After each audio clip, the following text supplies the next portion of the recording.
Recorded Books presents an unabridged recording of No More Mr. Nice Guy, a proven guide for getting what you want in love, life, and sex, by Dr. Robert A. Glover, narrated by Robert O'Keefe. This book is copyrighted 2000 and 2003 by Robert Glover.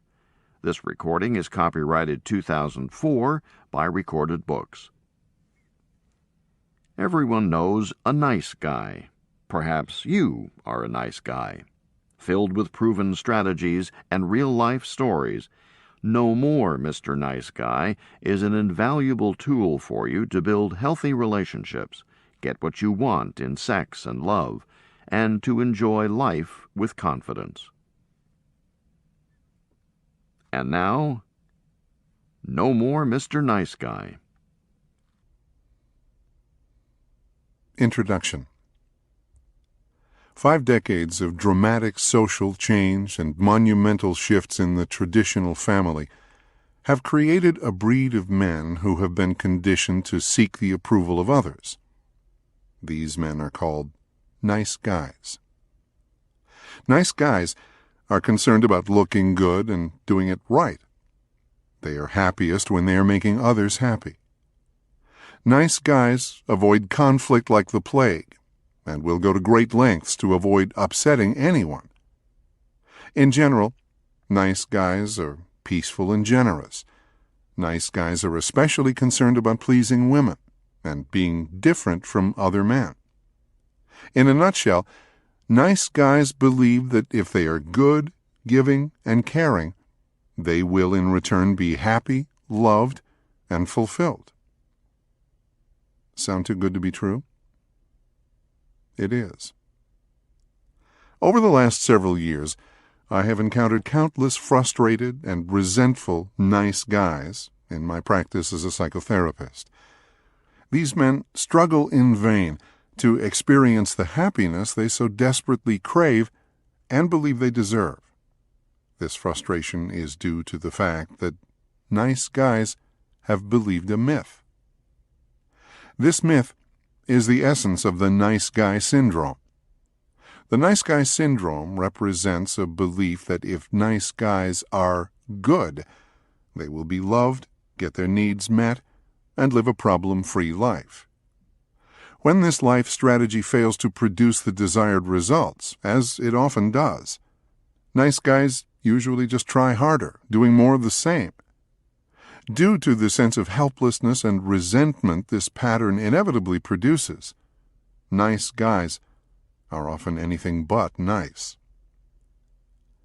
My exploration of the nice guy syndrome grew out of my own frustration of trying to do it right, yet never getting back what I believed I deserved.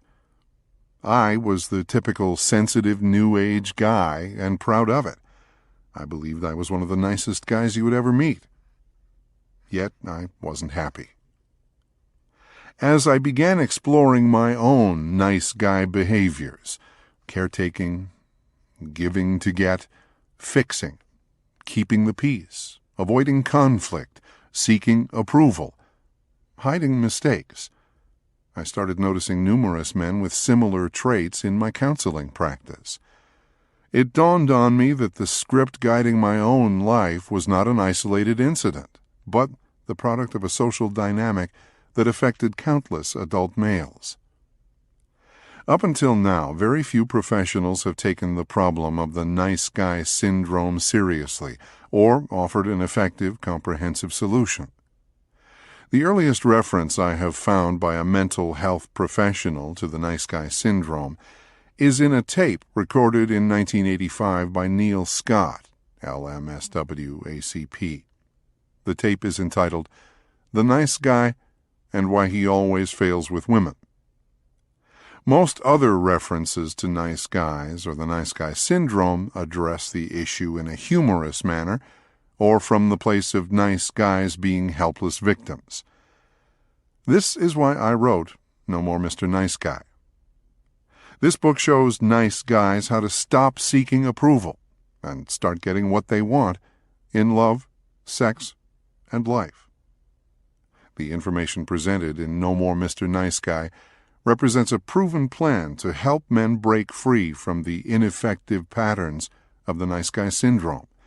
It is based on my own experience of recovery and my work with countless nice guys over the last 20 years. No More Mr. Nice Guy is unashamedly pro-male. Nevertheless, countless women have supported the writing of this book. Women who read the book regularly tell me that it not only helps them better understand their nice guy partner, it also helps them gain new insights about themselves. The information and tools presented in No More Mr. Nice Guy work. If you are a frustrated nice guy, the principles presented in the following pages will change your life.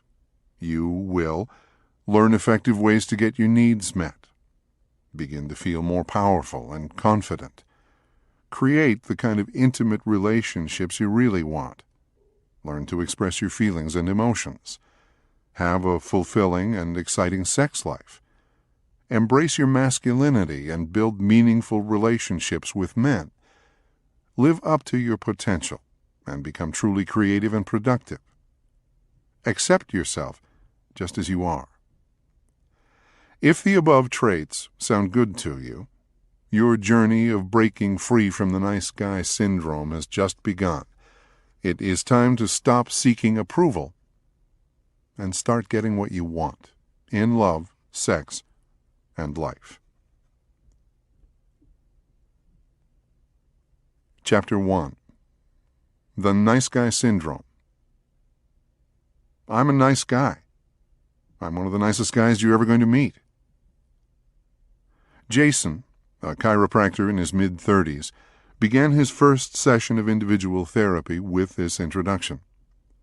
Jason described his life as perfect, except for one major problem: his sex life. It had been several months since he and his wife Heather had been sexual, and it didn't look like anything was going to change soon. Jason spoke openly about his marriage, his family, and his sexuality. An affable man, he seemed to welcome the opportunity to talk about himself and his life. More than anything, Jason wanted to be liked. He saw himself as a very generous, giving person. He prided himself on not having many ups and downs, and for never losing his temper.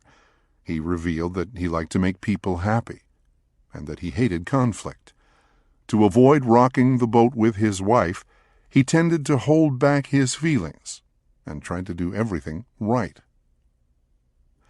After this introduction, Jason took a piece of paper out of his pocket and began to unfold it. While doing so, he stated that he had written a few things down so he wouldn't forget them. "I can never do it right," Jason began, looking over his list. "No matter how hard I try, Heather always finds something wrong. I don't deserve to be treated this way. I try to be a good husband and father, but it's never good enough." Jason paused as he looked over his list. "This morning is a good example," he continued. "While Heather was getting ready for work, I got our baby Chelsea up, fed her breakfast, and gave her a bath. I had her all ready to go and was about to get ready myself. Then Heather walked in and got that look on her face. I knew I was in trouble. "Why'd you dress her in that? That's a good outfit." Jason mimicked his wife's tone. "I didn't know she wanted Chelsea to wear something different. After everything I did to get her ready this morning, it was still wrong." "Here's another example," Jason continued. "The other day I cleaned the kitchen and did a real good job. I loaded the dishwasher, did the pots and pans, and swept the floor. I thought Heather would really appreciate all that I was doing to help out. Before I was finished, she walked in and asked, 'How come you didn't wipe off the counters?' I wasn't even done, for goodness sake, but instead of noticing all that I had done and thanking me, she focused on the one thing I hadn't finished yet." "Then there is the sex thing," Jason said. "We only messed around a few times before we got married because we're both Christians. Sex is real important to me, but Heather just isn't interested. I thought once you got married, everything was supposed to be great. After all I do for Heather, you'd think she'd be willing to give me the one thing I really want. I do a lot more than most guys. It seems like I'm always giving so much more than I get. Now, looking like a little boy on the couch, Jason pleaded, "All I want is to be loved and appreciated. Is that too much to ask?" Some of the nicest guys you will ever meet. Men like Jason walk into my office on a surprisingly regular basis. These guys come in all shapes and sizes, yet they all have the same basic worldview. Let me introduce you to a few more. Omar. Omar's number one goal in life is to please his girlfriend. Nevertheless, she complains that he is never emotionally available for her. In fact, every one of his previous girlfriends has had the same complaint. Since Omar sees himself as such a giver, he can't understand these accusations. Omar states that his greatest joy in life is making other people happy. He even carries a pager so his friends can get in touch with him if they need anything. Todd. Todd prides himself on treating women with honesty and respect. He believes these traits set him apart from other men and should attract women to him. Though he has many female friends, he rarely dates. The women he knows tell him what a great listener he is and often call him to share their problems. He likes feeling needed. These female friends constantly tell him what a great catch he will make for some lucky woman. In spite of the way he treats women, he can't understand why they all seem to be attracted to jerks rather than to nice guys like him. Bill. Bill is the person to whom everyone turns when they need something. The word no just isn't in his vocabulary. He fixes cars for women at his church. He coaches his son's Little League baseball team. His buddies call on him when they need help moving. He looks after his widowed mother every evening after work. Even though it makes him feel good to give to others, he never seems to get as much as he gives. Gary. Gary's wife has frequent rage attacks in which she verbally shames and demeans him. Because he is afraid of conflict and doesn't want to rock the boat, Gary will avoid bringing up subjects that he knows might make his wife angry. After a fight, he is always the first one to apologize. He cannot recall his wife ever saying she was sorry for any of her behaviors. In spite of the constant conflict, Gary says he loves his wife and would do anything to please her. Rick. Rick, a gay man in his early 40s, is in a committed relationship with an alcoholic. Rick came to counseling to help his partner Jay with his drinking problem. Rick complains that it always feels as if it is up to him to hold everything together. His hope is that if he can help Jay get sober, he will finally have the kind of relationship he has always wanted. Lyle. Lyle, a devout Christian, tries to do everything right. He teaches Sunday school and is an elder in his church. Nevertheless, he has struggled since adolescence with an addiction to pornography. Lyle masturbates compulsively, often 3 to 4 times a day. He spends hours every day looking at sexually explicit websites on the internet. He is terrified that if anyone ever finds out the truth about his sexual compulsions, his life will be destroyed. He tries to control his problem with prayer and Bible study, although neither of these approaches has done much good. Jose. Jose, a business consultant in his late 30s, has spent the last 5 years in a relationship with a woman he considers needy and dependent. Jose began thinking about breaking up the day she first moved in. He is afraid that his girlfriend wouldn't be able to make it on her own if he left her.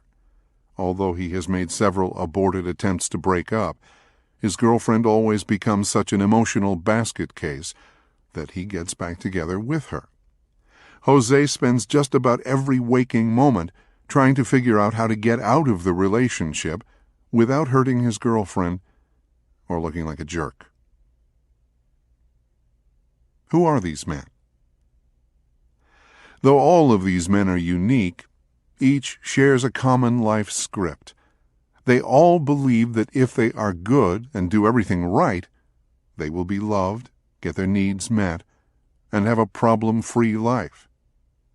This attempt to be good typically involves trying to eliminate or hide certain things about themselves, their mistakes, needs, emotions, and become what they believe others want them to be: generous, helpful, peaceful, etc.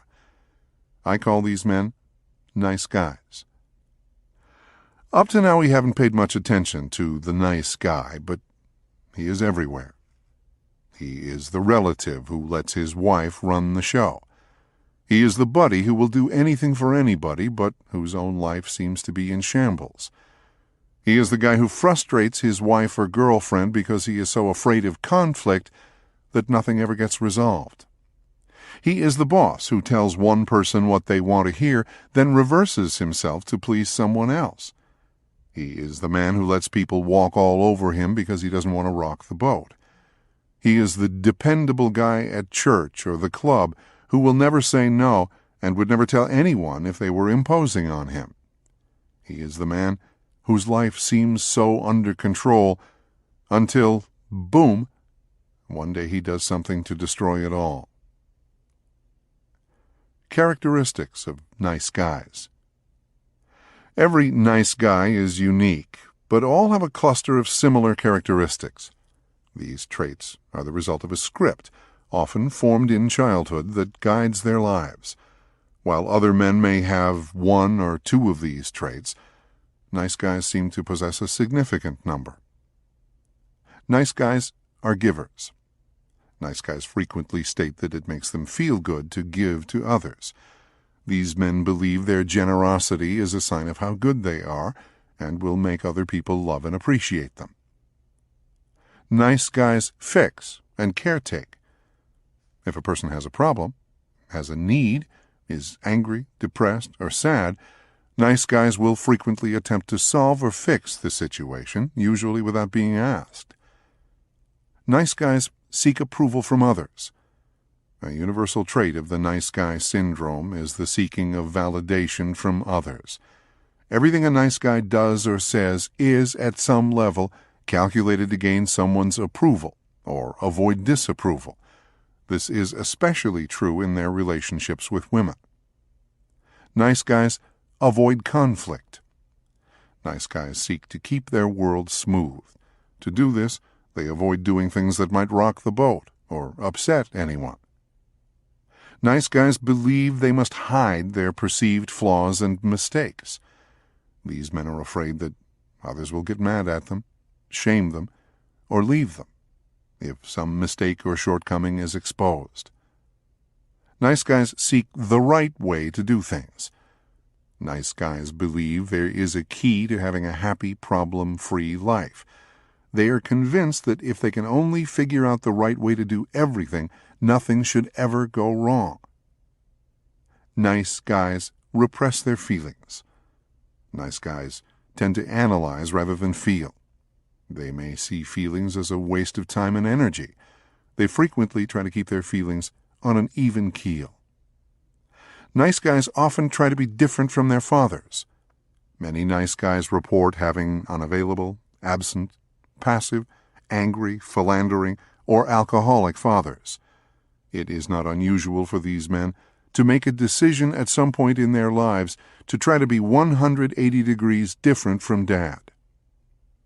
Nice guys are often more comfortable relating to women than to men. Due to their childhood conditioning, many nice guys have few male friends. Nice guys frequently seek the approval of women and convince themselves they are different from other men. They like to believe that they are not selfish, angry, or abusive, traits they link to other men. Nice guys have difficulty making their needs a priority. These men often feel that it is selfish to put their needs first. They believe it is a virtue to put the needs of others ahead of their own. Nice guys often make their partner their emotional center. Many nice guys report that they are only happy if their partner is happy. Therefore, they will often focus tremendous energy on their intimate relationships. What's wrong with being a nice guy? We might be tempted to minimize the problem of the nice guy syndrome. After all, how can being nice be such a bad thing? We might even chuckle at the Marvin Milquetoast behaviors of these men, as portrayed in comic strips and television sitcoms. Since men already represent an easy target in our culture, the caricature of a sensitive guy might be an object of amusement rather than concern. Nice guys themselves frequently have a difficult time grasping the depth and seriousness of their beliefs and behaviors. When I begin working with these men, almost without exception, they all ask, "What is wrong with being a nice guy?" Having picked up this book and puzzled over the title, you may be wondering the same thing. By giving these men the label nice guy, I'm not so much referring to their actual behavior, but to their core belief system about themselves and the world around them. These men have been conditioned to believe that if they are nice, they will be loved, get their needs met, and have a smooth life. The term nice guy is actually a misnomer, because nice guys are often anything but nice. Here are some not-so-nice traits of nice guys. Nice guys are dishonest. These men hide their mistakes, avoid conflict, say what they think people want to hear, and repress their feelings. These traits make nice guys fundamentally dishonest. Nice guys are secretive. Because they are so driven to seek approval, nice guys will hide anything that they believe might upset anyone. The nice guy motto is, if at first you don't succeed, hide the evidence. Nice guys are compartmentalized. Nice guys are adept at harmonizing contradictory pieces of information about themselves by separating them into individual compartments in their minds. Therefore, a married man can create his own definition of fidelity, which allows him to deny that he had an affair with his secretary or intern because he never put his penis in her vagina. Nice guys are manipulative. Nice guys tend to have a hard time making their needs a priority and have difficulty asking for what they want in clear and direct ways. This creates a sense of powerlessness.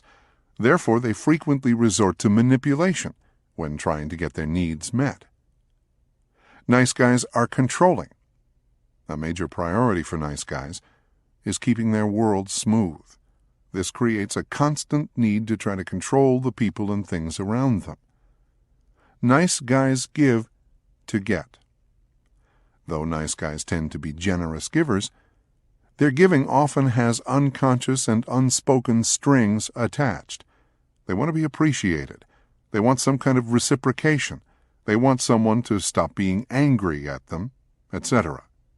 Nice guys often report feeling frustrated or resentful as a result of giving so much while seemingly getting so little in return. Nice guys are passive-aggressive. Nice guys tend to express their frustration and resentment in indirect, roundabout, and not-so-nice ways.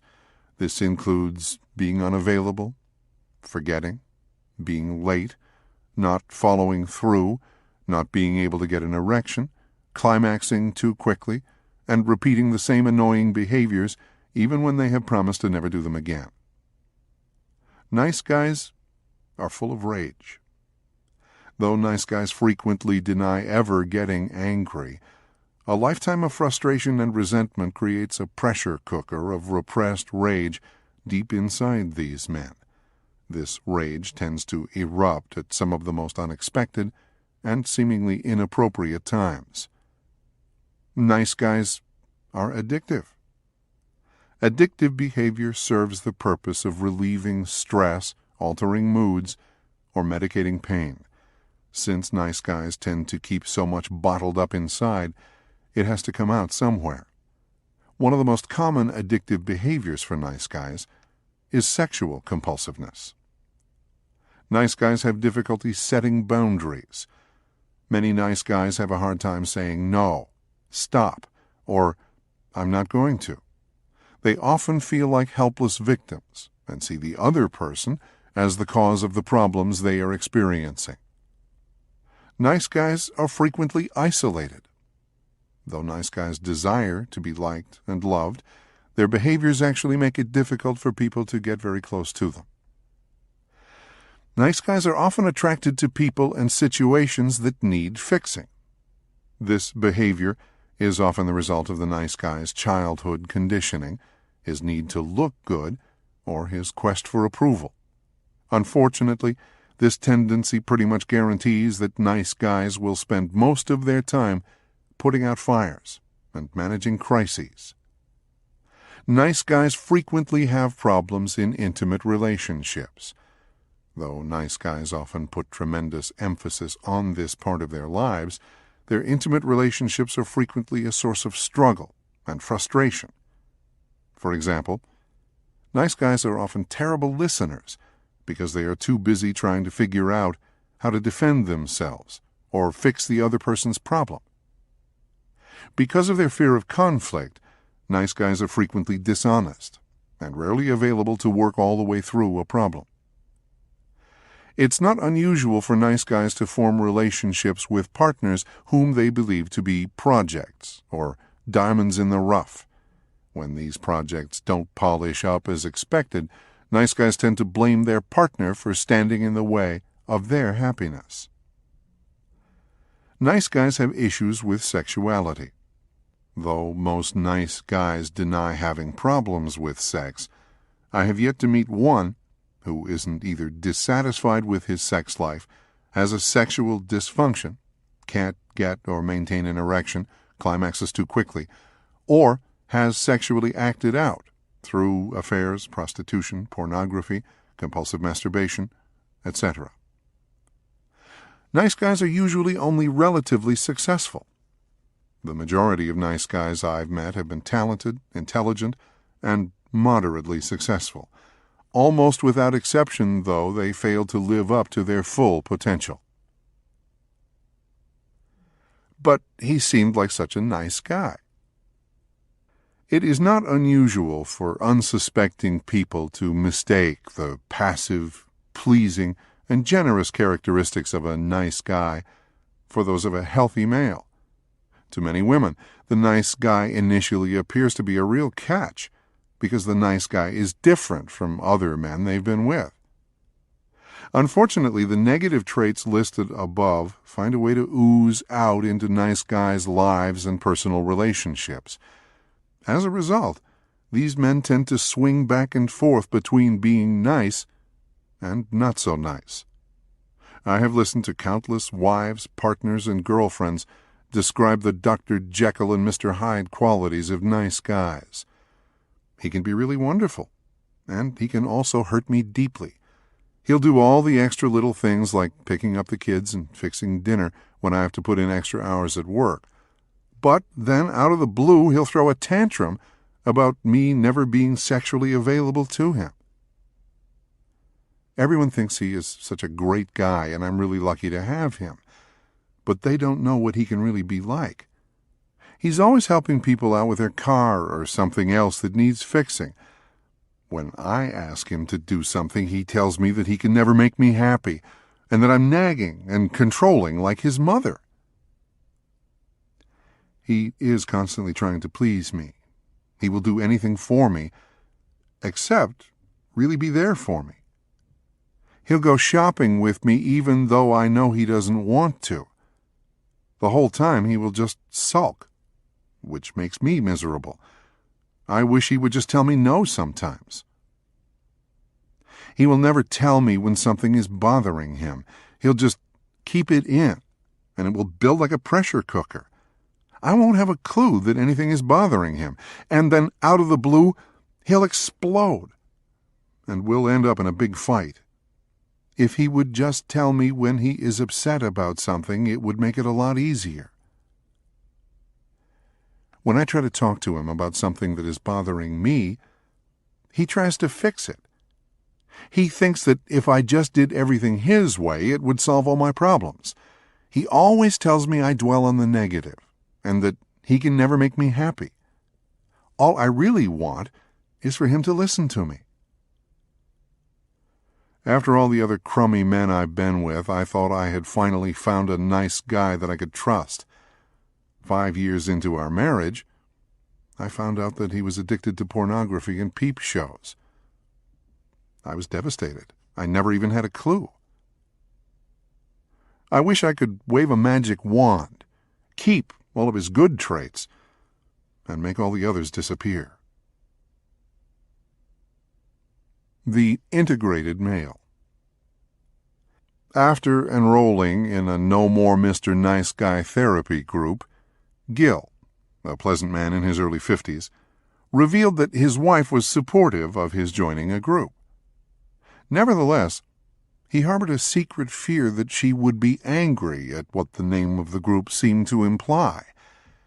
How to stop being a nice guy and become an SOB. Using typical nice guy logic, Gil questioned why any woman would be supportive of men becoming not nice.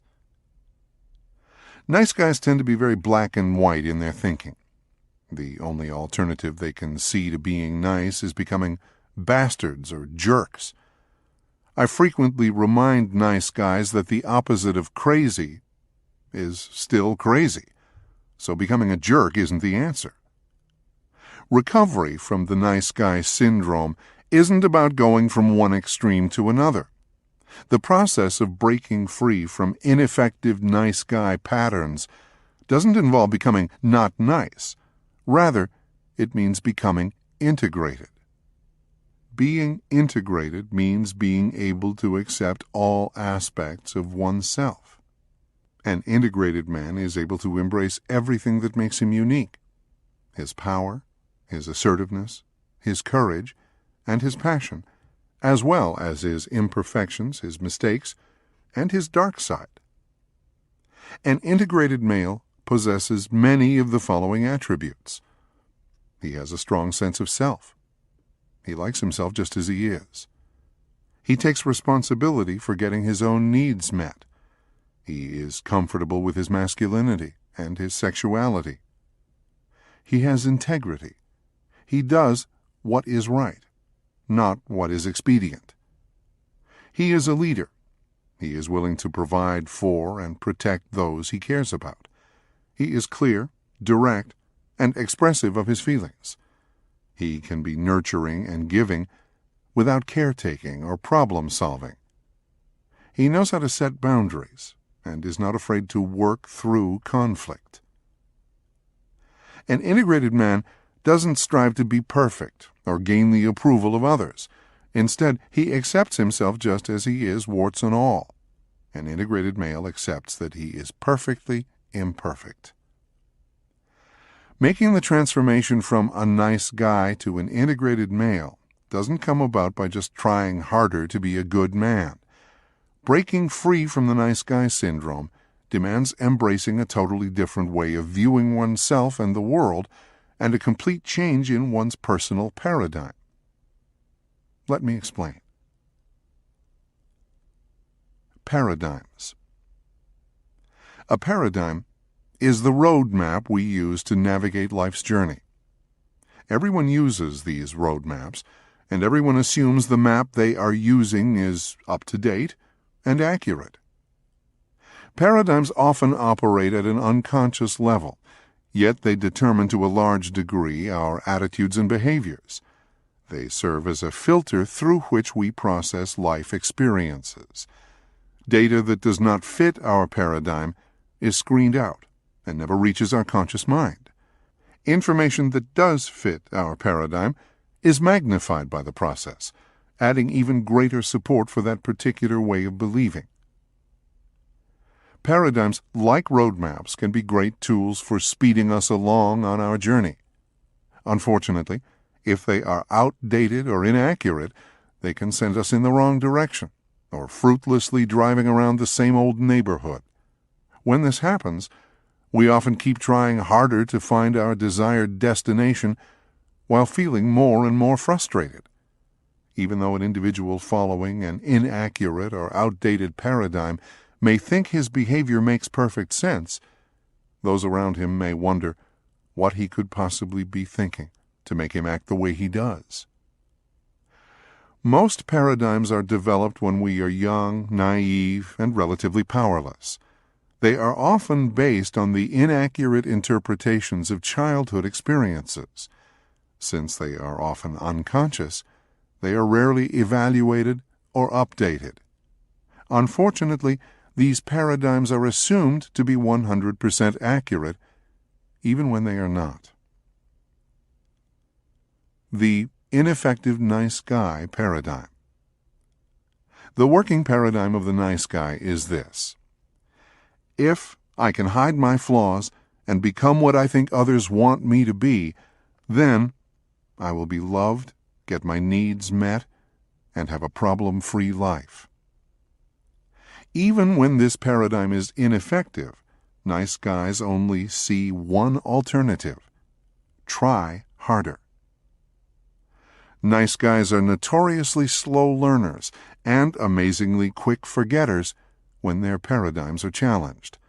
Their inclination is to hang on to belief systems that have proven to be consistently unworkable, yet are so embedded in their unconscious mind that to challenge them is tantamount to heresy.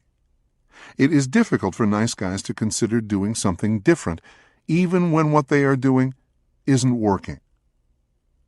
Jason, whose sexual difficulties with his wife Heather were introduced at the beginning of the chapter, is a good example of the frustration that can result from an ineffective nice guy paradigm.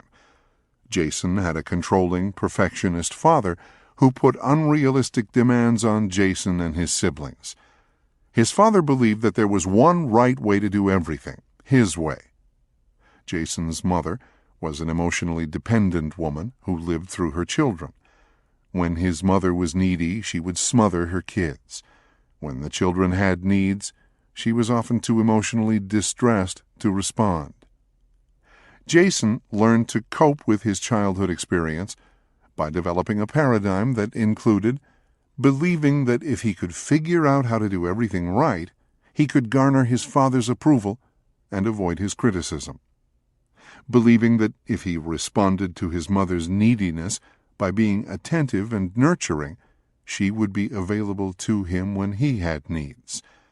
Believing that if he was never a moment's problem, he would get love and approval. Believing that if he hid his mistakes, no one would ever get mad at him. As a child, Jason was too naive and powerless to realize that no matter what he did, he would never live up to his father's expectations. Similarly, no matter how giving he was, his needy mother would never be available to nurture him. He could not see that there really was no way to do everything right, and regardless of how well he hid his flaws or mistakes, people might still get angry at him. Even when his childhood roadmap failed to take him in the desired direction, the only option he could see was to just keep trying harder, doing more of the same. The only thing his paradigm ever really did was to create a distraction from his feelings of fear, worthlessness, and inadequacy. In adulthood, Jason tried to apply his childhood paradigm to his relationship with his wife. Like his mother, his wife was only attentive when she was emotionally needy. Like his father, she could be critical and controlling. By applying his childhood roadmap to his marriage, trying to do everything right, being attentive and nurturing, never being a moment's problem, hiding his mistakes, Jason created an illusion that he could get his wife to approve of him all the time, be sexually available whenever he wanted, and never get mad at him. His defective paradigm prevented him from seeing that no matter what he did, his wife would still at times be cold, critical, and unavailable, and that maybe he needed her to be that way. Even when his paradigm was just as ineffective in adulthood as it was in childhood, Jason's only option seemed to be to just keep trying harder. Doing something different. One of my all-time favorite Seinfeld episodes is the one where George decided to change his life by acting the opposite of how he would have typically behaved. Ironically, by doing everything the opposite, he gets a beautiful girlfriend and a job with the Yankees. While doing everything the opposite may not be the answer for breaking free from the nice guy syndrome, doing some things different is.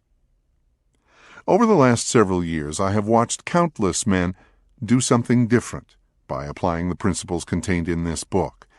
These men have transformed themselves from resentful, frustrated, helpless, nice guys into assertive, empowered, and happy individuals. Just like George on the Seinfeld show, when nice guys decide to make a change, interesting things begin to happen.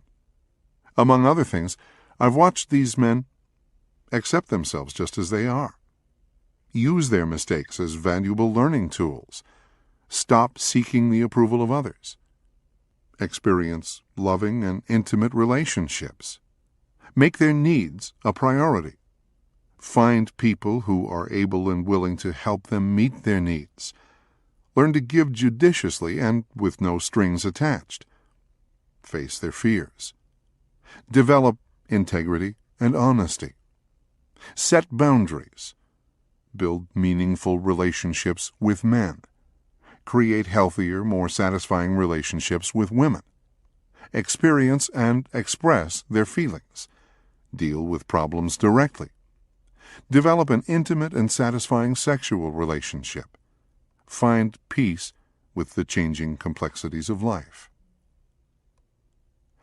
Asking for help. Nice guys believe they should be able to do everything on their own. They have a difficult time asking for help and try to hide any signs of imperfection or weakness. Breaking free from the nice guy syndrome involves reversing this pattern. Recovery from the nice guy syndrome is dependent on revealing oneself and receiving support from safe people. It is essential, therefore, that men who want to break free from the nice guy syndrome find safe people to assist them in this process.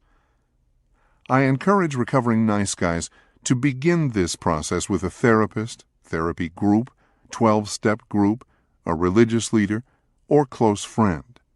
Since nice guys tend to seek out the approval of women, I strongly encourage them to begin this process with men.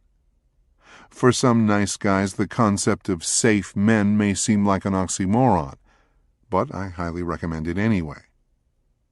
I have been leading men's therapy groups for recovering nice guys for several years. Some of the most significant aspects of my own recovery from the nice guy syndrome, even before I knew what it was, occurred in the context of 12-step groups and therapy groups. Even though I am sure it is possible to break free from the nice guy syndrome without the help of a group, it is the most effective tool I know for facilitating the recovery process. Breaking free activities. If you recognize yourself or someone you love in what you have read so far, read on. This book presents a practical and effective guide for breaking free from the negative effects of the nice guy syndrome. This program has worked for countless men, and it can work for you or a loved one. To help facilitate this process, I present numerous breaking free activities throughout the book. These breaking free activities serve to facilitate the paradigm shift that is necessary for recovery from the nice guy syndrome. They will not only help recovering nice guys understand where their paradigms come from, but will help replace them with more accurate and up-to-date ones. These assignments will also point recovering nice guys in a direction that will help them start doing things differently. Breaking Free. Activity 1. Write down 3 possible safe people or groups that might be able to provide support for you in your recovery from the nice guy syndrome. If no one comes to mind, get out the telephone directory and look up counselors or support groups in the phone book. Write down 3 names and phone numbers and call them when you finish this chapter.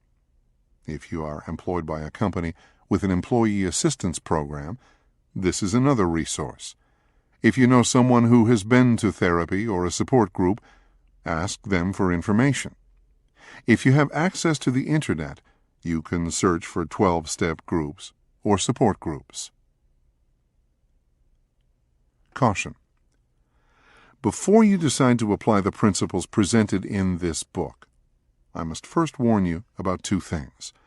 The first is that the program of recovery presented in No More Mr. Nice Guy is not just a few good ideas to try on for size.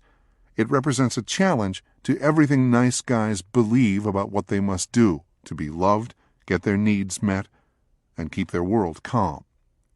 Breaking free from the nice guy syndrome involves a radical change in perspective and behavior.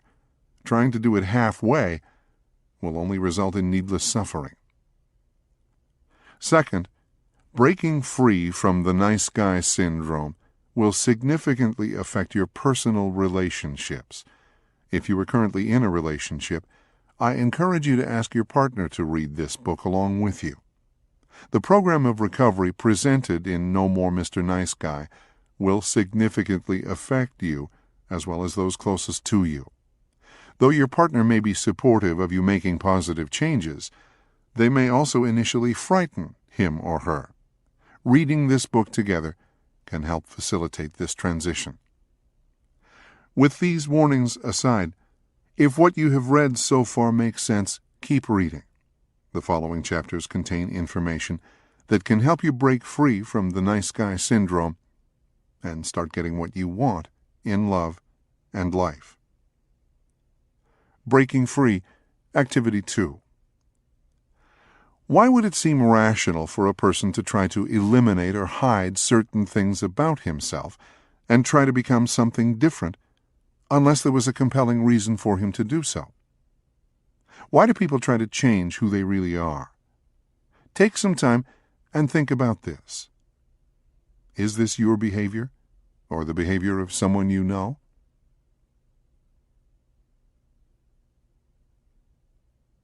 Chapter 2.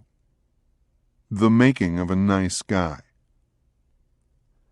I concluded the previous chapter with the questions, why would it seem rational for a person to try to eliminate or hide certain things about himself and try to become something different unless there was a compelling reason for him to do so? Why do people try to change who they really are? After spending years examining the nice guy syndrome from every possible angle, there is only one answer to this question that makes sense. Because it does not feel safe or acceptable for a boy or man to be just who he is. Becoming a nice guy is a way of coping with situations where it does not feel safe or acceptable for a boy or man to be just who he is. Furthermore, the only thing that could make a child or an adult sacrifice oneself by trying to become something different is a belief that being just who he is must be a bad and or dangerous thing. The premise of this book is that during their formative years, all nice guys received messages from their families and the world around them that it was not safe, acceptable, or desirable for them to be who they were just as they were. So how did nice guys receive these messages, and why did they respond to them in the way that they did? The following is a short course on how families and society turn perfect little boys into men who believe that they have to be good in order to be loved. Coping with abandonment. The most impressionable time in an individual's life is from birth to about 5 years. In these first few years, a child's personality is most significantly influenced by his surroundings. It is during this time that his paradigms begin to be established. Since the strongest influences during this time are usually a child's parents and extended family, This is where we must begin our examination of the origins of the nice guy syndrome. There are two important facts we must understand about children. First, when children come into the world, they are totally helpless. They are dependent on others to recognize and respond to their needs in a timely, judicious manner. As a result of this dependency, every child's greatest fear is abandonment. To children, abandonment means death. Second, children are ego-centered.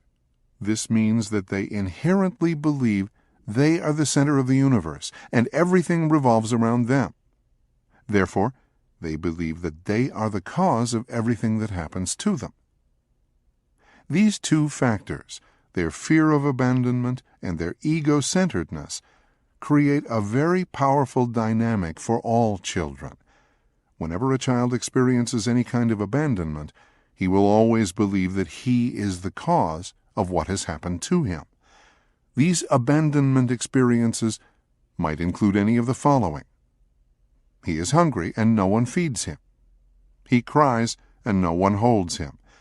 He is lonely and no one pays attention to him. A parent gets angry at him. A parent neglects him. A parent puts unrealistic expectations on him. A parent uses him to gratify his or her own needs. A parent shames him. A parent hits him. A parent doesn't want him. A parent leaves him and doesn't come back in a timely manner. Because every child is born into an imperfect world and into an imperfect family, every child has abandonment experiences. Even though their belief that they are the cause of these painful events is, in fact, an inaccurate interpretation of their life, children have no other way to understand the world. Toxic shame.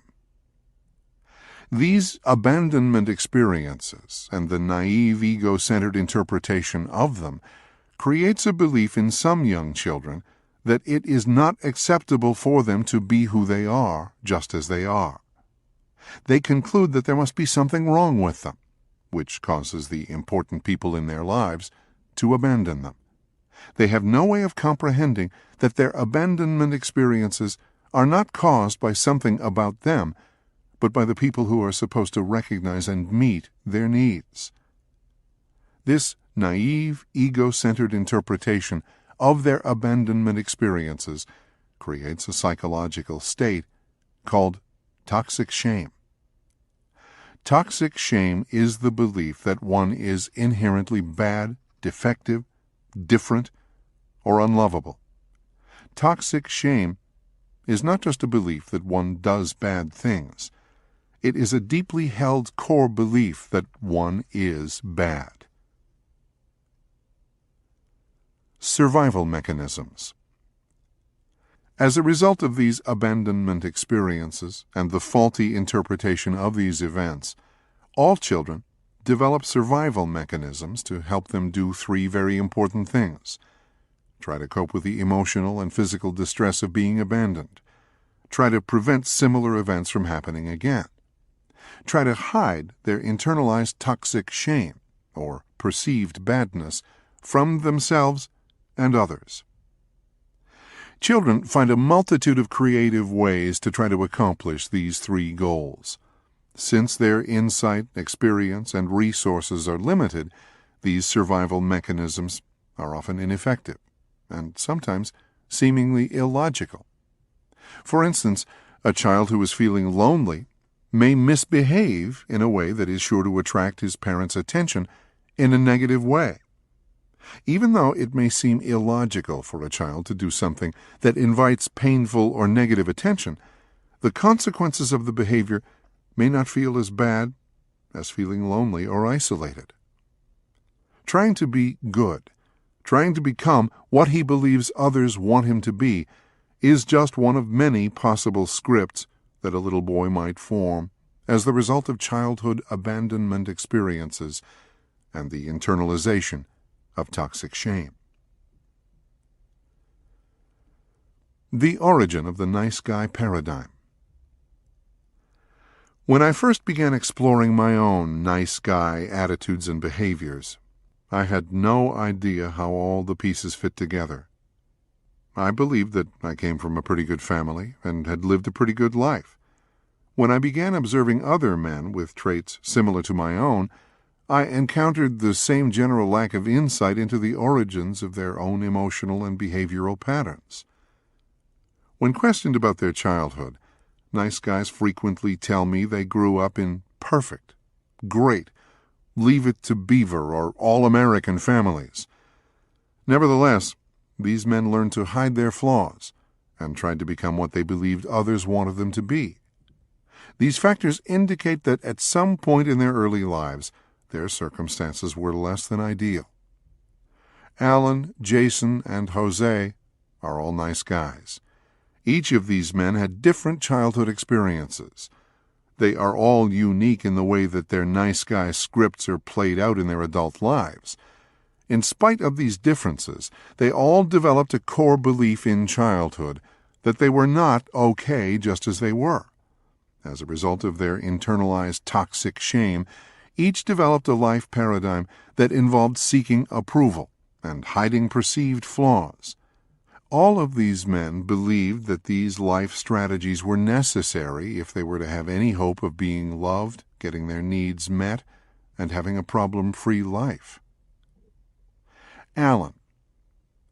The oldest of 3 children in a single-parent family, Alan prided himself on having never caused his mother a moment's pain. As a child, he performed well in sports and school. He believed that these things set him apart from his siblings and made his mother proud. Alan was the first person in his family to get a college degree, another factor he believed made him special. Alan's father, an abusive alcoholic, abandoned the family when Alan was 7. At an early age, Alan made a decision to be 180 degrees different from his father. As a result, he prided himself on being patient, giving, and even-keeled. Alan worked hard to never be angry or demeaning like his father. He was an active leader in his youth group at church and never drank alcohol or did drugs as a teenager. Alan's mother, a fundamentalist Christian, raised Alan in a sect that preached hellfire and brimstone. He came to believe that he was a sinner for having normal thoughts, impulses, and behaviors. Though he always worked hard to be a good Christian, he lived with a constant fear that he might make a mistake and suffer everlasting punishment. Alan believed his mother was a saint. She would do anything for her children. She would listen and wasn't critical. Frequently, she and Alan would commiserate with each other about all the bad things his dad did. On more than one occasion, Alan's mother told him that she was trying to raise her sons to be different from their father. She wanted them to grow up to be giving, peaceful, and respectful of women. As an adult, Alan still stays in close touch with his mother and does whatever he can to help make her life easier. Jason. Jason, introduced in Chapter 1, believed he grew up in a Leave It to Beaver family. In reality, both of Jason's parents lived through their children. Though he saw his childhood as ideal, in actuality his parents used him and his siblings to meet their own needs. Jason believed his parents were perfect. He described them as being strict and overprotective. He acknowledged that he was sheltered and sexually naive, and admitted that he might have been smothered by his parents.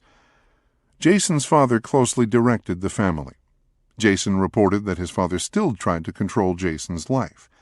Jason shared a chiropractic practice with his father, who ran the business, told Jason what house he should buy, what car to drive, and what church he should attend.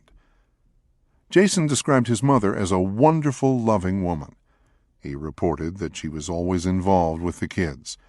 With no friends of her own, she turned to her children for companionship and affirmation of her worth. Jason couldn't remember his parents showing much affection to each other. He couldn't picture them having sex, and wondered how they made 3 kids. Even though they did lots of things with the children, He couldn't remember them ever going out or taking a vacation just by themselves. As an adult, Jason tried to live up to the image of perfection portrayed by his parents. Everything he did was calculated to look good. He looked like a good husband, a good father, a good Christian, and a good professional. In spite of all his efforts, he always felt inadequate and defective compared to his parents. Jose. A successful business consultant, Jose was afraid of intimate relationships. Jose was highly educated and had a stressful, high-powered career. He was physically active, and his idea of recreation was taking a 100-mile bike ride or climbing a mountain. He repressed his anger and tried to never say anything that would upset anyone. He saw himself as controlling and acknowledged that his drug of choice was recognition. Jose was attracted to dependent women. He found it interesting that he seemed to be attracted to incest survivors. He stayed in his present relationship because he was concerned about the financial welfare of his girlfriend. He was afraid she wouldn't make it if he left. Jose openly acknowledged that he came from a dysfunctional family. He was the second of 7 children in a working-class family. At around the age of 14, he took on the role of parenting his younger siblings. Jose reported that there was tremendous chaos in his family, and he saw his job as protecting his brothers and sisters from its effects. Jose saw his father as angry, controlling, and abusive. He was explosive and demeaning to the boys, and sexually abusive to the girls. Jose's mother was manic-depressive. She had extreme mood swings and had a difficult time staying on her medication. When she was manic, the house would be spotless. She would talk of entertaining politicians and socialites, and she would begin destructive sexual relationships. When she was depressed, she kept the windows covered, the house became a wreck, and she would threaten to kill herself. When he was 15, Jose had to break through a locked door and take a loaded gun away from his mother. She had been threatening suicide while all 7 kids stood by terrified. Jose saw this as a typical scenario growing up in his home. Jose worked hard all of his life to be different from his family. His family had him on a pedestal, and he was the one to whom everyone turned whenever they had a problem.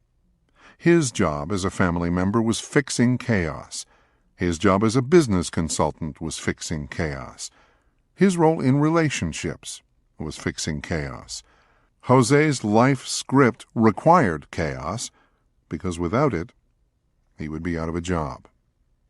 Jose considered his natural intelligence, work ethic, and ability to solve problems his saving grace. He believed these factors allowed him to escape his family dysfunction and make something of himself. Without them, he was convinced, he would have ended up just like his parents and the rest of his siblings. Child Development 101. Alan, Jason, and Jose all had very different childhood experiences, yet all developed a similar script that guided their lives. Each, in various ways, internalized a belief that they were not okay just as they were, and their survival depended on becoming something different.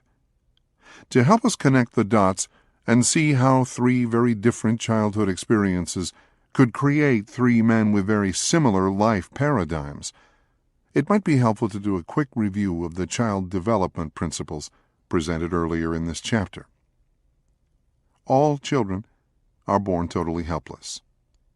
A child's greatest fear is abandonment. All children are ego-centered.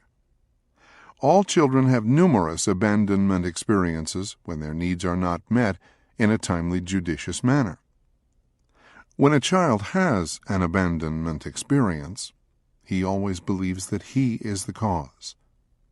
This naive misinterpretation creates toxic shame, a belief that he is bad. Children develop survival mechanisms to cope with their abandonment experiences, to prevent the experiences from happening again, and to hide their badness from themselves and others. These childhood survival mechanisms reflect the child's inherent powerlessness and naive view of himself and the world. From perfect little boys to nice guys. The principles above can be applied to the childhood experiences of Alan, Jason, Jose, and every other nice guy described in this book. The progression from perfect little boy to nice guy basically occurs in 3 stages: abandonment, internalization of toxic shame, and the creation of survival mechanisms. Abandonment. Like all nice guys, Alan, Jason, and Jose were abandoned in various ways. Alan and Jose had an angry or critical parent who communicated that they were not okay just as they were. Alan worshipped his mother, but she would not intervene when his father lashed out at Alan. This implied that he wasn't worth protecting. Alan came to believe that he had to be different from his father to be seen as a good man and be loved by his mother. Alan and Jason were used and objectified by their parents. They were valued for always doing it right and never being a problem. This communicated that they were only lovable when they lived up to their parents' expectations. Since Jason believed his parents were perfect, he always felt flawed and inadequate compared to them. Neither of Jose's parents provided any guidance, nurturing, or support. This communicated that he was of little or no value to them. Alan and Jason grew up in fundamentalist churches that reinforced a need to be perfect and sinless. Failure to do so meant everlasting punishment.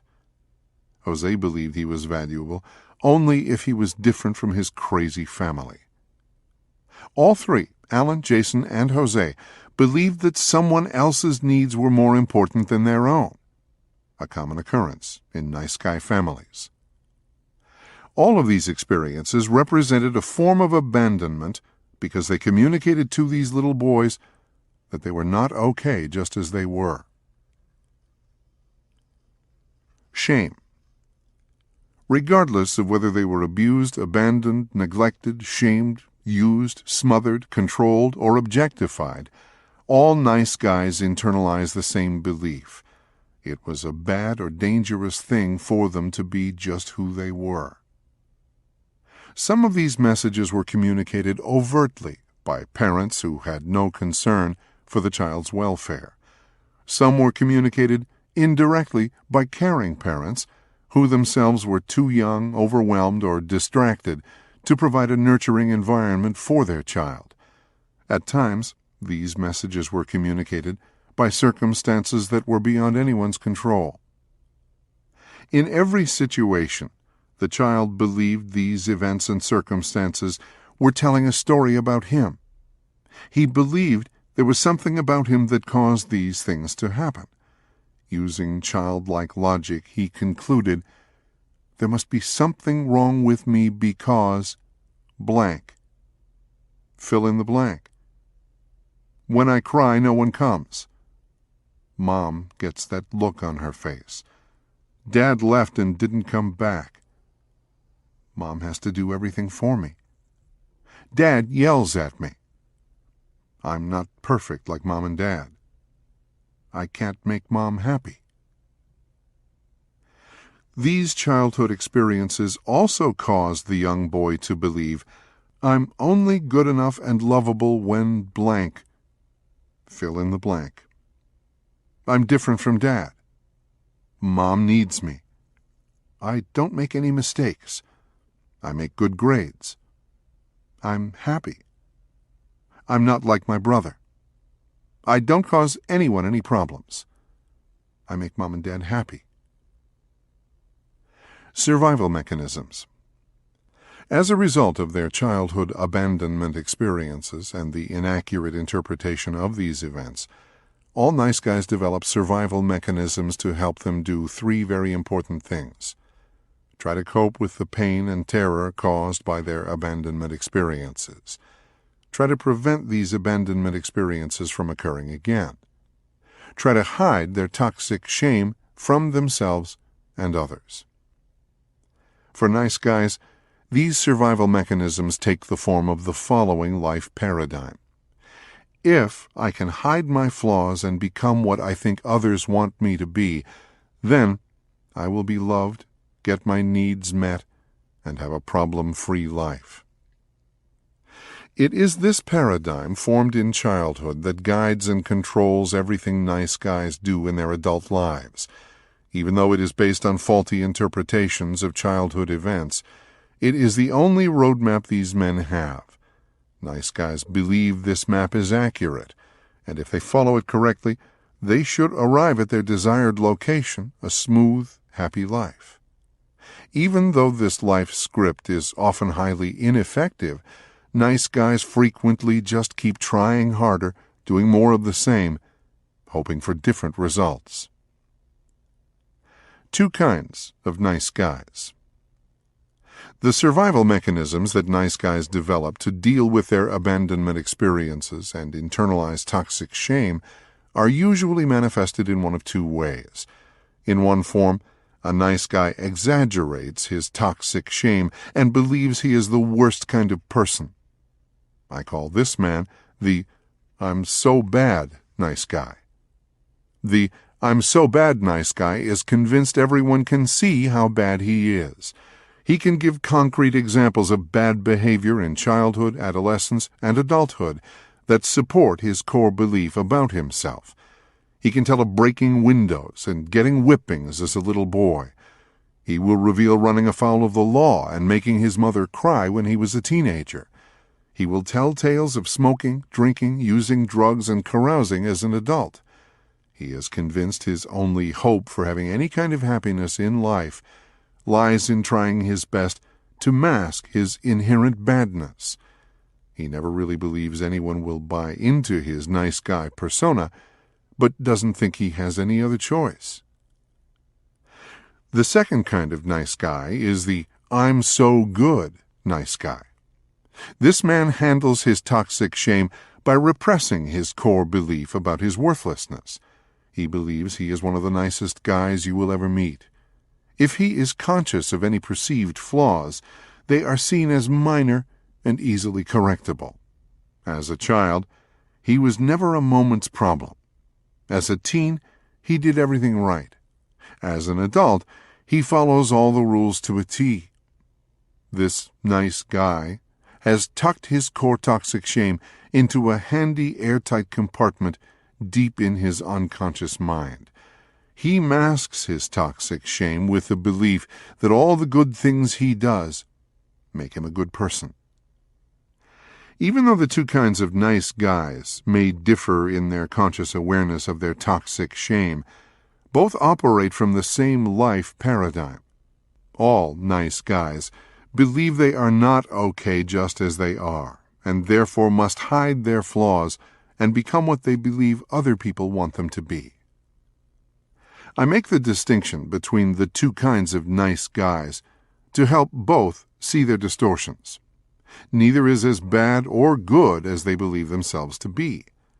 They are both just wounded souls operating from a belief system based on the inaccurate perceptions of the events of their childhood. Breaking Free. Activity 3. It is impossible to cover every factor that might cause a young boy to try to hide his perceived flaws and seek approval from others. I don't believe it is essential for nice guys to uncover every experience that ever made them feel unsafe or bad. But I have found that some understanding of where a life script originated is helpful in changing that script. Reread the stories of Alan, Jason, and Jose. Think about how these stories are similar to your own childhood experiences. On a separate piece of paper or in a journal, write down or illustrate the messages you received in your family that seemed to imply that it wasn't okay for you to be who you were, just as you were. Share these experiences with a safe person. As you do, note your feelings. Do you feel sad, angry, lonely, numb? share this information as well. The purpose of this assignment is to name rather than blame. Blaming will keep you stuck. Naming these childhood experiences will allow you to replace these messages with more accurate ones and help you change your nice guy script. The baby boom generation and the sensitive guy. Every child who has ever lived has experienced various forms of abandonment. There are many ways in which children can interpret and respond to these events. As stated above, becoming a nice guy is just one of many possible reactions. The childhood experiences described above are probably not sufficient in themselves, however, to account for the multitude of nice guys I encounter regularly. I have no doubt that nice guys have always existed. There have always been Marvin Milquetoast and Walter Mitty kinds of guys out there. I'm sure there has never been a shortage of mama's boys and hen-pecked husbands. I believe many little boys are born with a peaceful, generous temperament and grow up to be peaceful, generous men.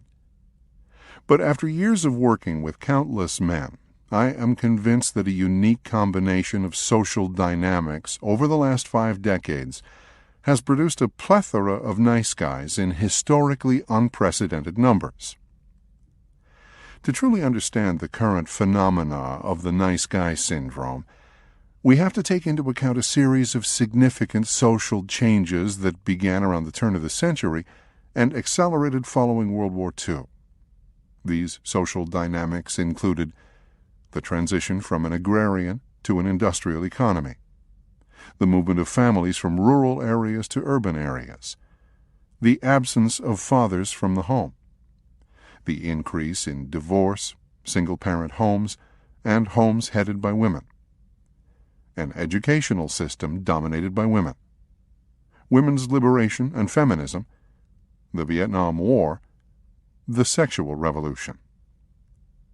These events combined to have a major impact on American boys growing up in this era. These social changes created 3 profound dynamics that contributed to the widespread phenomena of the nice guy syndrome in the baby boom generation. Boys were separated from their fathers and other significant male role models. As a result, men became disconnected from other men in general and confused as to what it meant to be male. Boys were left to be raised by women. The job of turning boys into men was left to mothers and a school system dominated by women. As a result, men became comfortable being defined by women and became dependent on the approval of women. Radical feminism implied that men were bad and/or unnecessary. The messages of radical feminism furthered the belief of many men that if they wanted to be loved and get their needs met, they had to become what they believed women wanted them to be. For many men, this meant trying to hide any traits that might cause them to be labeled as bad men. 20th Century History 101.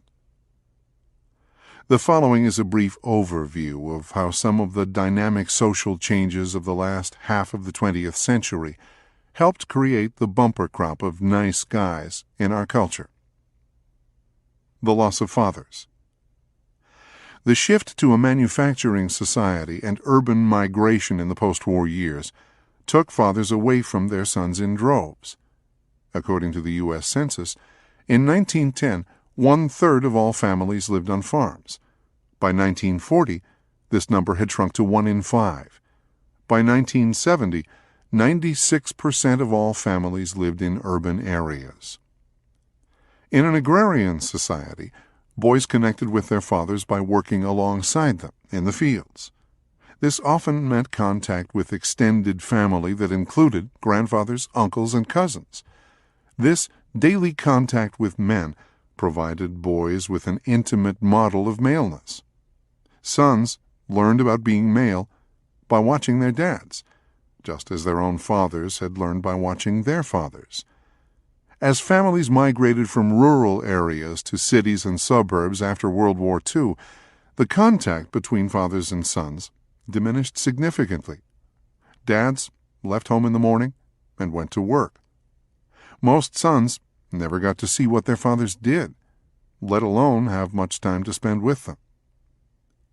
Fathers became unavailable in other ways. Men's addictions to work, TV, alcohol, and sex took them away from their sons. Increases in divorce began to separate boys from their fathers. Census statistics show that the incidence of divorce tripled from 1940 to 1970. In 1940, just over 5 million households were headed by women. By 1970, this figure had almost tripled to over 13 million households. In general, the nice guys I have worked with do not report having had a close, bonded relationship with their fathers in childhood. Sometimes this was a result of their fathers working long hours, being withdrawn, or being passive. More often than not, nice guys describe their fathers in negative terms. They often see them as controlling, rageful, angry, absent, abusive, unavailable, addictive, or philandering. It is not unusual at some point in childhood for nice guys to have made a conscious decision to be different from their fathers. The unavailability of dads during this era often required mothers to take over the job of the fathers. Women inherited the de facto job of turning boys into men. Unfortunately, even the most well-meaning mothers are not equipped to teach their sons how to be men by themselves. This hasn't kept them from trying. I believe the significant number of nice guys produced in the 40s, 50s, and 60s is the direct result of mothers, not fathers, teaching their sons how to be male. Consequently, many nice guys have adopted a female perspective of masculinity and are comfortable having their manhood defined by women. The female-dominated educational system. The modern educational system has also contributed to the dynamic of boys being raised by women. Since World War II, boys have entered schools dominated by females. For most boys, the first several years in school become basic training in how to please women. From kindergarten through 6th grade, I had only one male teacher and 6 female teachers. This is pretty consistent with national norms. Men account for just 1 in 4 teachers nationwide. In the primary grades, they make up only 15% of the teaching staff, and that number is steadily dropping. From daycare to preschool to elementary school, little boys in the post-war era have been surrounded by women. There have been few adult males to help them through this experience. If a little boy was already disconnected from his father and trained to please a woman, the typical school system magnified this conditioning. The Vietnam War. In the 60s, the Vietnam War crystallized the feeling of alienation between baby boom boys and their fathers. Battle lines were drawn between young men protesting a war started and perpetuated by their fathers. A generation of World War II veterans could not understand the flaunting of responsibility and the social rebellion of their sons. The young men of this generation became the antithesis of their fathers and of an establishment that solved domestic and international problems with guns and bombs. The anti-war movement created a new breed of males focused on love, peace, and avoiding conflict. Women's liberation. During this same period of time, many women were beginning to work outside of the home.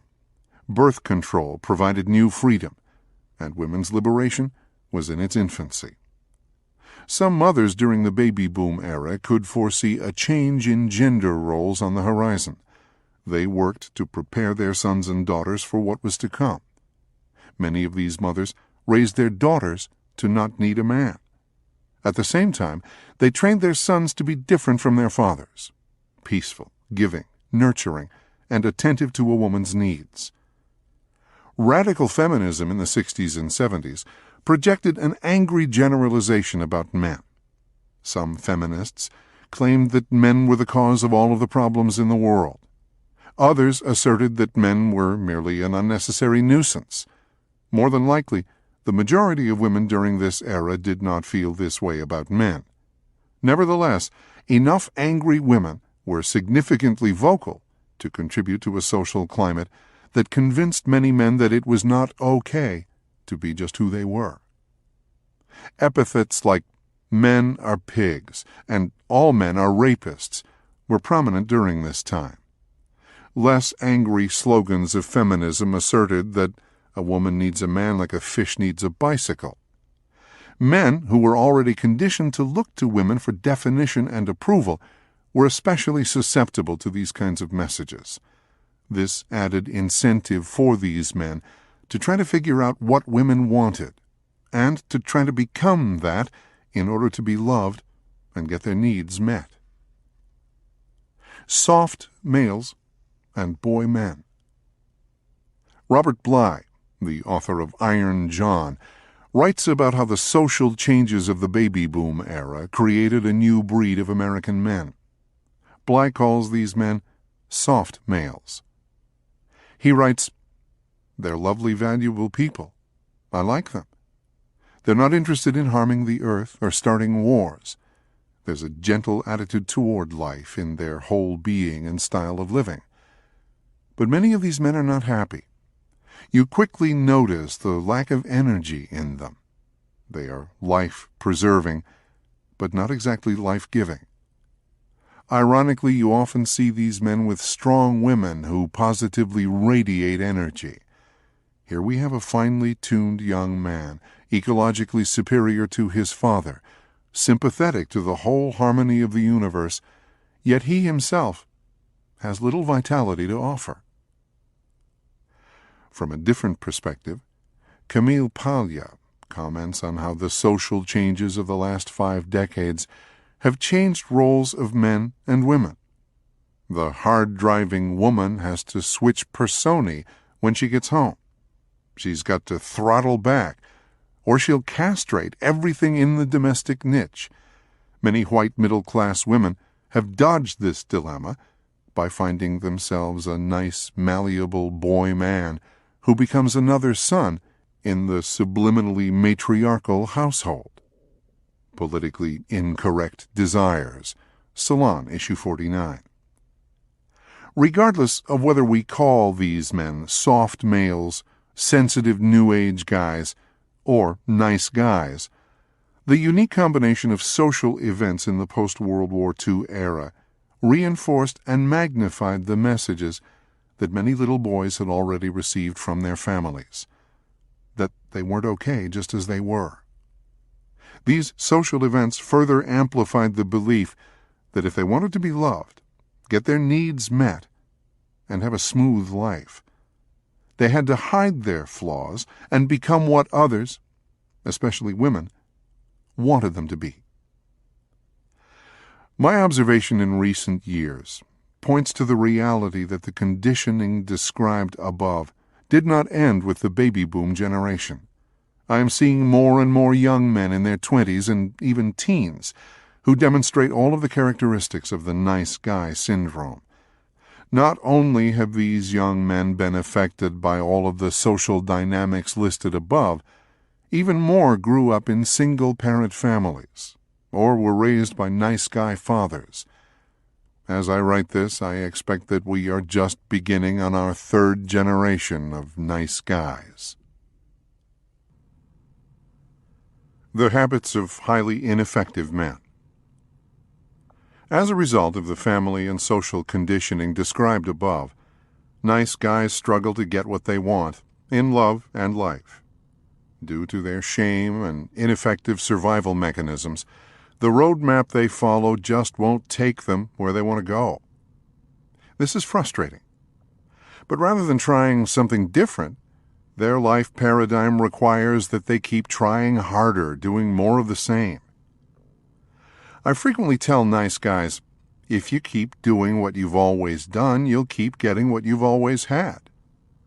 To reiterate what I've illustrated before, nice guys prevent themselves from getting what they want in love and life by seeking the approval of others, trying to hide their perceived flaws and mistakes, putting other people's needs and wants before their own, sacrificing their personal power and playing the role of a victim, dissociating themselves from other men and their own masculine energy, co-creating relationships that are less than satisfying, creating situations in which they do not have very much good sex, failing to live up to their full potential. The next 7 chapters present a proven plan to show recovering nice guys the most effective ways to do something different. Read on. It is time for you to start getting what you want in love and life.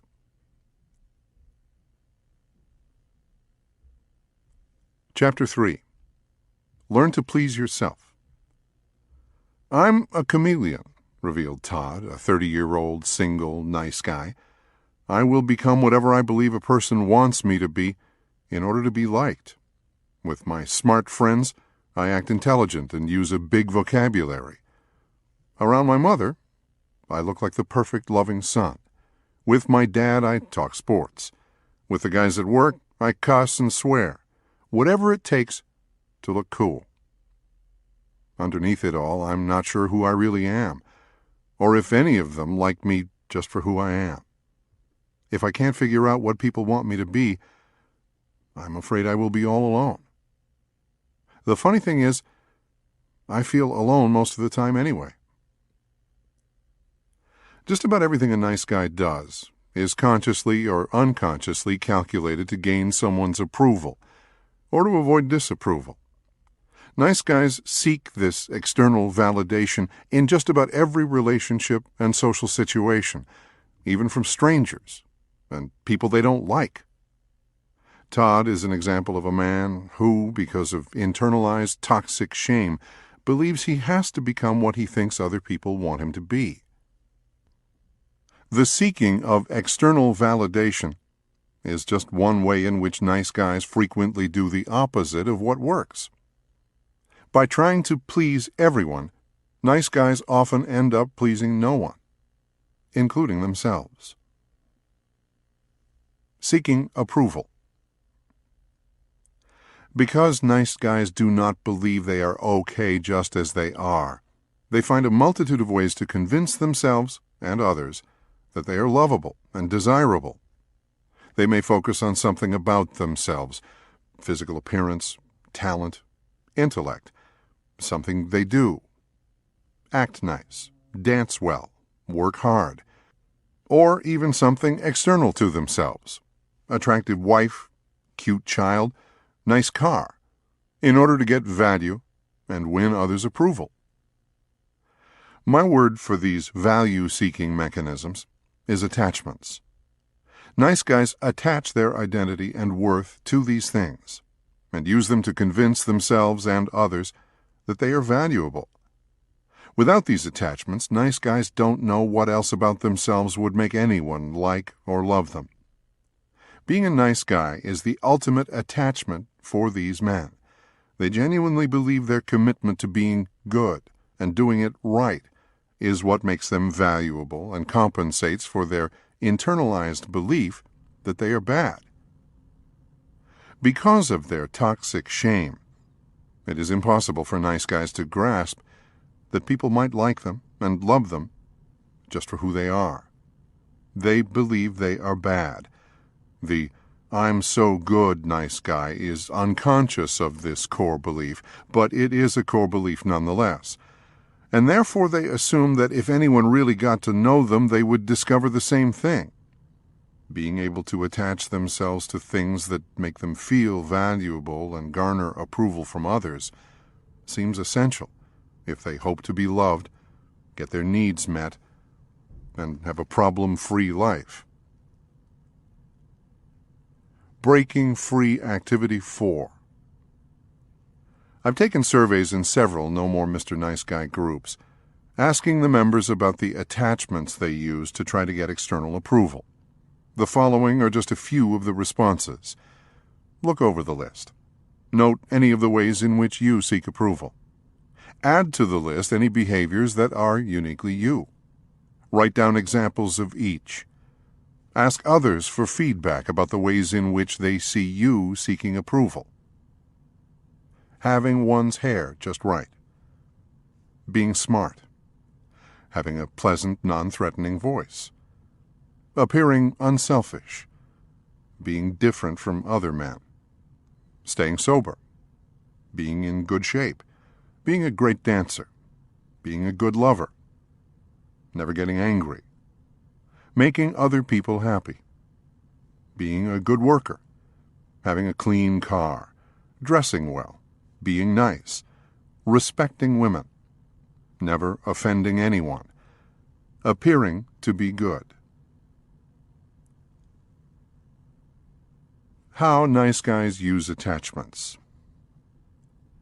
Cal is a typical nice guy in the way he uses attachments to seek approval.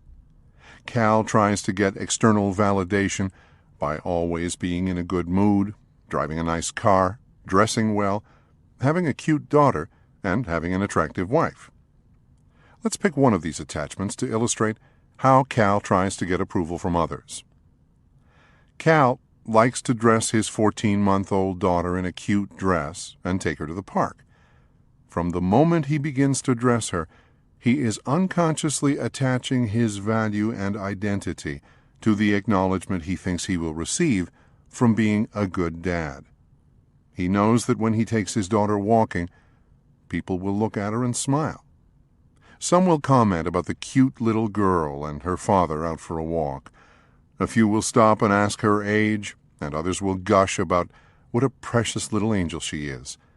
This attention makes Cal feel good about himself. The irony is that no one really values Cal for his attachments. Further, his dependency on external validation actually prevents people from getting to know him just as he is. None of these things have anything to do with who he is as a person. Nevertheless, they are the things he believes give him identity and value. Seeking the approval of women. Nice guys seek external validation in just about every social situation, but their quest for approval is the most pronounced in their relationships with women. Nice guys interpret a woman's approval as the ultimate validation of their worth. Signs of a woman's approval can take the form of her desire to have sex, flirtatious behavior, a smile, a touch, or attentiveness. At the other end of the spectrum, if a woman is depressed, in a bad mood, or angry, nice guys interpret these things to mean that she is not accepting or approving of them. There are numerous negative consequences in seeking the approval of women. Seeking a woman's approval requires nice guys to constantly monitor the possibility of a woman's availability. The possibility of availability is a term I use to describe the subjective measure of a woman's sexual availability. Since nice guys see sex as the ultimate form of acceptance, and they believe a woman must be in a good mood before she will have sex, these men are constantly diligent to not do anything that might upset a woman whom they desire. In addition, if a woman they desire is angry, depressed, or in a bad mood, they believe they must do something quickly. Lie, offer solutions, sacrifice self, manipulate to fix it. The possibility of availability extends beyond just sex, since nice guys have been conditioned by their families and society to never do anything to upset a woman. They are hyper-vigilant in responding to the moods and desires of women they don't even plan on having sex with. Seeking women's approval gives women the power to set the tone of the relationship. Nice guys constantly report that their own moods are often tied to the moods of their partner. If she is happy and doing okay, so is he. If she is angry, depressed, or stressed, he will feel anxious until she feels better. This connection runs so deep that many nice guys have told me that they feel guilty if they are in a good mood when their partner is not. Seeking women's approval gives women the power to define men and determine their worth. If a woman says he is wrong or thinks he is a jerk, a nice guy will be inclined to believe she is right. Even if the nice guy argues with the woman's evaluation, at some level, he knows that since she is the woman, she must be right. One nice guy asked me, if a man is talking in the forest and no woman is there to hear him, is he still wrong? Seeking women's approval creates rage toward women. Though most nice guys claim to love women, the truth is most of these men have tremendous rage toward women. This is because we tend to eventually despise whatever we make into our God. When our God fails to respond in the ways we expect, we humans tend to respond in one of two ways. We either blindly intensify our acts of worship or lash out in righteous anger. When nice guys put a woman or women on a pedestal and attempt to win their approval, sooner or later this adoration will turn to rage when these objects of worship fail to live up to the nice guy's expectations. This is why it is not unusual to hear a nice guy proclaim his undying love to a woman in one breath and then ragefully call her a FC only moments later. I have found that many gay nice guys are just as susceptible as straight men to seeking women's approval. As long as the gay nice guy can convince himself that he is not sexually attracted to women, he can delude himself into thinking that women don't have any power over him. Breaking Free, Activity 5. Consider this. If you did not care what people thought of you, how would you live your life differently? If you were not concerned with getting the approval of women, how would your relationships with the opposite sex be different? Cover-up artists. When my son Steve was 9 years old, he accidentally poked some holes in our kitchen table with a ballpoint pen. When he realized what he had done, he immediately showed his mother the damage. Steve had appropriate, healthy shame about his mistake. He knew that his actions had caused damage to the table. He also knew that he had to take responsibility. Most importantly, he knew he wasn't bad. If I had done the same thing as a child, or even as an adult, I would have had an attack of toxic shame and tried my best to hide or deny what I had done. I would have been convinced someone was going to be angry at me and stop loving me. I would have lived with the secret as well as a constant fear of being found out. Numerous nice guys have commented that they could relate to my son's situation. Without exception, every one of them has admitted that they would have done the opposite of what Steve did. Tried to cover it up. As stated above, everything a nice guy does is calculated to try to win approval or avoid disapproval. Since nice guys do not believe they are okay just as they are, they see any mistake or perceived flaw as proof that they are bad and unlovable. They believe that if anyone sees how bad they really are, they will be hurt, shamed, or abandoned. As a result, nice guys are consummate cover-up artists. Nice guys believe they must hide or distract attention from any perceived shortcoming. If they forget something, if they are late, if they break something, if they don't understand something, if they do something wrong, if they are depressed, if they are in pain, if they generally mess up. The nice guy's need to hide is often the most pronounced in areas that are just part of being human and alive. That they are sexual, that they have bodily functions, that they are getting older, that they are losing their hair, that they have needs, that they are imperfect. Breaking Free, Activity 6. Look over the lists above. Write down examples of situations in which you have tried to hide or distract attention from any of these perceived flaws. How effective do you think you are in keeping these things hidden from the people you love? Hiding the evidence. Nice guys find many creative ways to cover up their perceived flaws and mistakes. These include lying. Most nice guys pride themselves on being honest and trustworthy. Ironically, nice guys are fundamentally dishonest. Nice guys will tell lies, partial truths, and omit information if they believe it will prevent someone from focusing on them in a negative way. Drawing on their account. Since nice guys strive so hard to be good, giving, and caring, they believe these acts should build up a credit that wipes clean any wrong they might do. Part of the nice guy's belief is that if he does most things right, no one should ever notice the few things, if any, he does wrong. Fixing. Mature people take responsibility for their actions.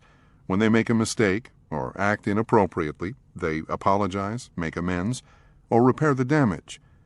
Conversely, nice guys try to fix situations by doing whatever it takes to get the other person to stop being upset. DEAR response. DEAR is an acronym I use for defend, explain, excuse, rationalize. These are all fear-based behaviors used to distract others from focusing on the nice guy's mistakes and badness. The nice guy is most likely to go into DEAR response when he has done something or failed to do something, and someone, usually wife, partner, or boss, confronts him and expresses his or her feelings. Turning the tables. If someone gets angry at a nice guy or points out some flaw or mistake, his shame will be triggered. In an attempt to distract himself and the other person from his badness, he may try to turn the tables and do something to trigger the other person's shame. I call this shame dumping. This unconscious strategy is based on the belief that if the nice guy can shift the focus to the other person's badness, he can slip out of the spotlight. Typical shame-dumping techniques include blame, bringing up the past, deflection, and pointing out the other person's flaws. Walls. Nice guys build walls that prevent others from getting too close. Understandably, this affects their ability to be intimate, but it also protects them from the consequences of being found out. These walls might include addictions, food, sex, TV, alcohol, work, etc., humor, sarcasm, intellectualism, perfectionism, and isolation. Teflon men. As much as nice guys try to look good and get people to like them, the above defenses keep people at arm's length. Like most nice guy patterns, these unconscious behaviors actually accomplish the exact opposite of what the nice guy really craves. While desiring love and connection, his behaviors serve as an invisible force field that keeps people from being able to get close to him. Nice guys have a difficult time comprehending that, in general, people are not drawn to perfection in others. People are drawn to shared interests, shared problems, and an individual's life energy. Humans connect with humans. Hiding one's humanity and trying to project an image of perfection makes a person vague, slippery, lifeless, and uninteresting. I often refer to nice guys as Teflon men. They work so hard to be smooth, nothing can stick to them. Unfortunately, this Teflon coating also makes it difficult for people to get close. It is actually a person's rough edges and human imperfections that give others something to connect with. Self-approval. Recovery from the nice guy syndrome involves changing core paradigms. Instead of seeking external validation and avoiding disapproval, recovering nice guys must begin seeking their own approval. Ironically, when nice guys begin focusing on pleasing themselves, they actually begin to experience the intimacy and connection with others that they have always desperately craved. To help facilitate this recovery process, nice guys can identify how they seek approval, take good care of themselves, give themselves positive affirmations, spend extended periods of time alone, reveal themselves to safe people. Breaking Free, Activity 7. Consider these questions. Do you believe that people can see your human imperfections and still love you? How would you be different if you knew the people who care about you would never leave you or stop loving you no matter what? Identifying approval-seeking behavior helps nice guys learn to approve of themselves. As odd as it may sound, nice guys have to practice being themselves. One way to begin this process is to pay attention when trying to impress or get approval. Recovering nice guys can observe themselves spending extra time on their hair, holding the door open for someone, cleaning the kitchen, or walking with their child in the park just to get noticed or praised. As they become aware of how much time and energy they spend trying to garner approval, they can begin living an inside-out kind of life. This means, rather than focusing outward for acceptance and approval, they turn inward.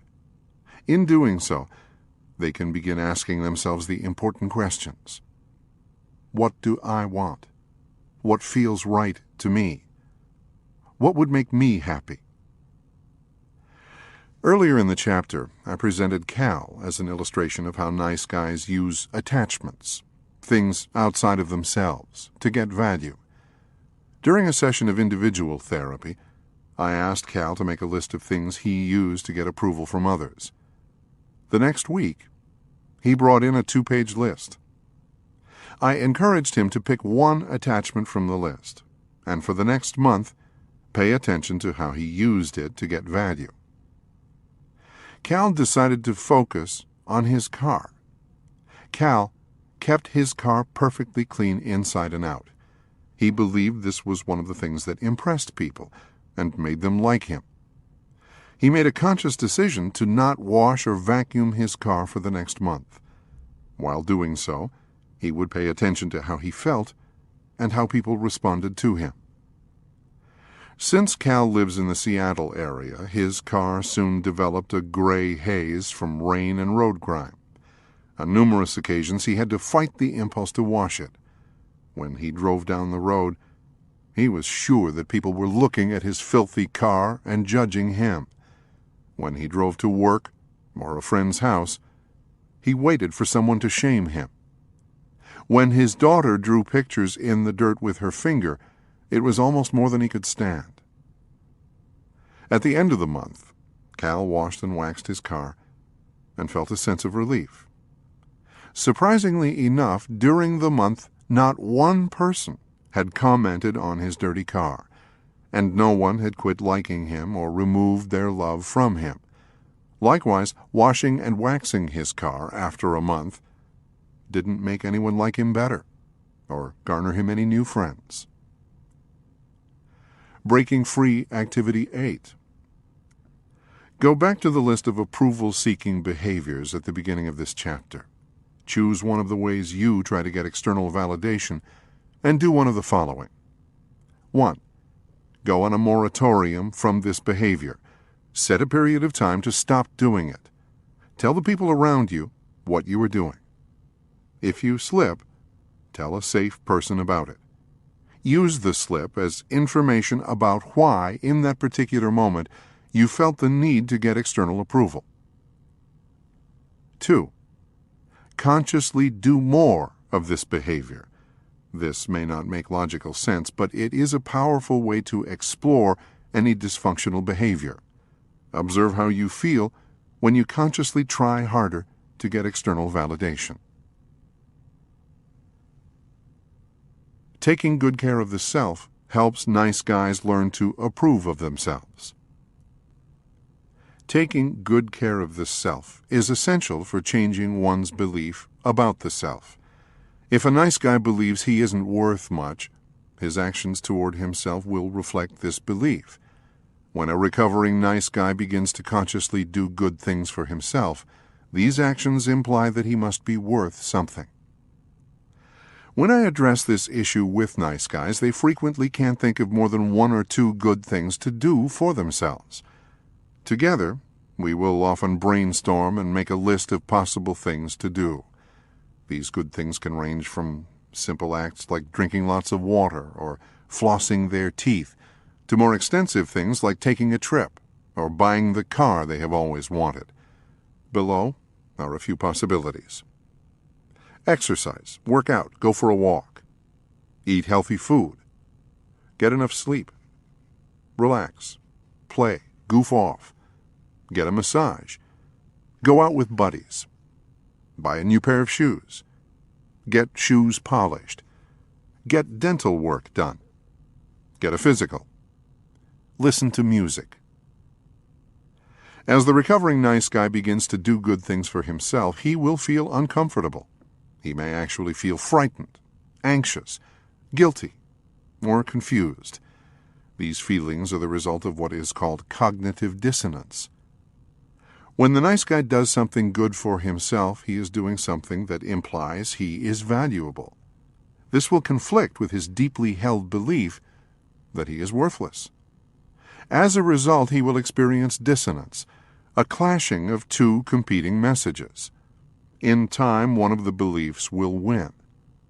I encourage recovering nice guys to keep being good to themselves no matter how frightening. In time, the core messages from childhood are replaced with new, more accurate beliefs that reflect their inherent worth.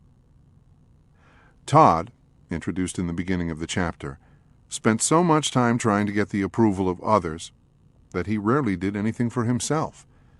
On the encouragement of other men in his No More Mr. Nice Guy group, Todd decided to consciously begin doing things for himself. He began small, by buying himself new socks and underwear.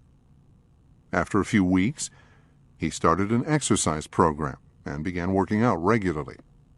Even though it made him feel guilty, he started going to a massage therapist every other week. After 6 months, Todd decided to spend $2,000 to join a singles activity club. He shared with the group that even though he occasionally heard a little voice that said he wasn't worth it, doing so was one of the most affirming things he had ever done. A couple of months later, he reported that he had gone on 2 dates with 2 different women, both of whom seemed to like him just as he was. Breaking Free, Activity 9. Begin with the list above and add good things that you can do for yourself. Put the list up where you will see it, and choose at least one thing per day, and do it for yourself. Affirming self helps nice guys learn to approve of themselves. Positive affirmations can help change the nice guy's core belief about himself. Affirmations replace old, inaccurate messages about the nice guy's worth with new, more realistic ones. When used alone, the effects of affirmations are usually short-lived. This is because these messages are contrary to the oldest, deepest beliefs the nice guy holds about himself. Affirmations are only effective when used along with other processes that help change the nice guy's core beliefs. Spending time alone helps nice guys learn to approve of themselves. Spending extended time alone is an important process in recovering from the nice guy syndrome. When alone, nice guys can discover who they are, what they like about themselves, and what rules they choose to govern their lives. I strongly recommend that nice guys take trips and retreats by themselves to places where no one knows them. In this context, the nice guy has fewer reasons to try to win people's approval, and there is less of a need to try to hide faults and mistakes. While alone, nice guys can reflect on themselves and their life direction. It is also a good time to practice taking responsibility for one's needs. When alone, the recovering nice guy can do what he wants without having to please or compromise. He will go to bed and get up when he wants. He will decide when and what to eat. He will decide where he goes and what he does.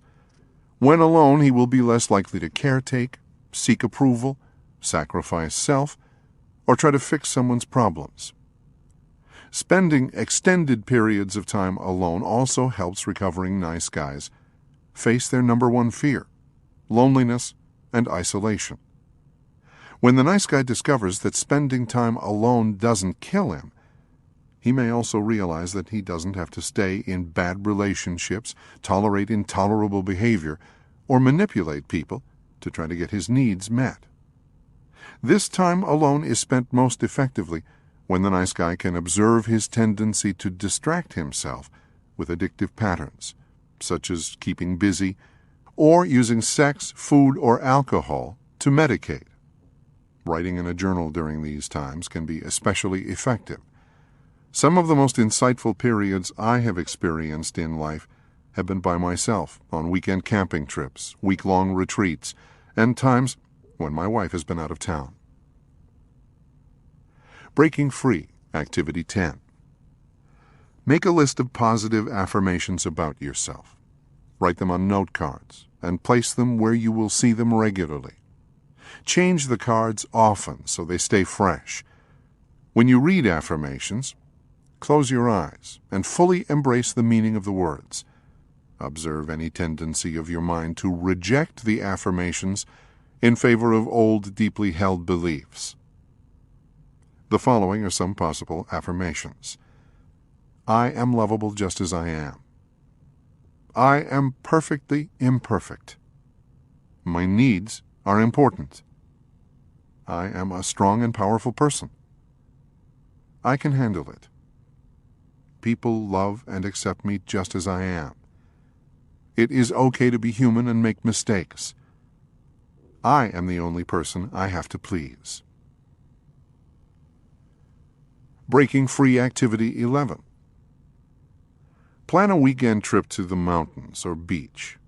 If possible, plan a vacation or retreat for a week or longer by yourself to a place where no one knows you. Visit a foreign country by yourself if at all possible. Use this time as an opportunity for self-observation and reflection. Keep a journal. Practice good self-care. Take along this book and spend time doing the Breaking Free exercises. When you return home, observe how you are different and how long it takes for you to begin returning to familiar patterns. Revealing self helps nice guys learn to approve of themselves. When nice guys try to hide their humanity from others, they reinforce their core belief that they are bad and unlovable.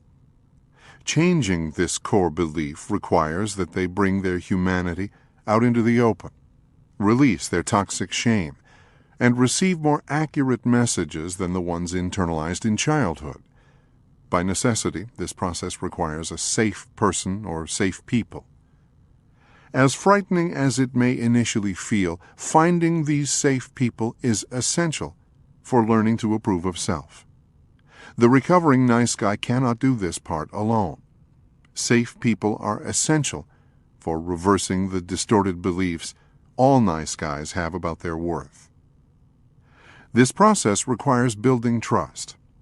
I suggest that the recovering nice guy set a regular time to meet with his safe person or group, and, a little at a time, start revealing himself.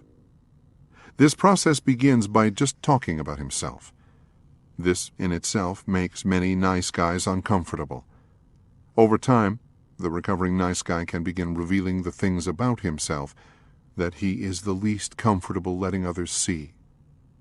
Once trust has been established, he can begin to reveal things about himself that create fear and shame.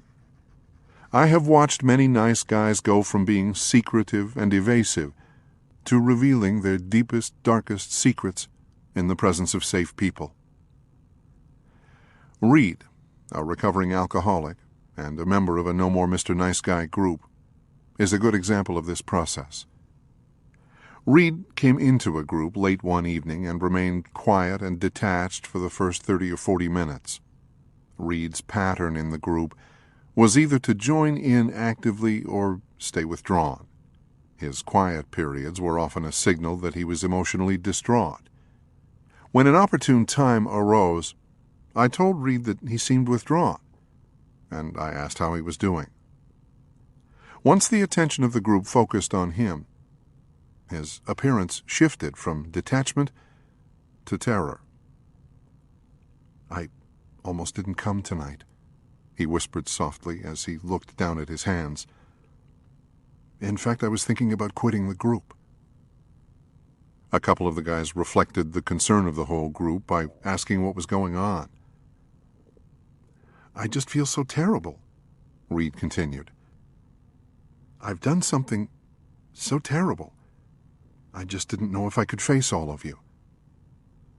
My thoughts began to race as to what he could have done that might cause the group to rise up in judgment against him.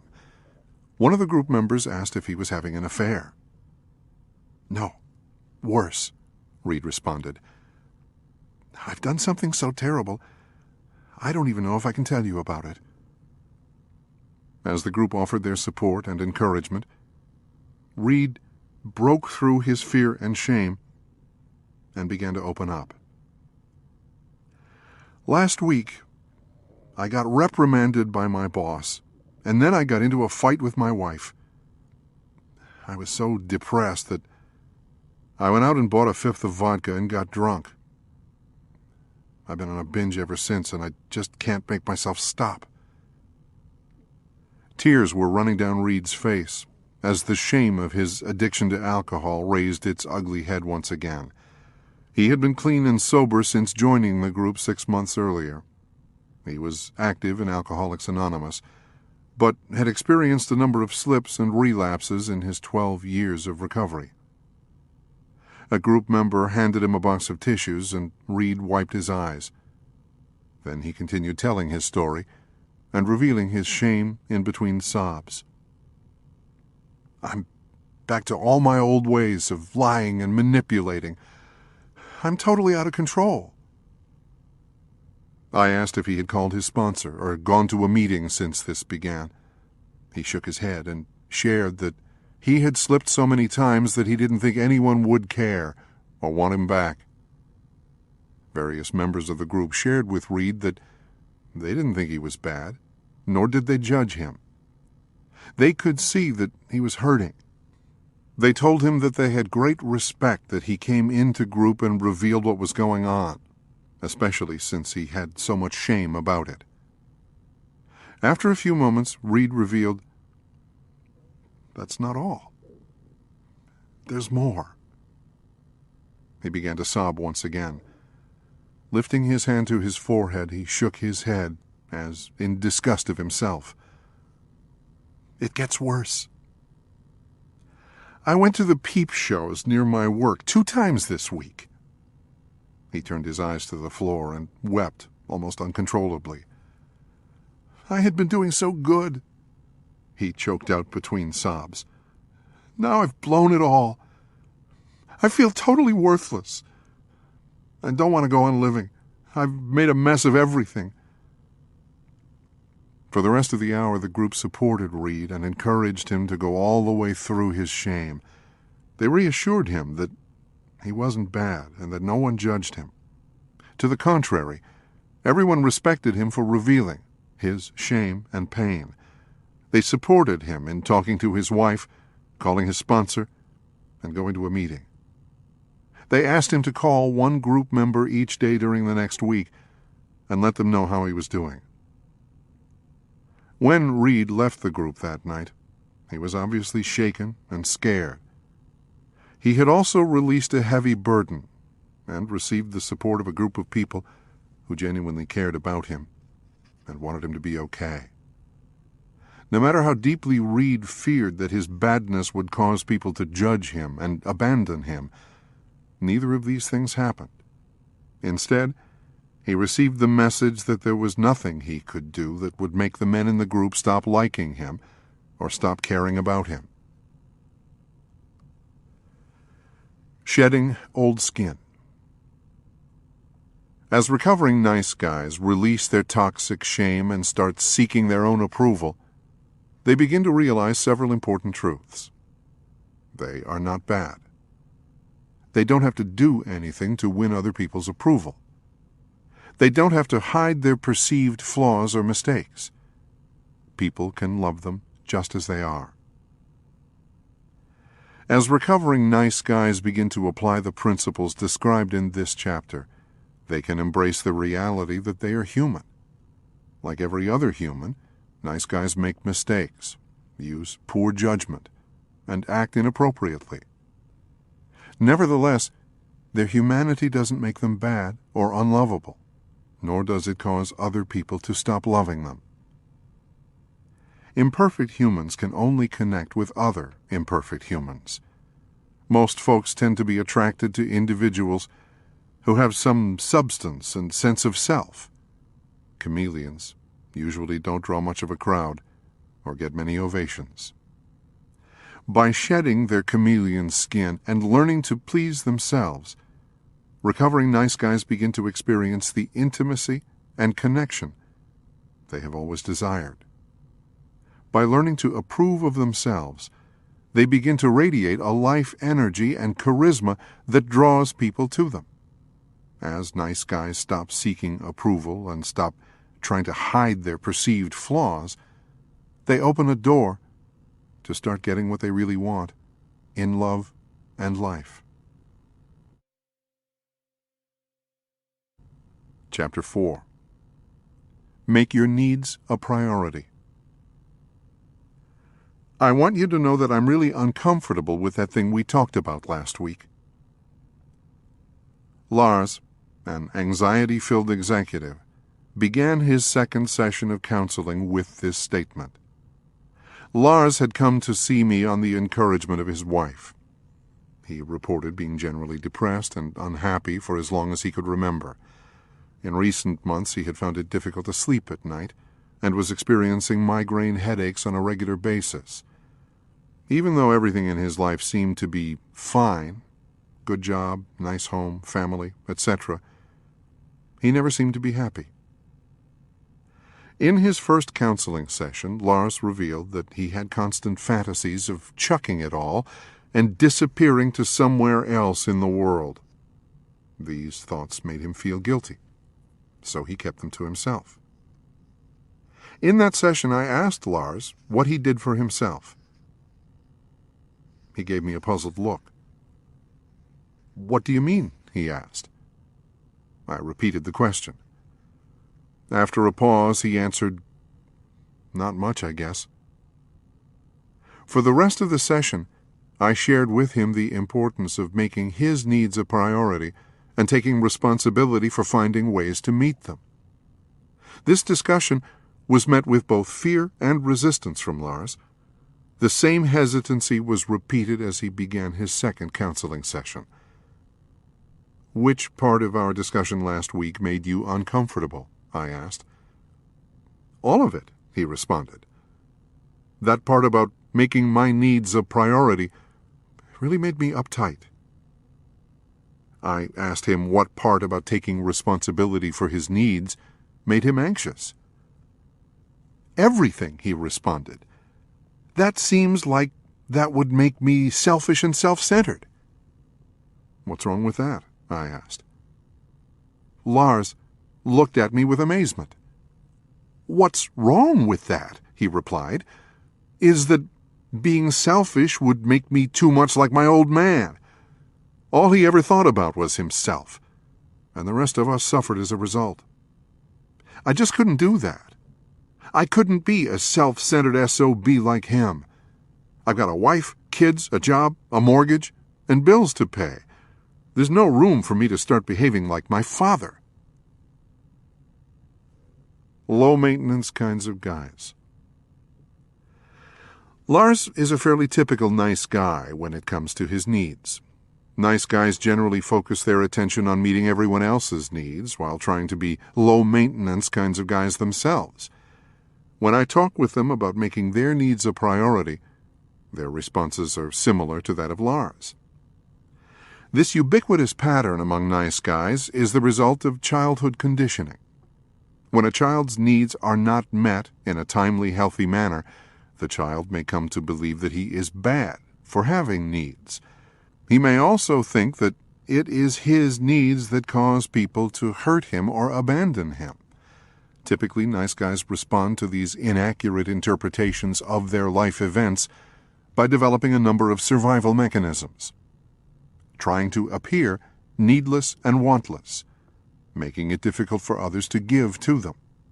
Using covert contracts. Caretaking, focusing attention on other people's needs. While creating an illusion of security in childhood, these survival mechanisms only increased the odds of their needs going unrecognized and unmet. Trying to appear needless and wantless prevents nice guys from getting their needs met. For nice guys, trying to become needless and wantless was a primary way of trying to cope with their childhood abandonment experiences. Since it was when they had the most needs that they felt the most abandoned, they believed it was their needs that drove people away. These helpless little boys concluded that if they could eliminate or hide all of their needs, then no one would abandon them. They also convinced themselves that if they didn't have needs, it wouldn't hurt so bad when the needs weren't met. Not only did they learn early not to expect to get their needs met, but also that their very survival seemed to depend on appearing not to have needs. This created an unsolvable bind. These helpless little boys could not totally repress their needs and stay alive, and they could not meet their needs on their own. The only logical solution was to try to appear to be needless and wantless while trying to get their needs met in indirect and covert ways. As a result of these childhood survival mechanisms, nice guys often believe it is a virtue to have few needs or wants. Beneath this facade of needlessness and wantlessness, all nice guys are actually extremely needy. Consequently, when they go about trying to get their needs met, nice guys are frequently indirect, unclear, manipulative, and controlling. Making it difficult for others to give to them prevents nice guys from getting their needs met. In addition to using ineffective strategies to get their needs met, nice guys are terrible receivers. Since getting their needs met contradicts their childhood paradigms, nice guys are extremely uncomfortable when they actually do get what they want. Though most nice guys have a difficult time grasping this concept, they are terrified of getting what they really want, and will go to extreme measures to make sure they don't. Nice guys carry out this unconscious agenda by connecting with needy or unavailable people, operating from an unspoken agenda, being unclear and indirect, pushing people away, and sabotaging. A good illustration of this dynamic is the way nice guys commonly try to get their sexual needs met. Many of the nice guys I've worked with have expressed a heightened interest in sex, yet they frequently feel frustrated in their attempts to get these needs met. This is usually because their actions pretty much guarantee that they won't get what they believe they want. Nice guys have an uncanny knack of picking partners who, because of childhood sexual abuse or other negative experiences with sex, tend to have a difficult time being sexually expressive. When these partners do make themselves available to be sexual, it is not uncommon for nice guys to do something that further ensures that they don't get their needs met. The nice guy may respond by taking control, rather than letting the sexual experience unfold. He may focus on his partner's sexual needs before she has a chance to pay attention to him. He may start a fight by making a comment about her weight or her past unavailability. All of these strategies pretty much ensure that the nice guy won't have to experience the fear, shame, or anxiety that might get triggered if he actually allowed someone to focus on his needs. Breaking Free, Activity 12. Ask yourself if you believe it is okay to have needs. Do you believe people want to help you meet your needs? Do you believe this world is a place of abundance? Using covered contracts prevents nice guys from getting their needs met. All nice guys are faced with a dilemma. How can they keep the fact that they have needs hidden, but still create situations in which they have some hope of getting their needs met? In order to accomplish this seemingly impossible goal, nice guys utilize covered contracts. These unconscious, unspoken agreements are the primary way that nice guys interact with the world around them. Almost everything a nice guy does represents some manifestation of a covered contract. The nice guy's covered contract is simply this: I will do this, fill in the blank, for you, so that you will do this, fill in the blank, for me. We will both act as if we have no awareness of this contract. Most of us have had the experience of leaning over and whispering in our lover's ear, I love you. We then wait expectantly for our beloved to respond with, I love you too. This is an example of a covered contract in which a person gives to get. Saying, I love you, to hear, I love you too in return, is the basic way nice guys go about trying to get all of their needs met. There is nothing wrong with asking your partner to tell you she loves you, but saying, I love you first to get an I love you too in return is indirect, unclear, and manipulative. As a result of the conditioning they received in their family and society, nice guys believe if they are good, then they should be loved, get their needs met, and have a problem-free life. In reality, the primary paradigm of the nice guy syndrome is nothing more than a big covered contract with life. Caretaking prevents nice guys from getting their needs met. One of the most common ways nice guys use covered contracts to try to meet their needs is through caretaking. Nice guys believe their caretaking is fundamentally loving and is one of the things that makes them good people. In reality, caretaking has nothing to do with being loving or good. Caretaking is an immature and indirect attempt to try to get one's needs met. Caretaking always consists of two parts: focusing on another's problems, needs, or feelings in order to feel valuable, get one's own needs met, or to avoid dealing with one's own problems or feelings. Reese, a graphic designer in his late 20s, is a good example of the extremes to which nice guys caretake in their intimate relationships. Reese, who is gay, lamented in one of his therapy sessions, "Why can't I find a partner who gives as much back to me as I give to him?" He went on to describe how all of his boyfriends seemed to be takers and that he always did all of the giving. Within a period of a year, Reese entered into 3 intense relationships. Each began wonderfully and seemed like the partnership he had been looking for. Each failed because of the same scenario. Reese picked men who needed rescuing or fixing.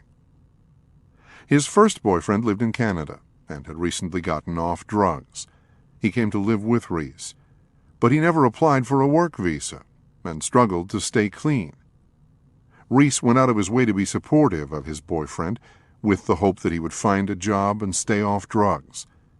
Finally, Reese sent him home to get his life straightened out. Later, he found out from a mutual friend that the reason his boyfriend had never applied for a work visa was because he was HIV positive, something he failed to tell Reese. The next boyfriend was of a different race from Reese and had never come to grips with his homosexuality. His parents and religion kept him in constant conflict. He was never able to commit to the relationship. Nevertheless, Reese went out of his way to be supportive and giving, all with the hopes that his boyfriend would eventually get things straightened out and become available to Reese. The third boyfriend was in the military. He was living on base, some 40 miles from Reese's apartment, and had no car. Reese had to take the initiative in getting together, and would often shuttle his partner around. Because Reese made more money, he always paid when they went out.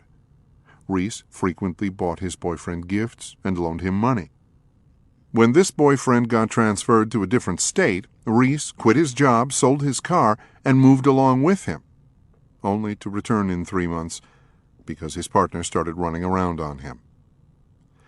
During this 12-month period, while Reese was so busy caretaking the needs and problems of his boyfriends, he gave up his job and alienated most of his friends and family. Reese's caretaking allowed him to stay oblivious to his own self-destructive behaviors while investing tremendous energy in trying to fix others. As is true for most nice guys, no matter how much he gave to others, Reese never felt like he got as much back in return. Breaking Free, Activity 13. Identify at least one covered contract between you and a significant other. What do you give? What do you expect in return? Share this information with the other person. Ask the person how it feels to respond to an unclear agenda.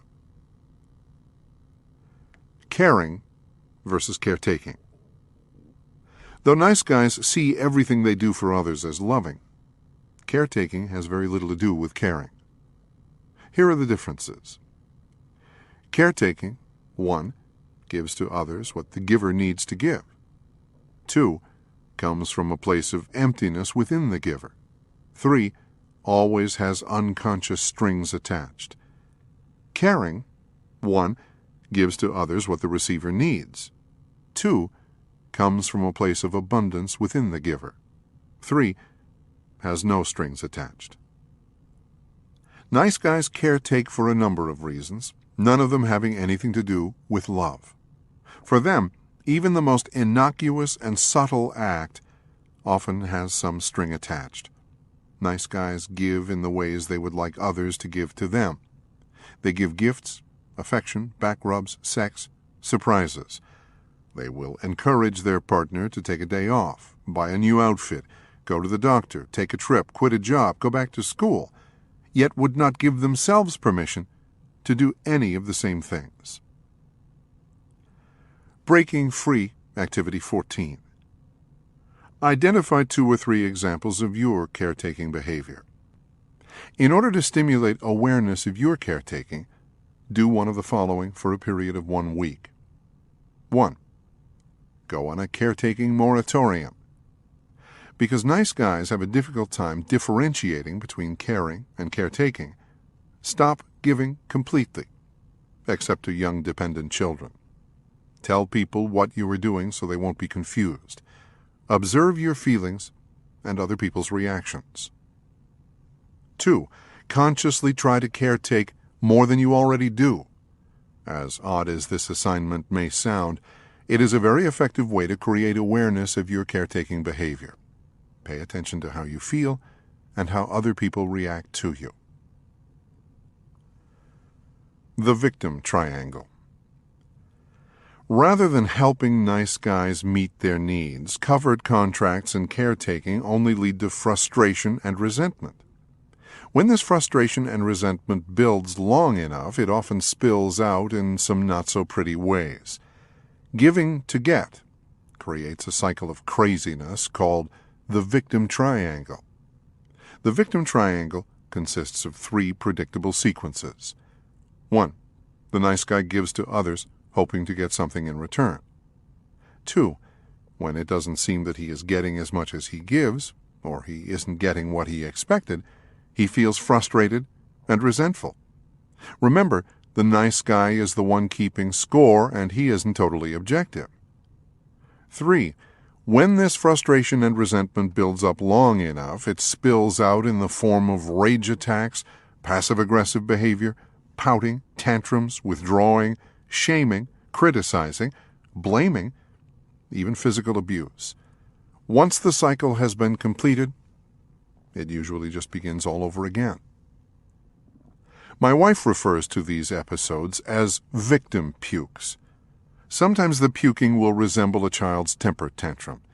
Sometimes the victim puke will take a more passive-aggressive form, in which the nice guy will have an affair or act out in some hidden way. All the while the person doing the puking will feel justified because of the many ways he has been victimized. These victim pukes are one of the primary reasons nice guys aren't always so nice. Shane's relationship with his girlfriend Raquel is a good example of the victim triangle and emotional puking. Shane had Raquel on a pedestal, but deep inside, he believed she could only love him if he was good enough. In order to win her love, he gave her gifts, sent her cards, left phone messages, bought her clothes, planned special surprises, and helped her with her home and children. All of this created a sense of emotional indebtedness for Raquel. She felt like she could never repay Shane for everything he did for her. The truth was she couldn't. Shane was trying to buy her love. Only the contract wasn't clear. In time, the only way she could cope with his pleasing and caretaking was by pushing him away. When this happened, Shane was devastated. He couldn't understand why, if he had fulfilled his end of the contract, Raquel wouldn't keep hers. He didn't think he was that hard to please. The more Shane gave to Raquel, the more resentful he became. He would accuse her of not loving him. They would have tremendous battles in which they would break up, calling each other all kinds of names. Afterward, Shane would feel frightened and remorseful and pursue Raquel and try to fix things, all the while resenting her for not pursuing him and trying to fix things. He would then start caretaking and pleasing again to win her love. The cycle repeated itself over and over again. Breaking Free, Activity 15. It can be difficult to make a direct link between your caretaking behavior and the victim pukes which inevitably follow. Observe the ways you hurt the people you love. Do you make cutting remarks or hurtful jokes? Do you embarrass them in public? Are you frequently late? Do you forget things they've asked you to do? Do you criticize them? Do you withdraw from them or threaten to leave? Do you let frustration build until you blow up at them? Ask the significant others in your life to give you feedback about your caretaking and victim pukes. This information may be hard to hear and may trigger a shame attack, but it is important information for breaking out of the victim triangle. Becoming truly selfish. When I began writing this book, I shared the early drafts with members of my No More Mr. Nice Guy men's groups. On one occasion, a group member stated, "It seems like the whole emphasis of the book is about focusing on oneself. It seems really selfish and self-centered, like the nice guy should just think about himself and not worry about anyone else." Even though I did not set out to write No More Mr. Nice Guy with this theme in mind, this group member's comments contained an important truth that I hadn't been fully conscious of before. Since nice guys learn to sacrifice themselves in order to survive, recovery must center on learning to put themselves first and making their needs a priority. Most nice guys are astonished when I tell them that it is healthy to have needs and that mature people make getting their needs met a priority.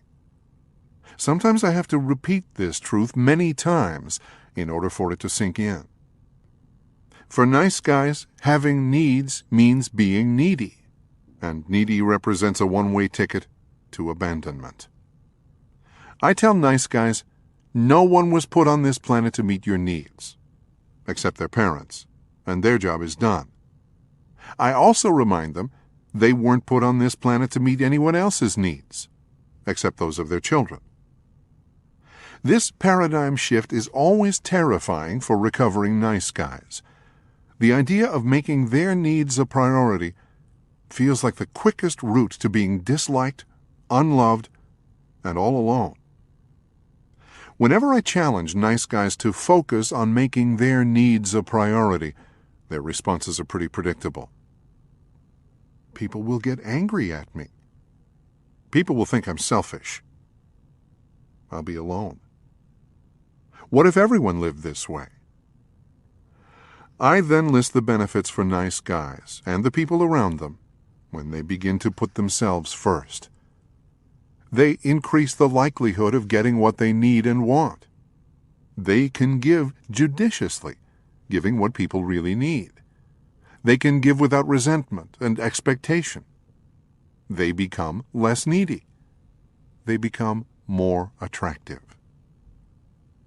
Most nice guys will really like the last benefit on the list. Helpless, whiny, wimpy, and needy are not attractive on a man. Confidence and self-assurance are attractive. Most folks are attracted to men who have a sense of self. Putting the self first doesn't drive people away, it attracts them. Putting the self first is essential for getting what one wants in love and life. Taking responsibility for their own needs helps nice guys get their needs met. In order for nice guys to get their needs met, they must begin to shift their core paradigms. This shift includes coming to believe having needs is part of being human. Mature people make meeting their own needs a priority. They can ask for help in meeting their needs in clear and direct ways. Other people really do want to help them meet their needs.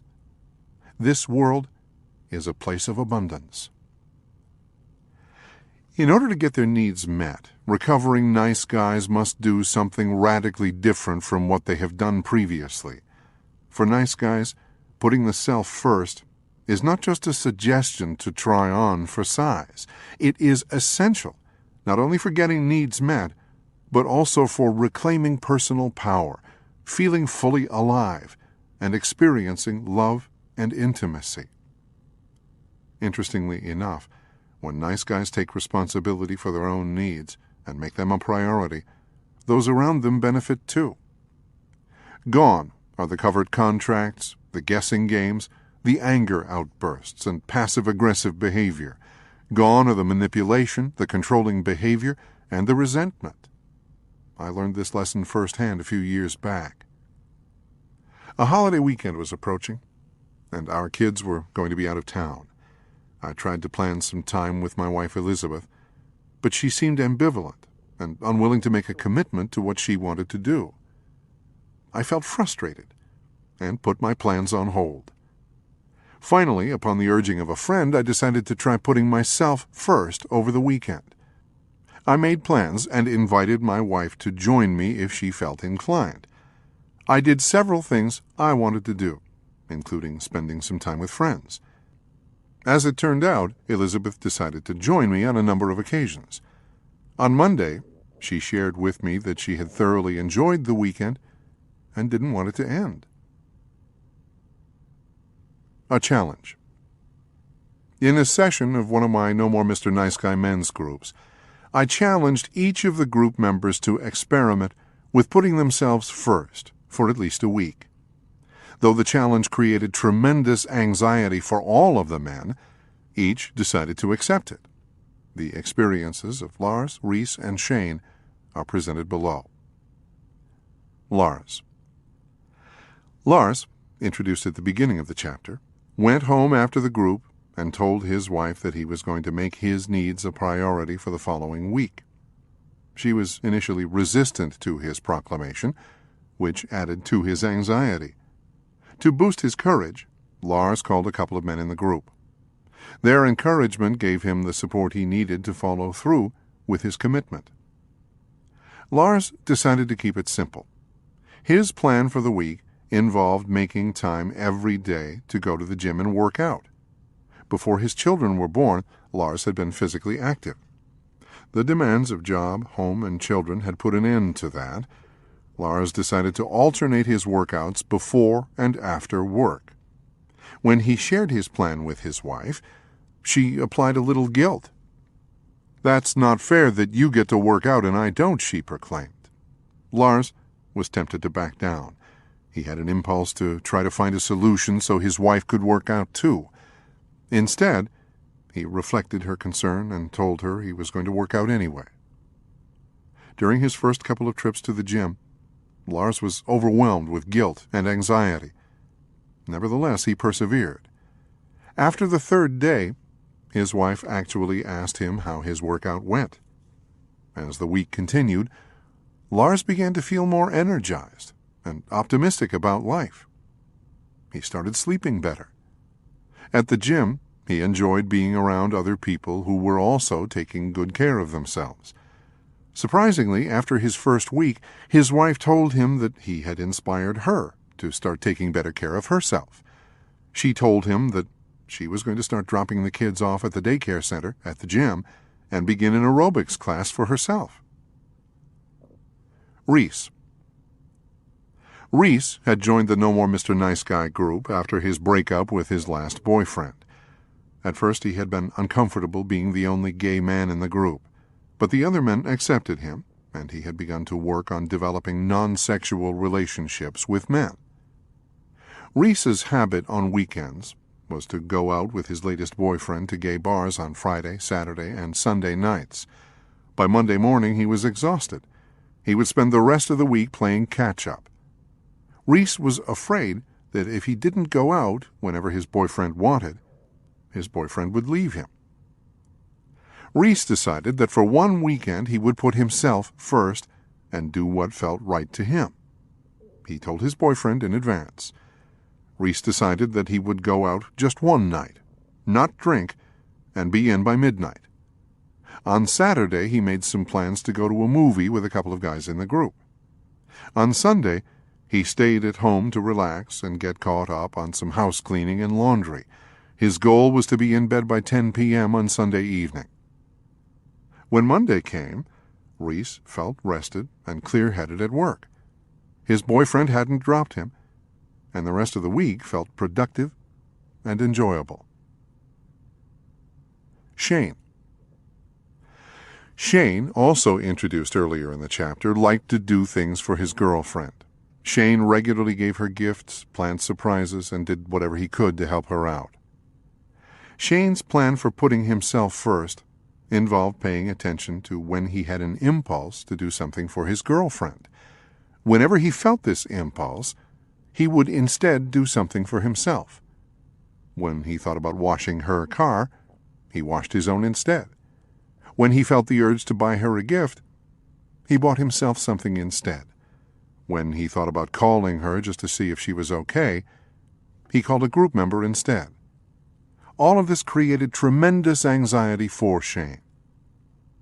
Much to his surprise, at the end of the week, Raquel reported she felt a lot less smothered by Shane and actually looked forward to spending time with him. She even called late one evening after the kids were in bed and invited him over to make love. A couple of weeks later, Shane and Raquel talked about the change in a couple's counseling session. They decided to continue the process. For a period of 6 months, they agreed that Shane would not give any gifts or plan any surprises for Raquel. During the following 6 months, he refrained from giving her birthday, Christmas, and Valentine's cards or gifts. During this time, he focused on taking better care of himself and getting his needs met.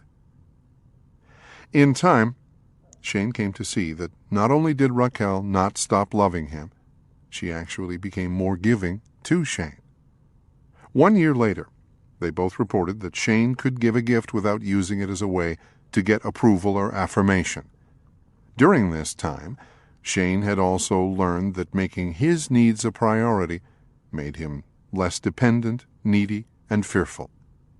Both Shane and Raquel reported enjoying all the changes they had experienced since Shane made the decision to start putting himself first. Making the decision. Nice guys have believed a myth that promises them that if they give up themselves and put others first, they will be loved and get their needs met. There is only one way to change this illogical, non-productive nice guy paradigm. put themselves first. Making the decision to put oneself first is the hardest part. Actually, doing it is relatively easy. When the nice guy puts himself first, there is only one voice to consider, his own. Decisions are now made by one individual rather than by a committee. He no longer has to mind read, predict, or try to please multiple voices with conflicting agendas.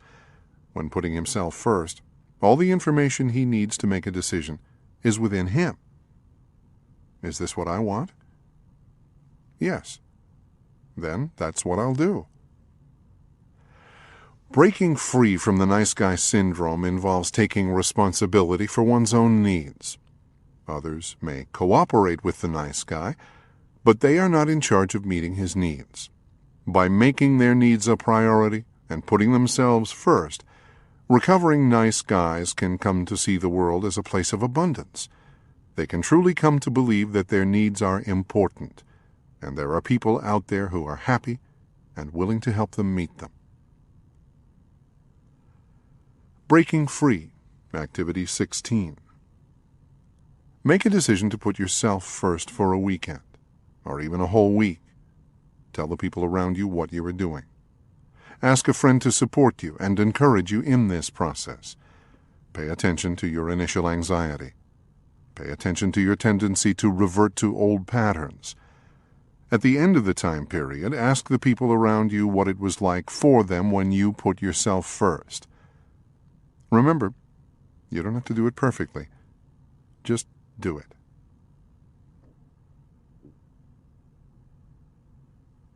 Chapter 5. Reclaim your personal power. One Saturday morning a few years back, my wife Elizabeth and I were engaged in a heated discussion over something I had done. Like many of our arguments, Elizabeth felt helpless to get me to see my denial. At the same time, I felt unjustly persecuted. Finally, when the argument reached an emotional crescendo, Elizabeth shouted in frustration, "You're nothing but a wimp." Elizabeth left the room, and I retreated to the bathroom to dry my eyes. After a few minutes of reflection, Elizabeth knocked on the bathroom door. I assumed she was coming back to take another stab at her wounded prey. Instead, she apologized. "I'm sorry for calling you a wimp. That wasn't fair." "Actually," I responded, wiping a tear away, "it was the most accurate thing you said all morning." Nice guys are wimps. This may not sound like a nice thing to say, but it's true. Nice guys tend to be wimpy victims because their life paradigm and childhood survival mechanisms require them to sacrifice their personal power. As stated in previous chapters, a common denominator for nice guys is that they did not get their needs met in a timely, healthy fashion in childhood.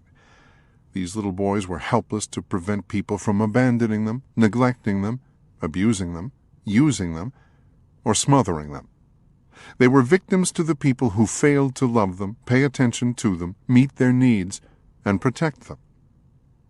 As a result of these childhood experiences, feeling like a victim feels familiar for most nice guys. These men tend to see others as causing the problems they are experiencing in life. As a consequence, they often feel frustrated, helpless, resentful, and rageful. You can see it in their body language. You can hear it in their voices. It's not fair.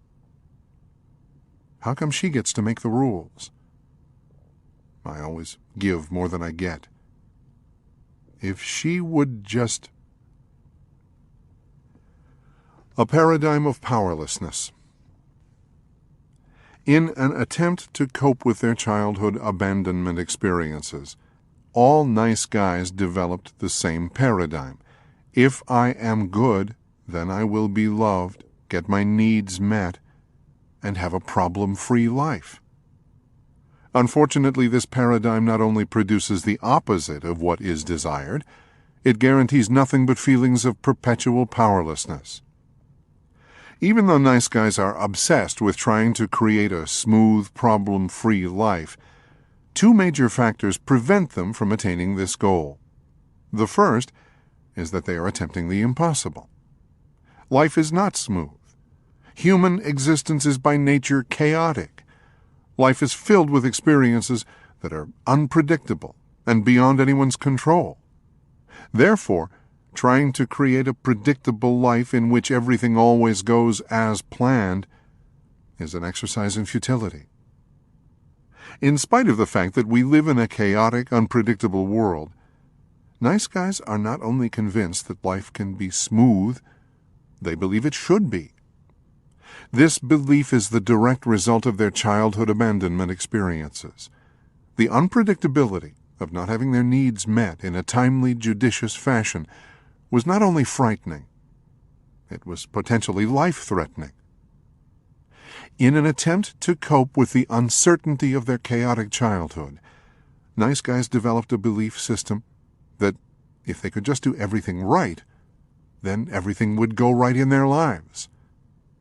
Sometimes these men also developed belief systems that their childhood was ideal and problem-free, the opposite of reality, in order to cope with their abandonment experiences.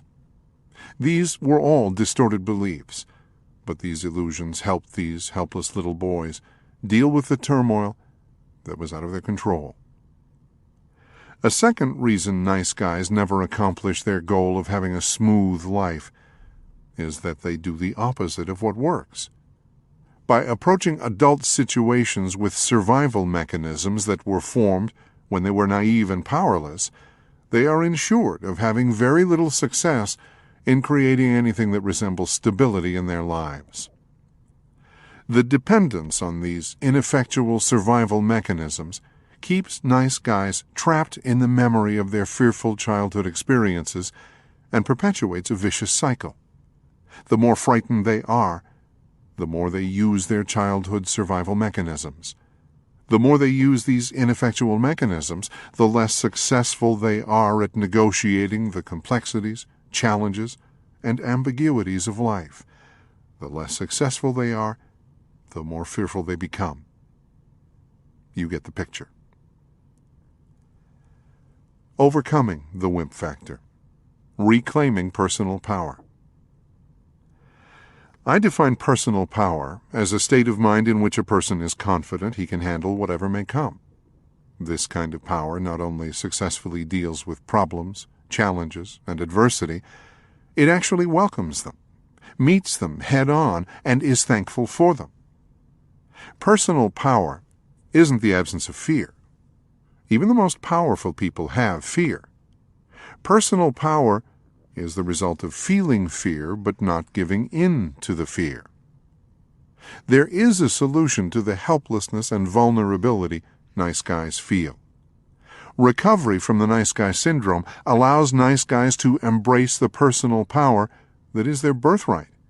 Reclaiming personal power includes surrendering, dwelling in reality, expressing feelings, facing fears, developing integrity, setting boundaries. Breaking free, Activity 17. Look over the following list of ways nice guys try to create a smooth, problem-free life. Write down an example of how you used each coping mechanism in childhood. Then, next to each, give an example of how you use this strategy to try to control your world in adulthood. Note how each of these behaviors keeps you feeling like a powerless victim. Share this information with a safe person. Doing it right. Playing it safe. Anticipating and fixing. Trying not to rock the boat. Being charming and helpful. Never being a moment's problem. Using covered contracts. Controlling and manipulating. Caretaking and pleasing, withholding information, repressing feelings, making sure other people don't have feelings, avoiding problems and difficult situations. Surrendering helps nice guys reclaim their personal power. Ironically, the most important aspect of reclaiming personal power and getting what one wants in love and life is surrender. Surrender doesn't mean giving up. It means letting go of what one can't change and changing what one can. Letting go doesn't mean not caring or not trying. Letting go means letting be. It is like opening up a tightly clenched fist and releasing the tension stored inside. At first, the fingers will want to return to their former clenched position. The hand almost has to be retrained to open up and relax. So it is with learning how to surrender and let go. Surrender allows recovering nice guys to let go and respond to life's complex beauty, rather than trying to control it. Surrender allows these men to see life as a laboratory for learning, growth, and creativity. Surrender allows recovering nice guys to see each life experience as a gift from the universe to stimulate growth, healing, and learning. Instead of asking, "Why is this happening to me?" the recovering nice guy can respond to life's challenges by pondering, "What do I need to learn from this situation?" Gil exemplifies the process of letting go. Gil had reached a crisis point in his relationship with his girlfriend Barb. Gil had originally begun couples counseling with Barb to fix her problem. He claimed that she was depressed, angry all the time, and had no interest in sex. He reported that he constantly walked on eggshells trying to make sure he never did anything to upset her. Gil and Barb were both in their early 50s and had been living together for 8 years. They had discussed marriage, but both felt apprehension due to the unsettled nature of their relationship. After a couple months of couples counseling, Gil began to entertain the idea that all the problems in the relationship might not be about Barb. He began looking at his own caretaking and controlling behavior. He also became aware that he had few outside interests and no male friends. After a couple more months, he joined a No More Mr. Nice Guy men's group. Even as Gil began to look at his own problems and ineffective life patterns, he kept seeking the key for making Barb better. It was a slow process, but Gil began to see that he could not do anything to change Barb, and that he was going to have to focus on himself. As he began to let go and detach from Barb, he felt tremendous anxiety. He had a deep fear that he was going to get in trouble. He also believed that Barb couldn't handle her problems without his help. With the support of the group, Gil surrendered. He came to realize that he would be okay regardless of whether he and Barb made it as a couple. Much to his surprise, their relationship began to improve. As he let go of trying to solve her problems and detached from her moods, Gil found that he had fewer frustrations and resentments. He even began to see Barb as a gift to help him work through his issues with his angry father.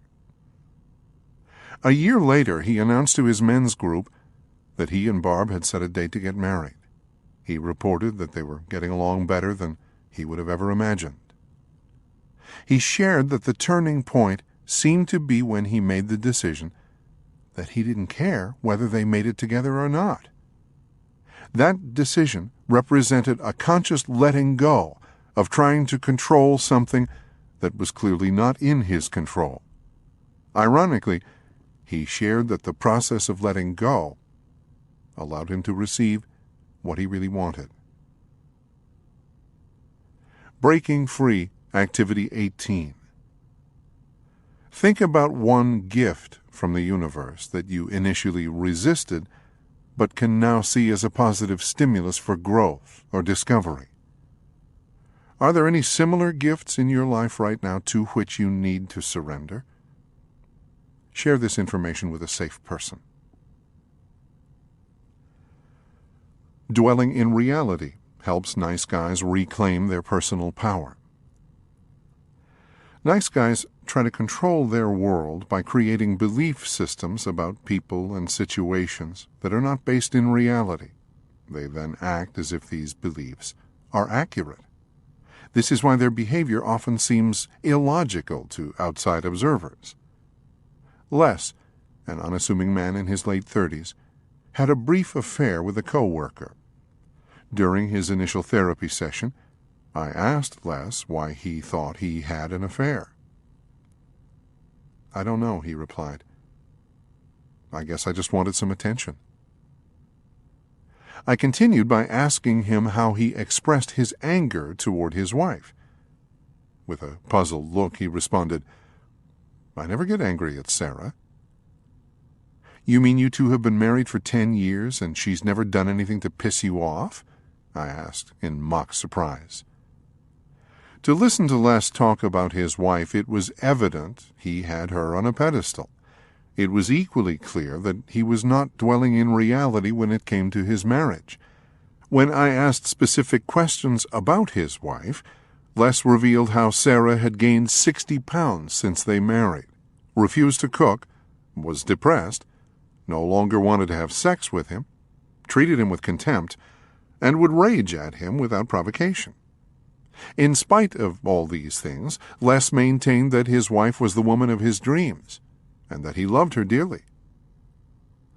Throughout the next few months of therapy, I consistently held up a mirror of reality to Les in regard to his wife and his relationship with her. This was a slow and difficult process.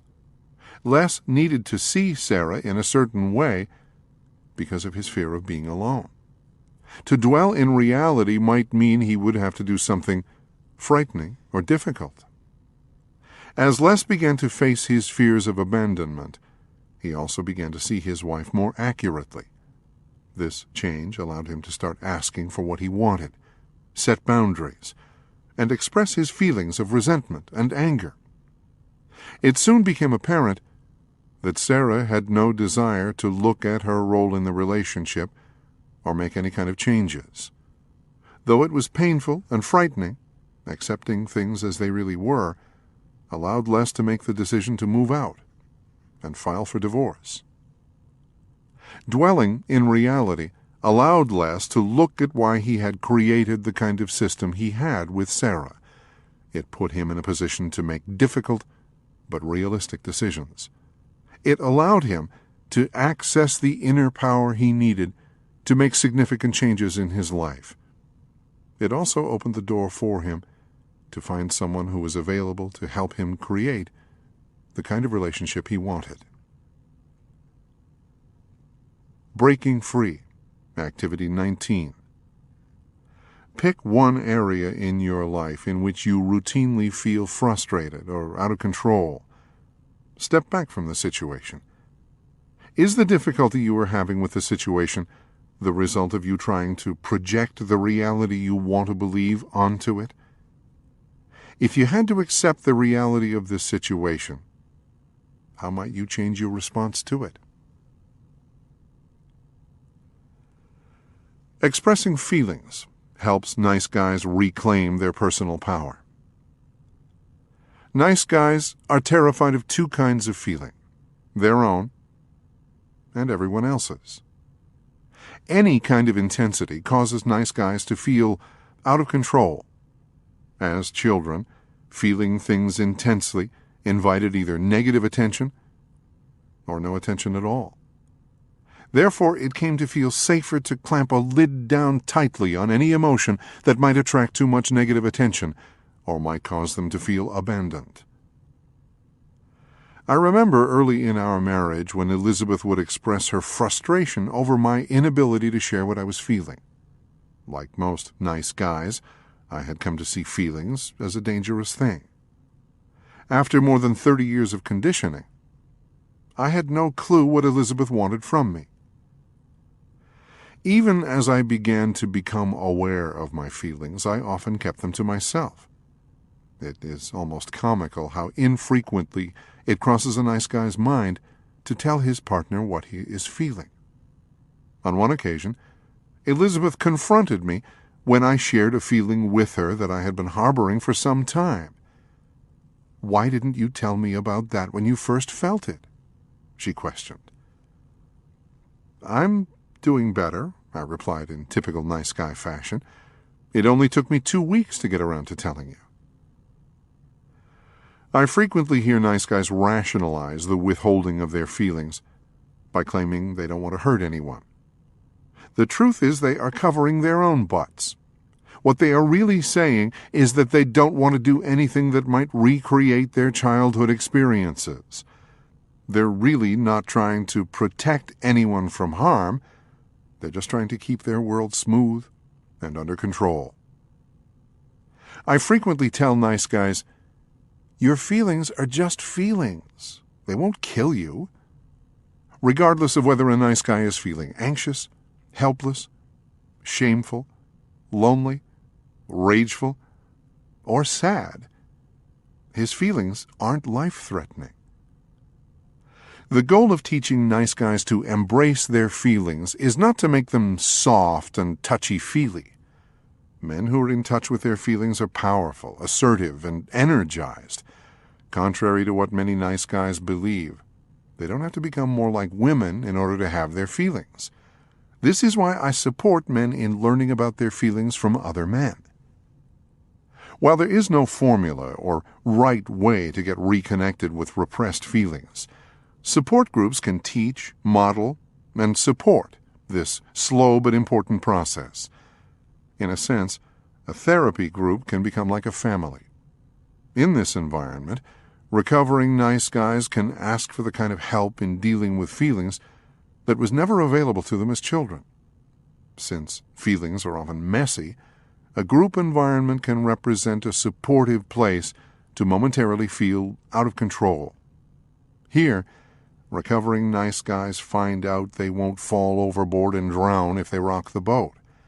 They also learn that they won't shrivel up and die if someone else around them has a feeling. Feelings are an integral part of human existence. By learning the language of feelings, recovering nice guys can begin to let go of a lifetime of unnecessary baggage. As they do, they experience a newfound energy, optimism, intimacy, and zest for life. This reality hit home with me a few years ago in a very unexpected way. Elizabeth came to me one day and revealed that she had backed into a parked car. She felt like a bad little child and waited for me to scold her. Even before I had a chance to respond, she began to put up a wall and withdraw as a way of protecting herself. I got angry, not about the car, but about the manner in which she was pushing me away. I expressed my feelings clearly and directly. Without shaming or attacking, I said, "Stop." With an intensity of emotion that surprised both of us, I let her know that I wasn't pushing her away, and I wasn't going to accept her pushing me away. I told her that I did have feelings about the car, but I had even stronger feelings about how she was acting. I said, "Just let me have my feelings about the car, and then we'll work it out." Later, Elizabeth revealed to me, and several of her friends, how much safer she felt when I had my feelings. She was able to hear that I was upset about the car, but that I didn't think she was bad, and I wasn't going to abandon her. The fact that I had such intensity about not letting her push me away actually made her feel secure and loved. As a result, she felt safe to stay connected to me and hear my feelings about the car. The whole incident brought us closer and has since provided a reference point for the healing power of expressing emotions in powerful and direct ways. Breaking Free, Activity 20. Some guidelines about expressing feelings. Don't focus on the other person. "You are making me mad." Instead, take responsibility for what you are feeling. "I am feeling angry." Don't use feeling words to describe what you are thinking, as in, "I feel like Joe was trying to take advantage of me." Instead, pay attention to what you are experiencing in your body. I'm feeling helpless and frightened. In general, try to begin feeling statements with I rather than you. Try to avoid the crutch of saying, I feel like, as in, I feel like you were being mean to me. Facing fears helps nice guys reclaim their personal power. Fear is a normal part of human experience.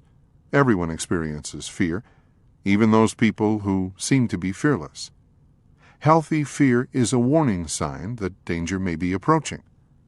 This is different from the fear nice guys experience on a daily basis. For nice guys, fear is recorded at the cellular level. It is a memory of every seemingly life-threatening experience they ever had. It was born of a time of absolute dependency and helplessness. It originated in not having their needs met in a timely, judicious manner. It was fostered by fearful systems that discouraged risk and rewarded conservatism. It was heightened by the reality that life is messy and chaotic, and any kind of change promises a journey into the unknown. I call this kind of fear memory fear. Because of the memory fear created in childhood, nice guys still approach the world as if it is dangerous and overpowering. To cope with these realities, nice guys typically hunker down and play it safe. As a consequence of playing it safe, nice guys experience a lot of needless suffering. Suffering because they avoid new situations. Suffering because they stay with the familiar. Suffering because they procrastinate, avoid, and fail to finish what they start. Suffering because they make a bad situation worse by doing more of what has never worked in the past.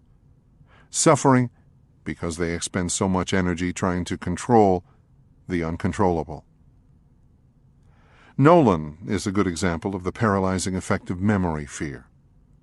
Nolan came to see me on the recommendation of a friend. He had been separated from his wife for a year, but was having a difficult time making a final decision about getting divorced. Nolan frequently told me he was confused. This confusion was mixed with a strong dose of guilt. Nolan constantly weighed all the issues. What if he left his wife, and later realized that it was a mistake? What if he messed up his kids' lives? What if his children never wanted to talk to him again? What if his friends thought he was bad? What if God sent him to hell? As long as Nolan stayed confused about what he should do, he remained paralyzed. When I told Nolan that I didn't think he was confused but that he was afraid, he was initially defensive. He didn't like seeing himself as being fearful. As we explored the memory fear from his childhood, he came to realize that any mistakes he made as a child seemed to have everlasting consequences. He believed the same would be true in his present situation. Behind Nolan's fear of making a decision was the childhood fear that he wouldn't be able to handle whatever happened. Together we brainstormed all the possible consequences of divorcing his wife. Behind each potential consequence was the unconscious belief that he wouldn't be able to handle it. I sent Nolan home with his list of fears, along with a more accurate statement about each. No matter what happened, he would handle it. The following week, Nolan proudly announced that he had contacted an attorney. Even though he felt tremendous fear and anxiety, he found courage in repeating his newfound mantra, "I can handle it." Facing present-day fears is the only way to overcome memory fear. Every time the nice guy confronts a fear, he unconsciously creates a belief that he can handle whatever he is afraid of. This challenges his memory fear. Challenging this memory fear makes the things outside of him seem less threatening. As these things seem less frightening, he feels more confident in confronting them. The more this confidence grows, the less threatening life seems. Breaking free, activity 21. List one fear that has been controlling your life. Once you decide to confront the fear, begin repeating to yourself, I can handle it. No matter what happens, I will handle it. Keep repeating this mantra until you take action and stop feeling fear. Developing integrity helps nice guys reclaim their personal power. Most nice guys pride themselves on being honest and trustworthy. In reality, nice guys are fundamentally dishonest. They have the ability to tell a lie or withhold the truth and still believe the illusion that they are basically honest people. Since dishonesty is a fear-based behavior, telling lies and withholding the truth robs nice guys of their personal power.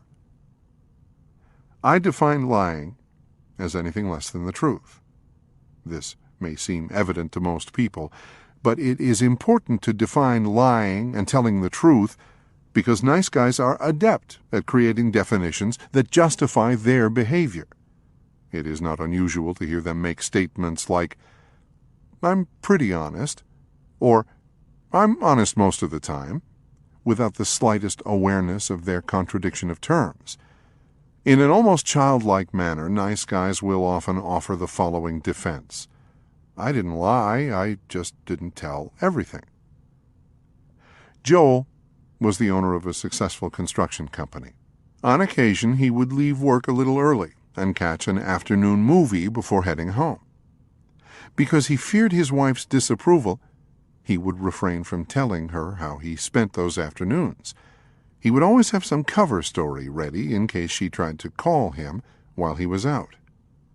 The irony of the situation is that there was absolutely no reason for Joel to lie to his wife. In spite of all the effort Joel put into hiding the truth of his whereabouts, it never crossed his mind that he was lying to himself and to his wife. The bottom line was that Joel's lying perpetuated a fear-based relationship with his wife and robbed him of his personal power. When nice guys are learning to tell the truth, I encourage them to pay attention to the things they least want others to know and what they least want to reveal. These are the things they are most likely to hold back and the things they most need to tell. Sometimes they have to practice telling a certain truth several times until all of these pieces of information get told. Sometimes, after telling the truth, nice guys will report that it was a mistake because someone reacted with anger. Telling the truth is not a magic formula for having a smooth life, but living a life of integrity is actually easier than living one built around deceit and distortion. Developing integrity is an essential part of recovery from the nice guy syndrome. My definition of integrity is about deciding what feels right and doing it. The alternative is using the committee approach. This method of decision-making and acting is based on trying to guess what everyone else would think is right. Following this committee approach is the quickest path to confusion, fear, powerlessness, and dishonesty. When applying the definition above, there are two ways to be out of integrity, but only one way to be in it.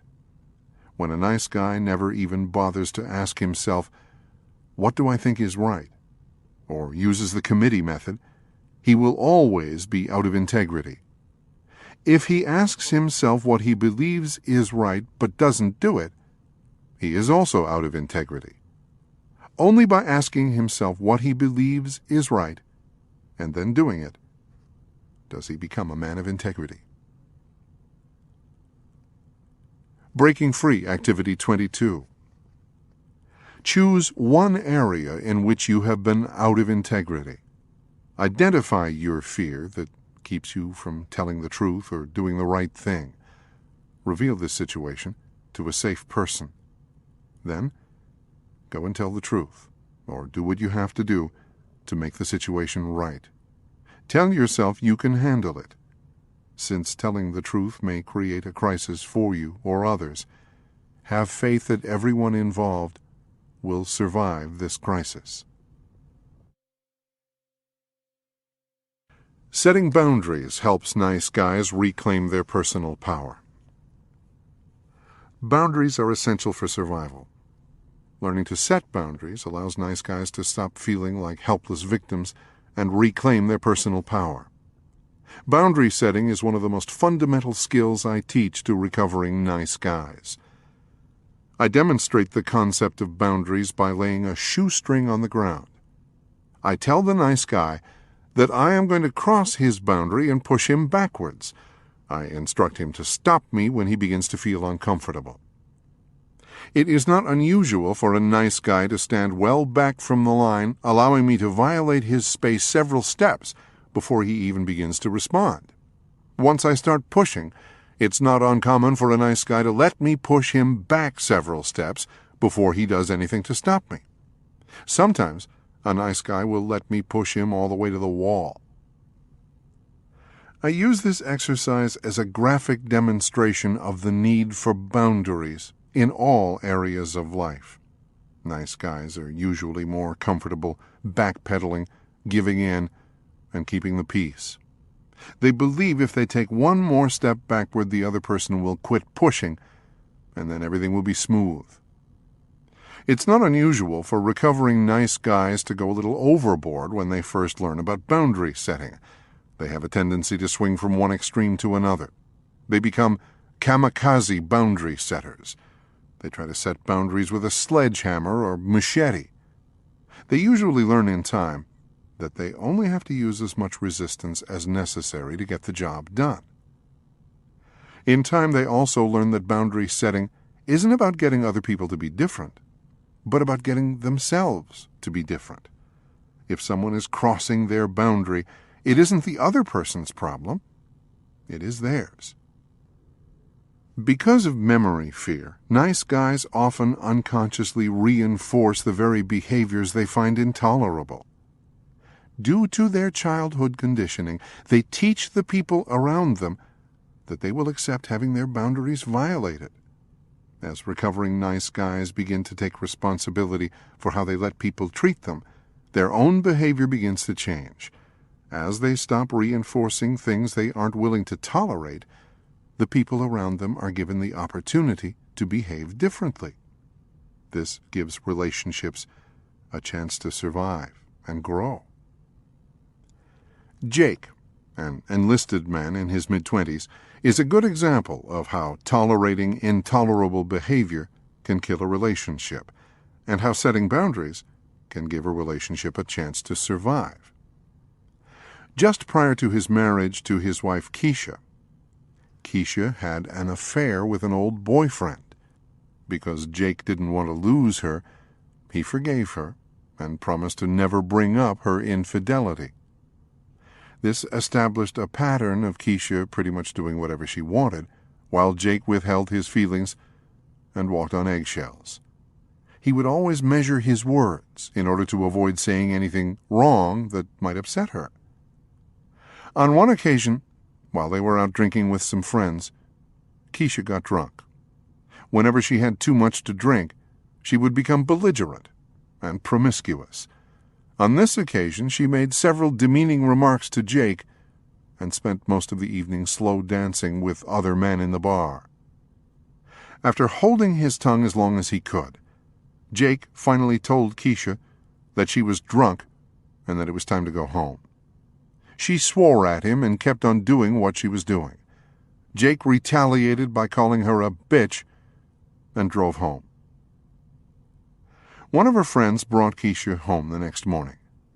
For the rest of the day, she gave Jake the silent treatment. He tried to hold out, but after a few hours of misery, he apologized for calling her a bitch. Later that week, he somewhat reluctantly talked about the episode in his No More Mr. Nice Guy group. The group members lovingly confronted him. They pointed out how his willingness to tolerate his wife's intolerable behavior gave her license to act in any way she pleased. They told Jake that the problem was not Keisha, it was him. Until Jake changed, His wife would have no incentive to change. By not setting boundaries, he was robbing his marriage of the opportunity to become what it could be. The next day, Jake confronted his wife. He acknowledged his role in their situation. He told her that he was no longer going to tolerate intolerable behavior. He told her his boundaries. He would no longer tolerate Keisha dancing or flirting with other men. He would not tolerate her demeaning him in front of their friends. He told her that if she wanted to stay married to him, she had to go to treatment for her drinking problem. Keisha responded by telling Jake that no one was going to tell her what to do. She packed a bag and moved out that night to a friend's house. Even though Jake was miserable for the next few days, he resisted the temptation to call her and beg her to come back. Instead, he called some guys in the group. 3 nights later, Keisha called and said she wanted to talk. She came over and told Jake that even though she initially wanted to tell him to go to hell, she knew he was right. For the first time in their marriage, she said she felt respect for him. She said she wanted to save their marriage and was willing to do whatever it took to make it work. The following week, Keisha entered treatment. Breaking Free, Activity 23. Before you can start setting boundaries, you have to become aware of how much you back up from your line to avoid conflict or to keep the peace. For the next week, observe yourself. Do you say yes when you would rather say no? Do you agree to do something to avoid conflict? Do you avoid doing something because someone might get upset at you? Do you tolerate an intolerable situation, hoping that it will just go away? Write these observations down and share them with a safe person. Take a walk on the wild side. There is no key to a smooth life. Being good or doing it right doesn't insulate nice guys from the chaotic, ever-changing realities of life. All the nice guy paradigm does is create wimpy men who allow bullies to kick sand in their face or shame them for loading the dishwasher wrong. As recovering nice guys begin to surrender, dwell in reality, express their feelings, face their fears, develop integrity, and set boundaries, they access a power that allows them to welcome and embrace the challenges and gifts of life. Life isn't a merry-go-round. It's a roller coaster. As they reclaim personal power, recovering nice guys can experience the world in all of its serendipitous beauty. Life won't always be smooth. It may not always be pretty. But it will be an adventure, one not to be missed.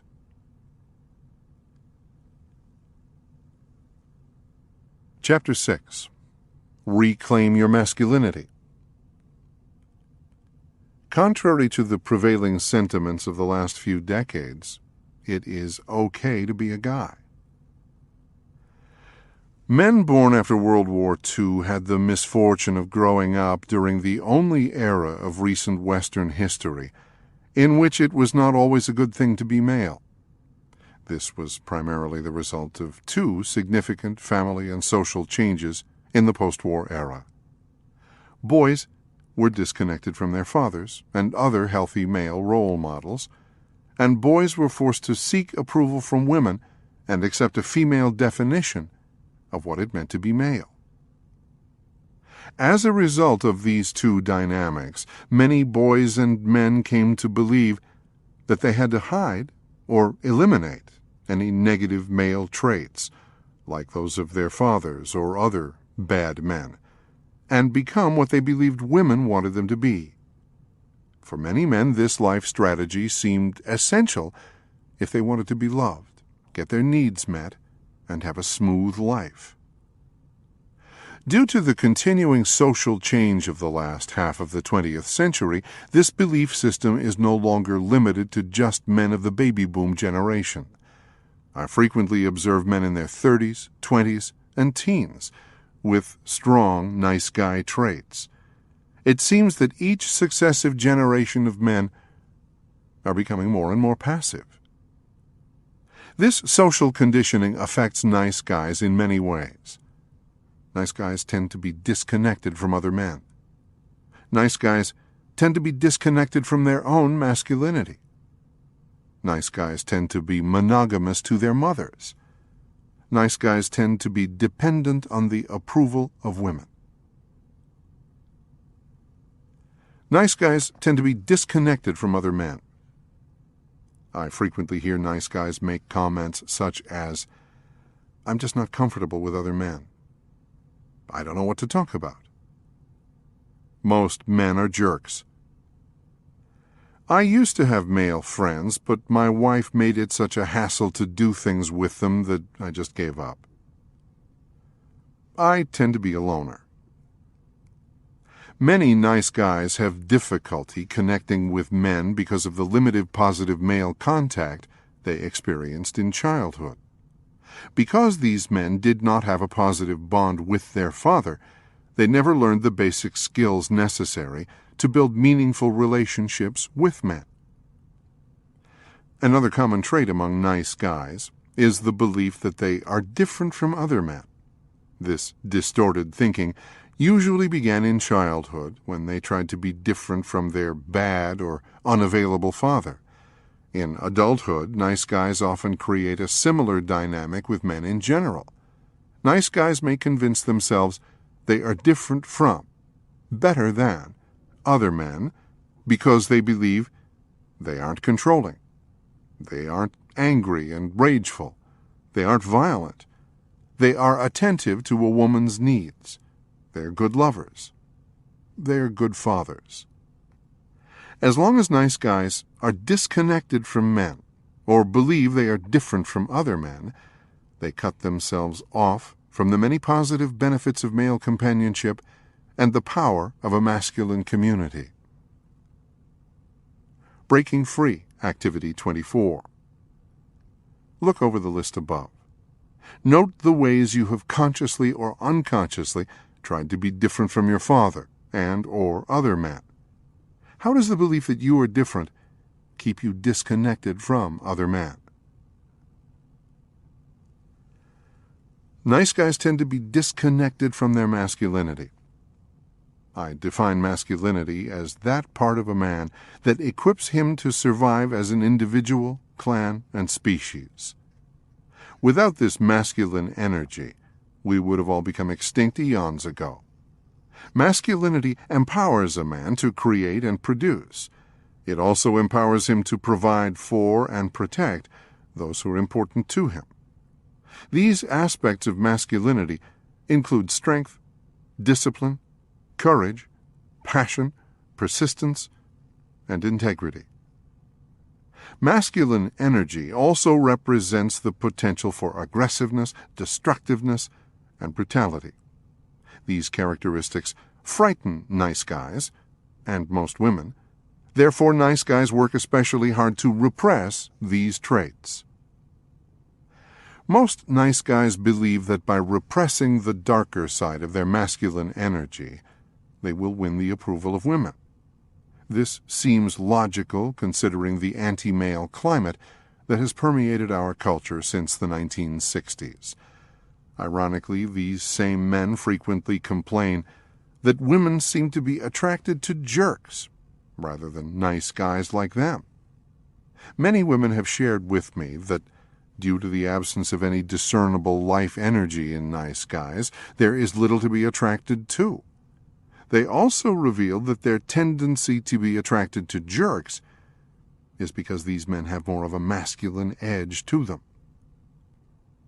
As nice guys try to avoid the dark side of their masculinity, they also repress many other aspects of this male energy force.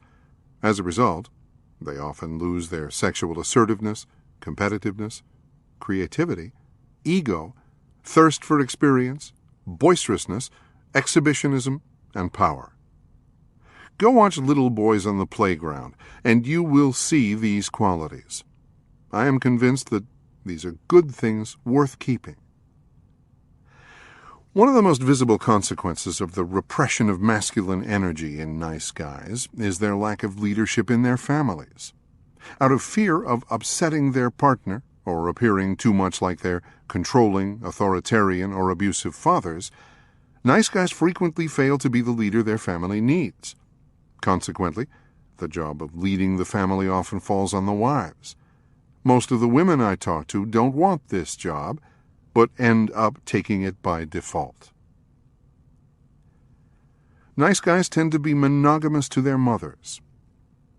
Becoming and remaining monogamous to their mothers is a common pattern for nice guys. This unconscious bond is the result of a normal childhood developmental phenomenon gone amok. Let me explain. All little boys naturally fall in love with their mother and desire to have her all to themselves. Healthy mothers and fathers help their sons successfully move through this normal developmental stage. As they do, the young boy individuates from his mother, bonds with men, and becomes available for an intimate relationship with another woman in adulthood. Each parent plays a significant role in facilitating this healthy transition. First, the mother must know how to give enough to meet the child's needs without creating dependency. She must also know how to get her own needs met, so she is not tempted to use her son to fill the void. Second, the father must be present and have a healthy bond with his son. This connection helps the little boy move from the cozy lap of his mother to the challenging world of men. As stated above, most nice guys do not report having had a close relationship with their father in childhood. As a result, many nice guys were forced into an unhealthy bond with their mother. This bond might have formed if they had to please an angry, critical, or controlling mother. More often than not, the bond was the result of being forced to take care of a needy, dependent, or smothering mother. Without a supportive father, these boys had to negotiate an impossible situation on their own. Both childhood situations, trying to please an angry or controlling mother, or becoming mother's little partner, created a dynamic in which nice guys unconsciously became monogamous to their mothers and did not individuate in a healthy way. When a nice guy has been conditioned to be monogamous to his mother in childhood, his adult partner will know at some level that he is not really available. The partner may not consciously connect this to his bond with his mother, but she knows something is missing. Anita, a woman in her late 50s, was married to a man who was monogamous to his mother. I met Anita when she called and made an appointment for individual counseling. She believed her husband was having an affair, and she wanted some advice. As we began our session, she sat down on the couch and smiled nervously. "I feel so foolish coming here, but I just don't know who to talk to. I feel crazy because I think my husband is having an affair with his secretary. He denies it, but I know something is going on. There's just too much evidence." Anita's smile disappeared and was replaced with a look of grief. She took a tissue and dabbed the corner of her eye. "Dutton, that's my husband, has been through so much lately. He's under a lot of pressure at work. Things have been tight financially, and his mother died last year. He was really close to her, and I think it was really hard on him." Anita told of her suspicions of her husband's infidelity, but then came back to the subject of his mother again. "If I didn't know better, I'd say his infatuation with his secretary began right after his mother died. It's like he needed something to fill a hole in his life. I always liked his mother. She was a nice lady.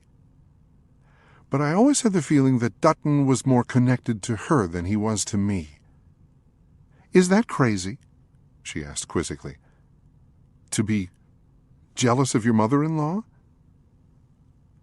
I encouraged Anita to tell me more about Dutton's family.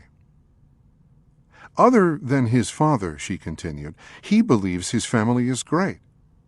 That's because of his mother, of course. She was a real saint. His father was extremely harsh with the kids. Their mom was the one they turned to for nurturing. She was really good at listening and being there for them. Anita seemed relieved to be able to talk about something besides her suspicions of her husband.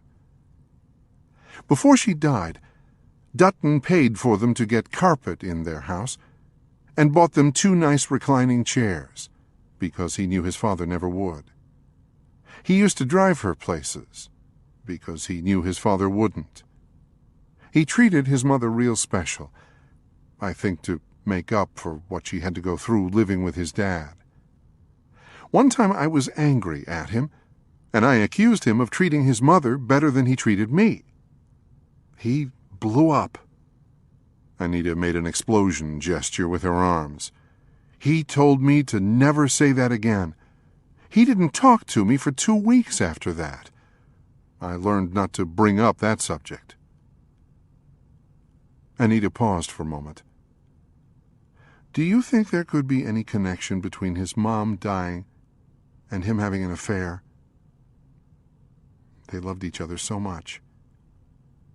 Maybe his secretary fills that void. Does that sound crazy to you? Nice guys tend to seek the approval of women.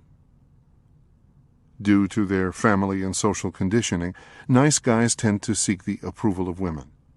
Even as they are trying to become what they believe women want them to be and doing what they believe women want them to do, nice guys tend to experience tremendous frustration in gaining the approval they so intensely desire.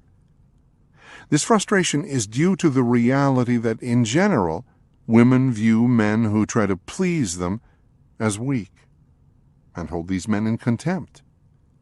Most women do not want a man who tries to please them. They want a man who knows how to please himself. Women consistently share with me that they don't want a passive, pleasing wimp. They want a man, someone with his balls still intact. Getting your testicles back. Avoiding relationships with men and seeking the approval of women prevents nice guys from getting what they really want in love and life. In order to reverse the effects of the nice guy syndrome, nice guys have to reclaim their masculinity. The process involves believing that it really is a good thing to be a man and embracing all of their masculine traits. Reclaiming one's masculinity involves connecting with other men, getting strong, finding healthy male role models, re-examining one's relationship with one's father. Connecting with men helps nice guys reclaim their masculinity. Connecting with men is essential for reclaiming masculinity. Building relationships with men requires a conscious effort. This process begins with a commitment to develop male friendships. In order to do this, recovering nice guys must be willing to make the time, take risks, and be vulnerable. For most nice guys, time seems to be a big factor that keeps them disconnected from men. It takes time to talk with a neighbor, call up a friend, or go to a ball game. Since many nice guys are enmeshed with their wives, families, or work, this means taking time away from these things. Connecting with men involves doing guy things with guys. There is no right way to do this, but it can include joining a team, going to sporting events, joining a prayer or discussion group, having a poker night, doing volunteer work, going fishing, going for a run, or just hanging out. Alan is an example of what can happen when a recovering nice guy makes the decision to connect with men. Alan had a difficult time doing things for himself, especially with other men. When he made a conscious effort to begin addressing this issue, he had to first take a look at what kept him disconnected from men, and what he could do to start changing the pattern. One of the first things Alan did was to join a men's therapy group. Even then, it took more than a year before he began doing things with the men outside of the group. As he did, these men were able to give him feedback about his defense mechanisms that kept him isolated. These men also supported him in changing the ways he related to his wife. Alan also joined a health club, where he started playing volleyball and racquetball with other men. Later, he took the lead in starting up a softball team. At first, it was difficult to take time out just for himself, especially when it meant being away from his family. It took a few years, but Alan now has a couple of close male friends, as well as several other guys he sees on a regular basis. He even takes a yearly road trip with friends across the country for a weekend of golf. He looks at these trips with the guys as one of the highlights of his year. Both Alan and his wife Marie believe Alan's conscious decision to connect with men saved their marriage. Alan had made his wife his emotional center. His life revolved around trying to please her and make her happy. Due to his ineffective covered contracts, Alan never believed Marie gave as much to him as he gave to her. As a result, he was often resentful and passive-aggressive. When Alan began to get his emotional and social needs met with men, it took a lot of pressure off his wife. As Alan reclaimed his masculine energy, he also began to look more attractive to Marie. Even though it was initially difficult to tell her that he was going to spend time with his friends, she respected him when he did. This newfound respect rekindled the feelings she had first felt toward Alan early in their relationship. As Alan found out, there are numerous benefits from developing male relationships. Perhaps one of the most significant benefits for nice guys is that it improves their relationships with women. I consistently tell nice guys the best thing you can do for your relationship with your girlfriend or wife is to have male friends. As they get many of their emotional needs met with men, recovering nice guys become less dependent, needy, manipulative, and resentful in their relationships with women. Developing male relationships makes recovering nice guys less susceptible to seeking women's approval or allowing themselves to be defined by the opposite sex. If the nice guy's girlfriend or wife is angry at him or thinks he is a jerk, he can take comfort in knowing his buddies think he is okay. He is therefore less likely to resort to peacekeeping or fixing to try to keep his partner happy. Friendships with men have the potential for tremendous depth and intimacy because there is no sexual agenda. A nice guy will frequently avoid doing anything that might upset his partner and cause her to not want to have sex with him. With men, recovering nice guys don't feel like they have to please, placate, lie, caretake, or sacrifice like they believe they have to do with women. Not having a sexual agenda removes the fear and dysfunctional dances so common for nice guys in their relationships with the opposite sex. Breaking the monogamous bond to mom. Developing male relationships helps undo a nice guy's monogamous bond with his mother. Little boys get pulled into unhealthy relationships with their mothers only when their fathers allow it. The solution to reversing this dynamic is creating healthy relationships with men. When my daughter Jamie was 18, she had a boyfriend who had been conditioned to be monogamous to his mother. The boy's father frequently traveled for his job, was emotionally unavailable, rigid, and demanding. The boy's mother smothered her son and made him her emotional partner. On several occasions, Jamie felt as if she were competing with her boyfriend's mother for his attention and affection. Unfortunately, Since the mother had first dibs on him, she usually won. It felt strange to Jamie to be jealous of and in competition with her boyfriend's mother. Nevertheless, she passed the situation off as just a case of her boyfriend and his mother having a very close relationship. One Friday night, Jamie and I went out for dinner. While we ate, she shared her frustrations of having to compete with her boyfriend's mother, especially now that he had joined the Marines and was away at boot camp. I empathized with my daughter and shared the facts of life with her. "Your boyfriend is a classic nice guy," I told her. "He has been conditioned to be monogamous to his mother. Unfortunately, that means that he will never be able to bond completely with you. Something will always get in the way. You may be tempted to focus on that thing as if it is the problem, but the real problem is his relationship with his mother." Jamie wasn't thrilled with what I told her, but for an 18-year-old, she was pretty intuitive and knew what I was saying was true. She even shared a few examples of the ways she had already seen this happen. "Is there any hope?" Jamie asked. "Can he ever break free from his mother and become available for me?" "Yes," I said, "there is one hope. He has to learn to connect with men in ways that he couldn't with his father." I told her, "I think it is a good thing that he is in the Marines and connecting with men. You can support that too. If you two continue dating, or even marry, encourage his relationships with men. They are the one hope you have of him breaking his monogamous bond with his mother." A month or so later, Jamie flew down to San Diego with her boyfriend's parents to attend his graduation from boot camp.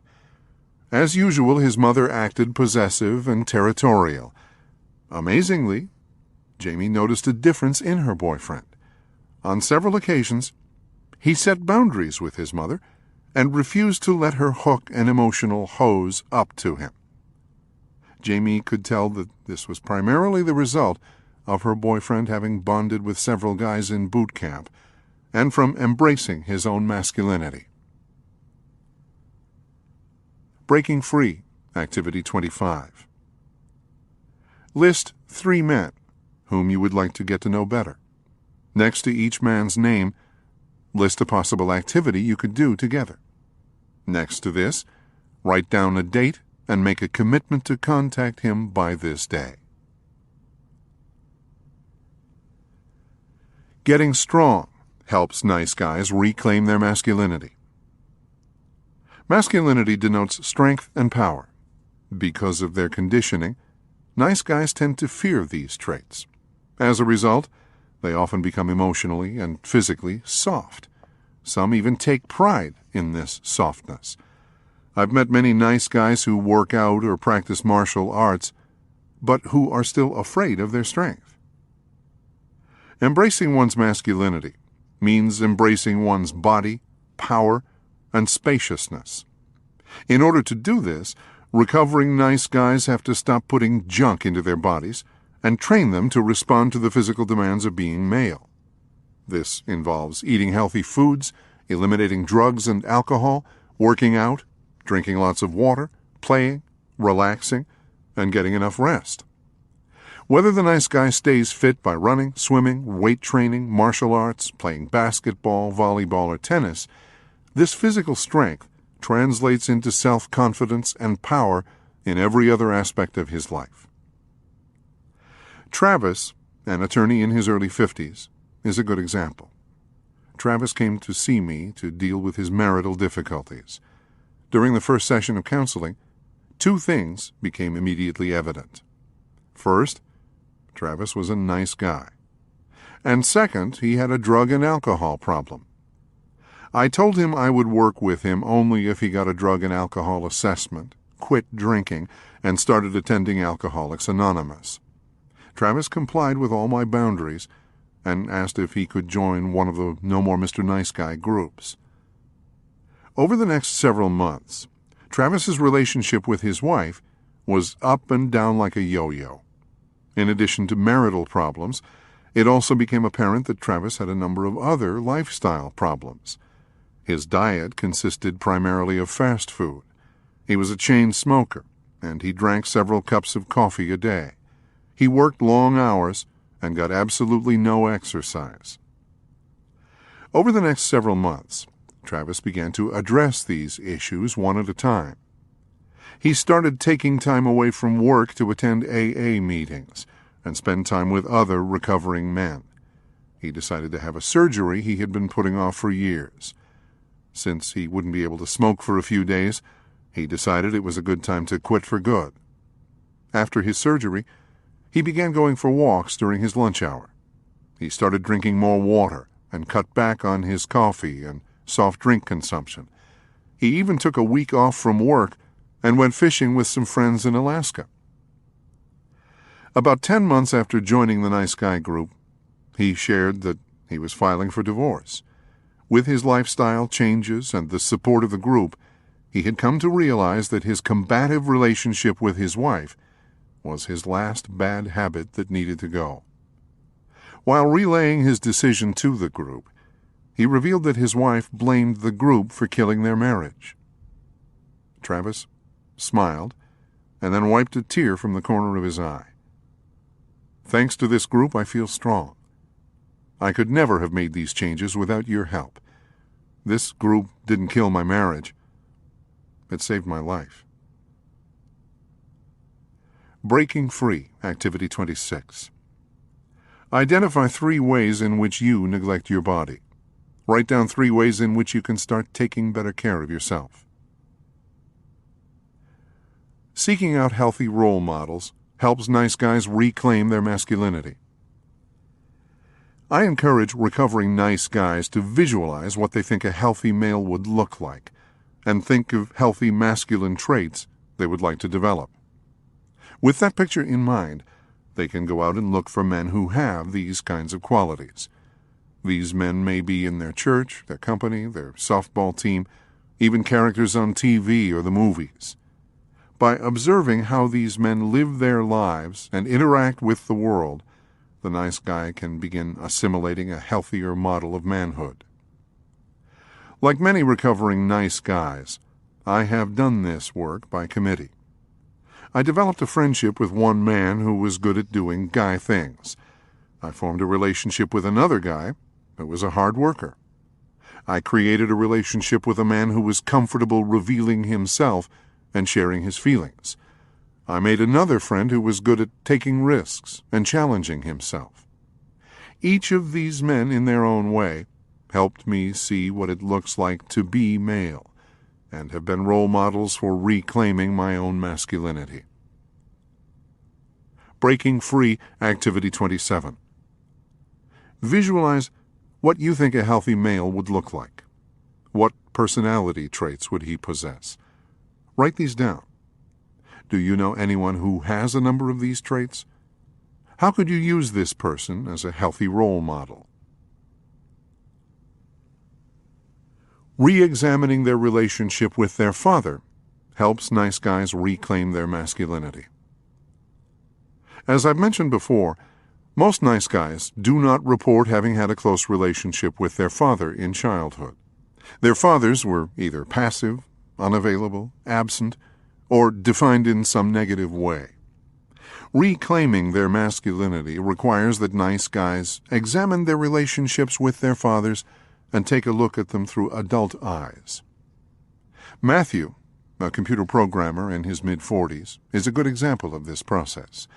On one occasion, in a No More Mr. Nice Guy group, Matthew stated that he had no intention of attending his father's funeral when he should die. Months later, after exploring his relationship with his father in the group, he decided to call and confront his dad when he didn't get invited to a family function.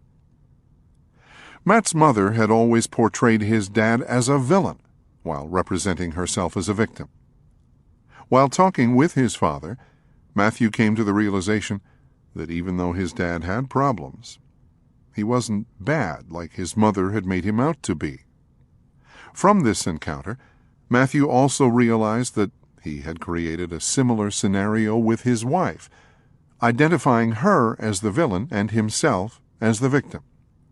Not only did that phone call to his father begin to change his relationship with his dad, but also with his wife. For nice guys, re-examining their relationship with their fathers means seeing their dads through their own eyes as they really are. It means taking them out of the gutter or off of the pedestal. This may require that nice guys hold them accountable by expressing their feelings to them, including rage and anger. This is essential, even if these men are dead. Sometimes this takes place in their father's presence, sometimes not. It's not so important that the father is available to do this work. What is essential is that recovering nice guys embrace the male heritage they and their fathers share. The goal is to find a way to view fathers more accurately. Recovering nice guys can begin to accept these men for who they were and are, wounded human beings. This shift is essential if nice guys are going to view themselves more accurately, accept themselves for who they are, and reclaim their masculinity. Breaking Free, Activity 28. Embracing masculinity involves coming to see Dad more accurately. To facilitate this process, create a list. On the left side, list a number of your father's characteristics. Write the opposite characteristic on the right side. Indicate where on the spectrum between the two that you see yourself. When recovering nice guys do this exercise, they are often surprised at what they discover about their fathers and themselves. They often see how they have made their fathers into a caricature, a distortion of who they really are. They may realize that if the man they have become is based on a reaction to how they saw their fathers, they too have become caricatures. Remember, the opposite of crazy is still crazy. They realize that if their lives are a reaction to Dad, then Dad is still in control. They discover that they can be different from Dad without being the opposite. They often come to realize that they have more traits in common with their fathers than they had previously realized or wanted to accept. Passing the benefits of masculinity on to the next generation. Part 1. Snakes and Snails. As I work to raise my sons, I realize that they are growing up in a world very much like the one that created my generation of nice guys. Boys are disconnected from men and are dependent on gaining the approval of women. This was brought home to me a couple of years back when our family moved to a new home the summer before my son Steve entered the 4th grade. When I attended his PTA open house, I was jolted with a dose of reality. In kindergarten through 5th grade, there was only one male classroom teacher in the whole school. That's about a 20-to-1 ratio. As the teachers were introduced a grade at a time and then stood together on the gym floor, I received a visual picture of the environment in which little boys spend the most impressionable years of their lives. As a recovering nice guy, I have a unique chance to pass on a new model of masculinity, not only to my sons and daughter, but to a whole generation of boys and girls. The more time I spend working with nice guys, the more I realize that this process represents a powerful tool for giving the next generation a saner model of what it means to be men and women.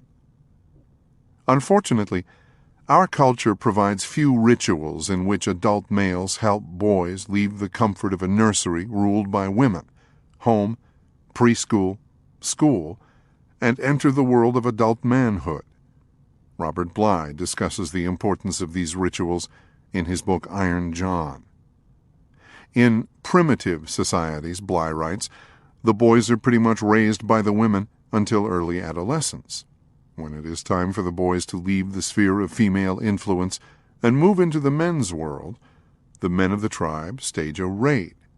They put on their war paint, enter the village, and steal the boys away. The women, on cue, weep, protest, and do their best to hang on to the boys. After the men have taken the boys outside the village for their period of initiation, the women get together and ask, "How did I do? Was I believable?" In these cultures, the men and women work together to facilitate this process of transition and initiation. These days, boys try to make this transition from a world ruled by women, but they can't do it on their own. I have a theory that the phase that adolescent boys pass through, where they dress sloppily, look scraggly, act aggressively, hole up in their room, slouch, play loud music, swear, and spit a lot, are all unconsciously aimed at making themselves so repulsive that even their mothers can't stand them. This helps them break the symbiotic bonds with their moms. Nevertheless, these young men still need help from adult males in pulling away from their mothers without feeling guilt and shame, and without overly self-destructive behaviors. I believe recovering nice guys can help boys find a saner model of what it means to be male in our culture. This is because there are certain things that boys can only learn from men. As nice guys embrace their masculinity, they can teach their sons what it means to be male. This includes how to handle their aggression, how to handle their libido, how to relate to women, how to bond with a man, and perhaps most importantly, how to embrace their own masculinity. Men teach these lessons both by example and by interaction with young boys. As a recovering nice guy, I also benefit from being with my adolescent sons and their friends. When I'm around my boys, I get to see unbridled maleness in action. Not only do I get to teach my sons how to handle their testosterone-related behaviors, such as aggression and sexuality, they also show me how to embrace mine. This reciprocal process requires time and interaction. Fathers need to take their sons hunting and fishing, work on cars with them, take them to work, coach their teams, take them to ball games, work out with them, take them on business trips, and let them tag along with them when they want to go out with the guys. All of these activities help boys move successfully into the male world. This process is not just limited to a man's biological sons. Nice guys can get involved with young relatives, scouts, sports teams, school activities, or big brothers. Trey, a single man in his late 30s, illustrates the power of this male influence. One night in his men's group, Trey talked about his nephew, who was being raised by Trey's sister, a single mother. Trey had strong feelings about what was happening to his nephew because the boy was going through some of the same rebellion and acting out with alcohol that Trey had experienced at the same age. The group encouraged Trey to reach out to his nephew and be a positive male influence. The next week in group, Trey was beaming. He told how he had taken his nephew to the hardware store and how the two of them had put together a workbench. His nephew was thrilled with the male contact. Trey came away with a feeling that he had done something positive to help change the direction of a struggling young boy. Breaking Free, Activity 29.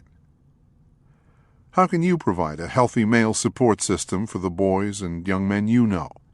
List 3 boys along with an activity you can participate in with them. Passing the Benefits On, Part 2, Sugar and Spice. Little girls can benefit from this reclaimed masculine energy as well.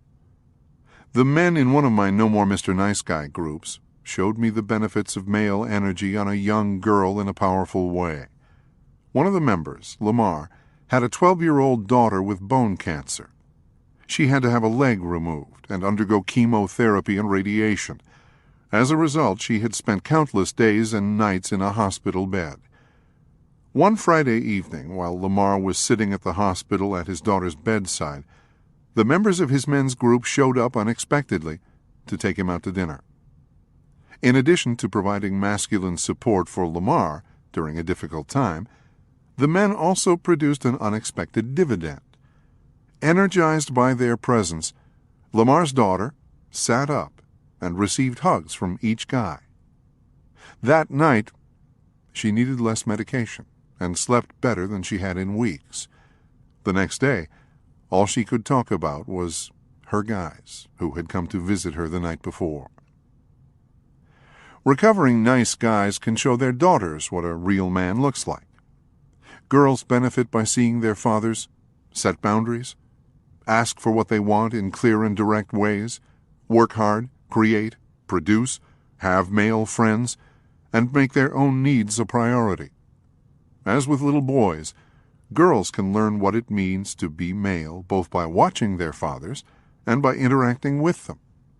This modeling will have a positive influence on their choice of future partners.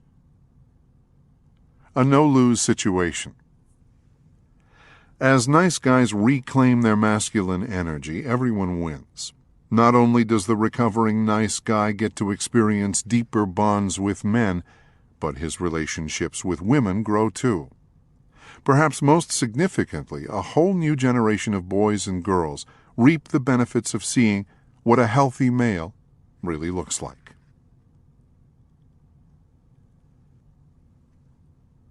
Chapter 7. Get the love you want. Success strategies for intimate relationships. I'm a victim of her dysfunction.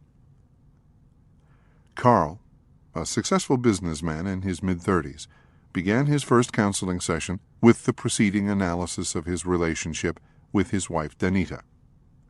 Though over 6'2" and professionally dressed in a dark suit and tie, Carl looked like a little boy sitting on the sofa in my office.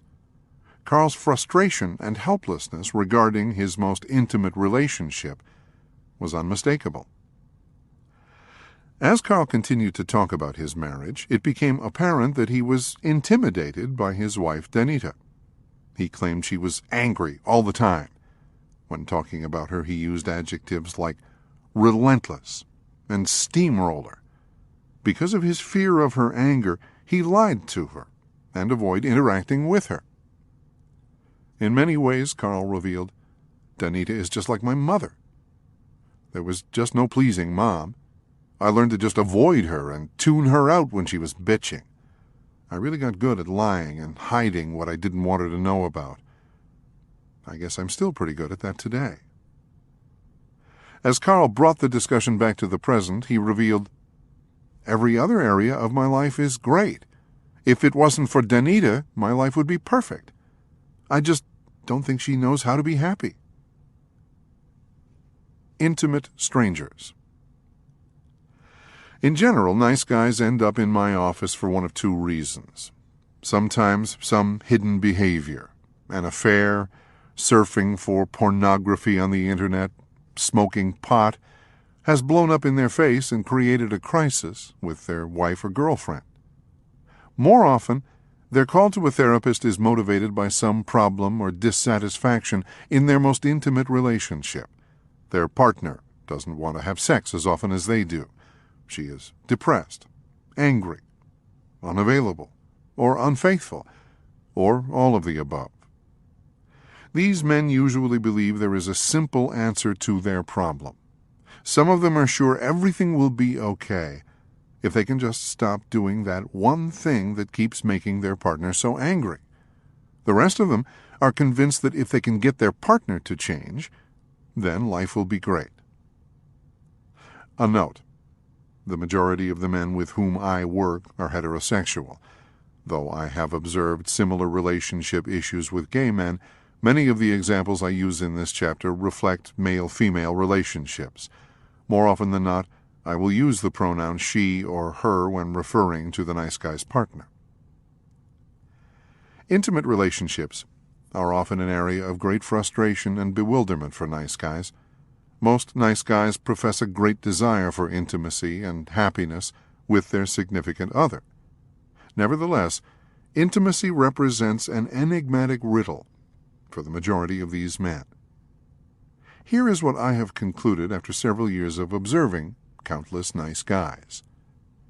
Even though nice guys often profess a deep desire to be intimately connected with another individual, their internalized toxic shame and childhood survival mechanisms makes such connections difficult and problematic. Why nice guys struggle to get the love they want. There are a number of reasons why nice guys have difficulty getting the love they want. These include their toxic shame, the dysfunctional relationships they co-create, their patterns of enmeshment and avoidance, the familiar childhood relationship dynamics they recreate, their unconscious need to remain monogamous to their mother. They are bad enders. Toxic shame prevents nice guys from getting the love they want. Intimacy implies vulnerability. I define intimacy as knowing the self, being known by another, and knowing another. Intimacy requires two people who are willing to courageously look inward and make themselves totally visible to another. Internalized toxic shame makes this kind of exposure feel life-threatening for nice guys. Intimacy by its nature would require the nice guy to look into the abyss of his most inner self and allow others to peer into these same places. It would require the nice guy to let someone get close enough to see into all the nooks and crannies of his soul. This terrifies nice guys because being known means being found out. All nice guys have worked their entire lives to become what they believe others want them to be, while trying to hide their perceived flaws. The demands of intimacy represent everything nice guys fear most. Co-creating dysfunctional relationships prevents nice guys from getting the love they want. The nice guy's ongoing attempt to hide his perceived badness makes intimacy a challenge. The moment a nice guy enters a relationship, he begins a balancing act.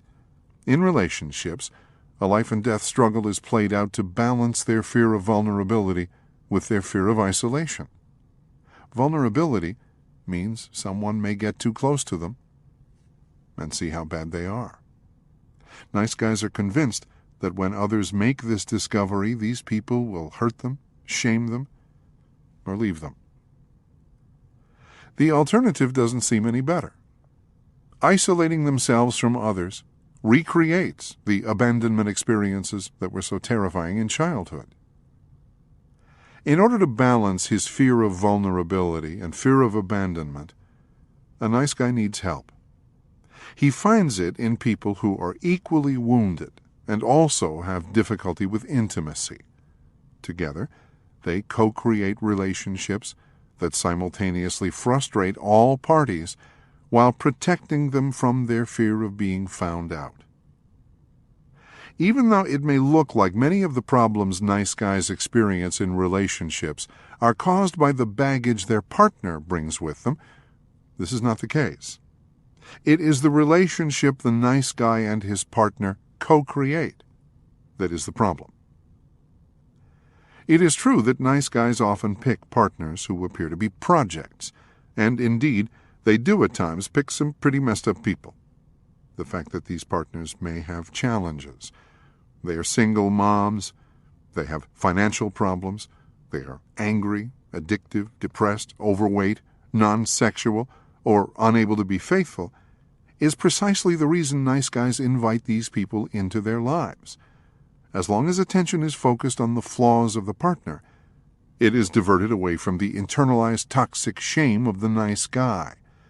This balancing act ensures that the nice guy's closest relationship will most likely be his least intimate. Patterns of enmeshment and avoidance prevent nice guys from getting the love they want. This intimacy balancing act gets played out in two distinct ways for nice guys. The first is through becoming overly involved in an intimate relationship at the expense of oneself and other outside interests. The second is through being emotionally unavailable to a primary partner while playing the nice guy role outside of the relationship. I call the first type of nice guy an enmesher, and the second type an avoider. The enmeshing nice guy makes his partner his emotional center. His world revolves around her. She is more important than his work, his buddies, his hobbies. He will do whatever it takes to make her happy. He will give her gifts, try to fix her problems, and arrange his schedule to be with her. He will gladly sacrifice his wants and needs to win her love. He will even tolerate her bad moods, rage attacks, addictions, and emotional or sexual unavailability, all because he loves her so much. I sometimes refer to enmeshing nice guys as table dogs. They are like little dogs who stand beneath the table just in case a scrap happens to fall their way. Enmeshing nice guys do this same hovering routine around their partner, just in case she happens to drop him a scrap of sexual interest, a scrap of her time, a scrap of a good mood, or a scrap of her attention. Even though they are settling for the leftovers that fall from the table, enmeshing nice guys think they are getting something really good. On the surface, it may appear that the enmeshing nice guy desires and is available for an intimate relationship, but this is an illusion. The nice guy's pursuing and enmeshing behavior is an attempt to hook up an emotional hose to his partner. This hose is used to suck the life out of her and fill an empty place inside of him. The nice guy's partner unconsciously picks up on this agenda and works like hell to make sure the nice guy can't get close enough to hook up the hose. Consequently, the nice guy's partner is often seen as the one preventing the closeness the nice guy desires. The avoider can be a little tougher to get a handle on. The avoiding nice guy seems to put his job, hobby, parents, and everything else before his primary relationship. He may not seem like a nice guy to his partner at all, because he is often nice to everyone else but her. He may volunteer to work on other people's cars. He may spend weekends fixing his mother's roof. He may work 2 or 3 jobs. He may coach his children's sports teams. Even though he may not follow his partner around and cater to her every whim, he still operates from a covered contract that since he is a nice guy, his partner should be available to him, even if he isn't available to her. Both patterns, enmeshing and avoiding, inhibit any real kind of intimacy from occurring. They may help the nice guy feel safe, but they won't help him feel loved. Breaking Free, Activity 30. Ask yourself, are you an enmesher or an avoider in your present relationship? How would your partner see you? Does the pattern ever change? What roles have you played in past relationships? Recreating familiar childhood relationship patterns prevents nice guys from getting the love they want. It is human nature to be attracted to what is familiar. Because of this reality, nice guys create adult relationships that mirror the dynamics of their dysfunctional childhood relationships. For example, if listening to his mother's problems as a child gave a nice guy a sense of connection, he may grow up believing such behavior equals intimacy. In order to feel valuable and connected in his adult relationships, he will have to pick a partner who has her fair share of problems. If he was trained to caretake and fix needy or dependent family members, the nice guy may find a way to do the same in his adult relationships.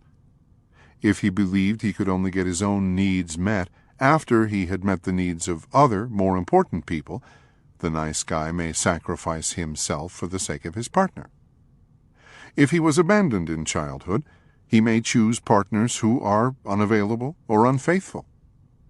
If he grew up with an angry, demeaning, or controlling parent, he may choose a partner with similar traits.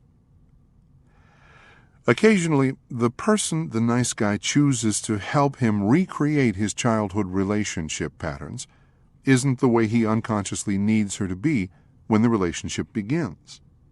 If this is the case, he will often help her become what he needs. He may project upon her one or more traits of his parents. He may act as if she is a certain way even when she isn't. His unconscious dysfunctional needs may literally force his partner to respond in an equally dysfunctional way. For example, as a child, I never knew what kind of mood my father would be in when I came into the house. More often than not, it wasn't good. I learned to come home prepared for the worst. I later recreated the same pattern in my marriage. I projected my father's unpredictable moods onto my wife, and would frequently arrive home prepared for her to be angry.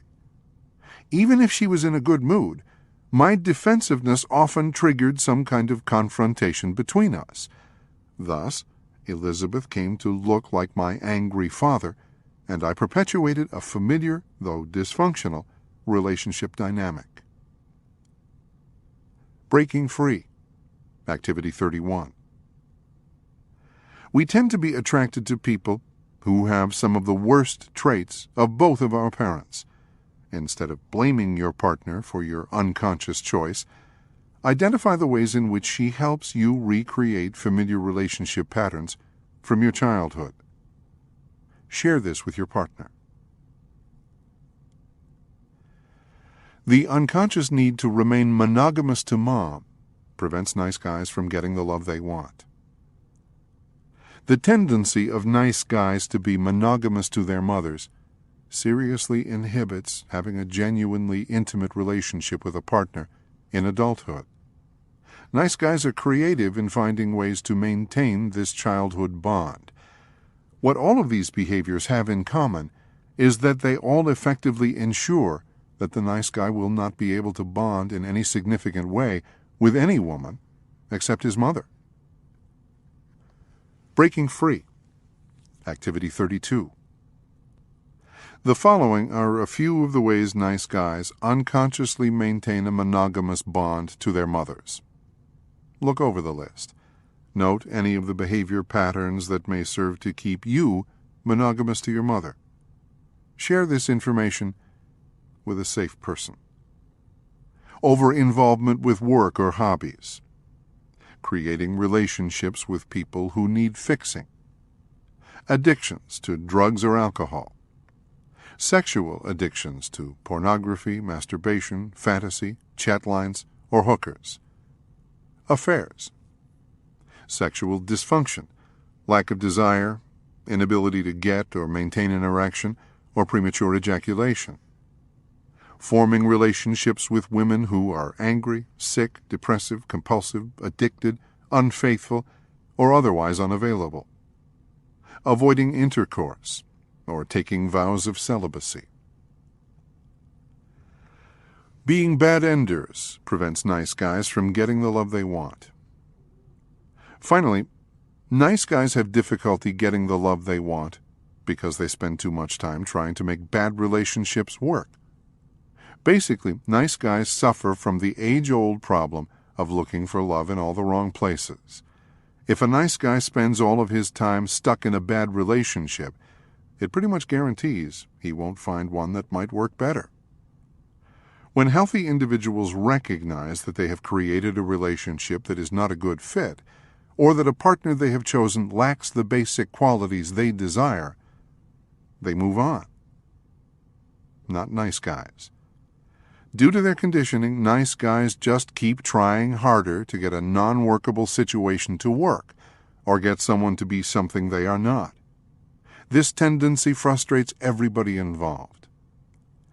Even when nice guys do try to end a relationship, they are not very good at it. They frequently do it too late, and in indirect, blaming, or deceitful ways. They typically have to do it several times before it sticks. I often joke that on average it takes nice guys about 9 attempts to end a relationship. Unfortunately, this isn't far from the truth. Strategies for building successful relationships. There are no perfect relationships. There are no perfect partners. Relationships by their very nature are chaotic, eventful, and challenging. The second part of this chapter is not a plan for finding a perfect partner or creating the perfect relationship. It is simply a strategy for doing what works.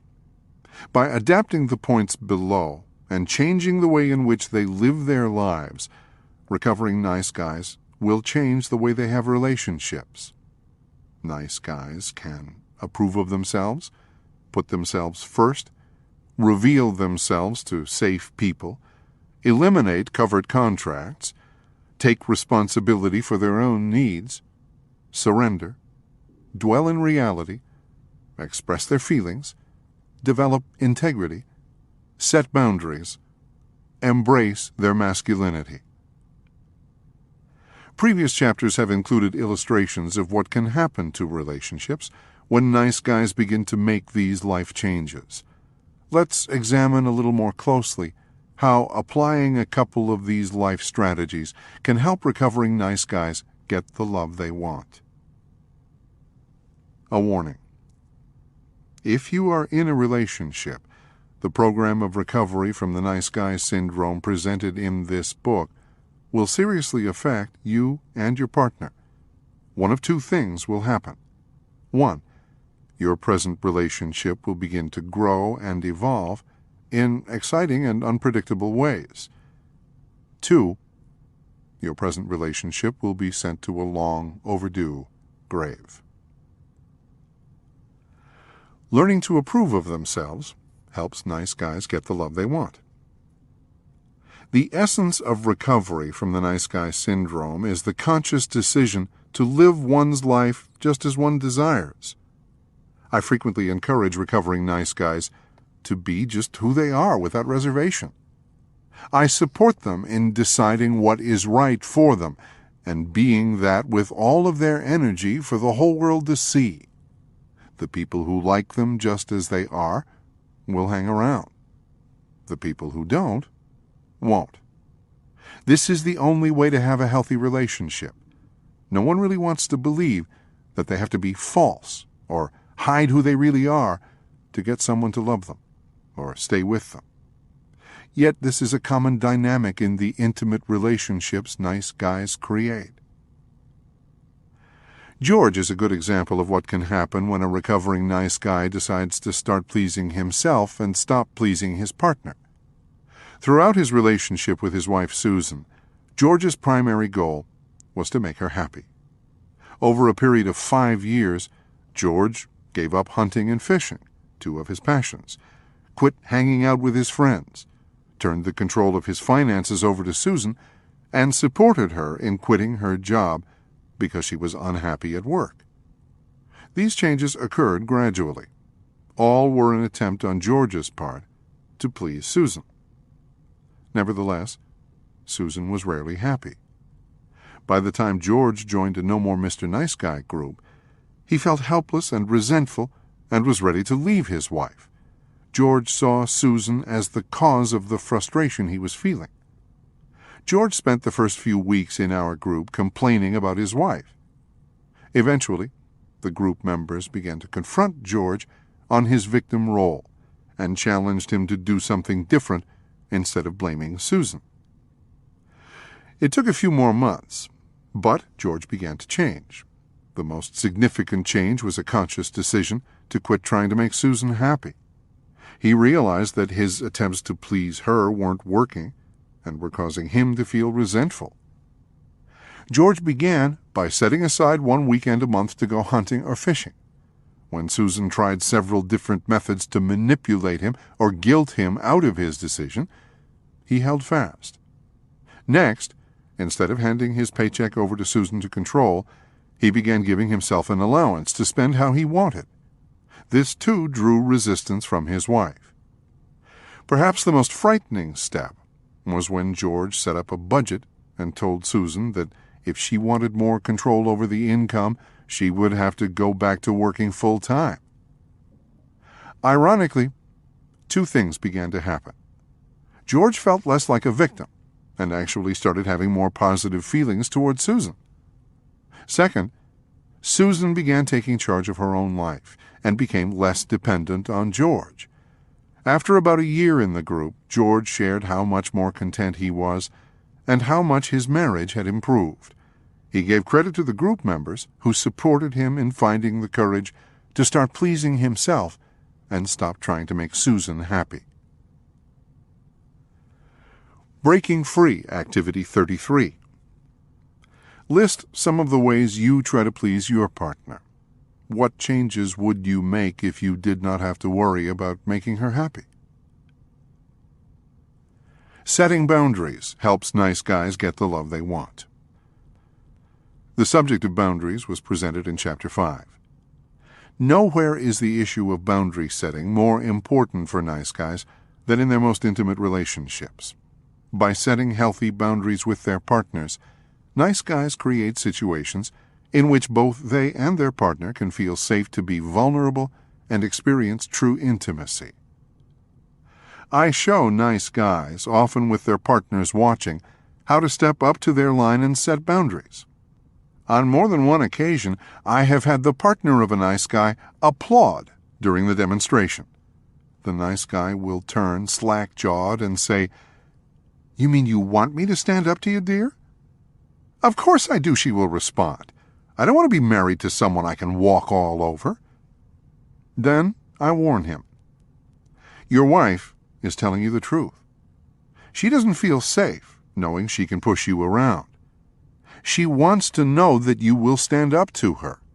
That is how she will feel secure in the relationship. But here's the catch. She has to test to see if she can trust you. The first time you set a boundary with her, she may react intensely. She will push against it. She will tell you that you are wrong for setting that boundary. She will do her best to find out if your boundary is for real. When a recovering nice guy sets boundaries with his partner, it makes her feel secure. In general, when women feel secure, they feel loved. She will also come to know that if her partner will stand up to her, he is also likely to stand up for her. Setting boundaries also creates respect. When a nice guy fails to set boundaries, it communicates to his partner that he doesn't really honor himself. So why should she?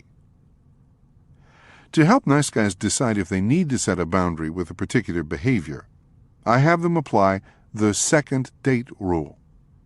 Using the second date rule, nice guys ask themselves, if this behavior had occurred on the second date, would there have been a third? This question helps them see if they have been putting up with something that they shouldn't.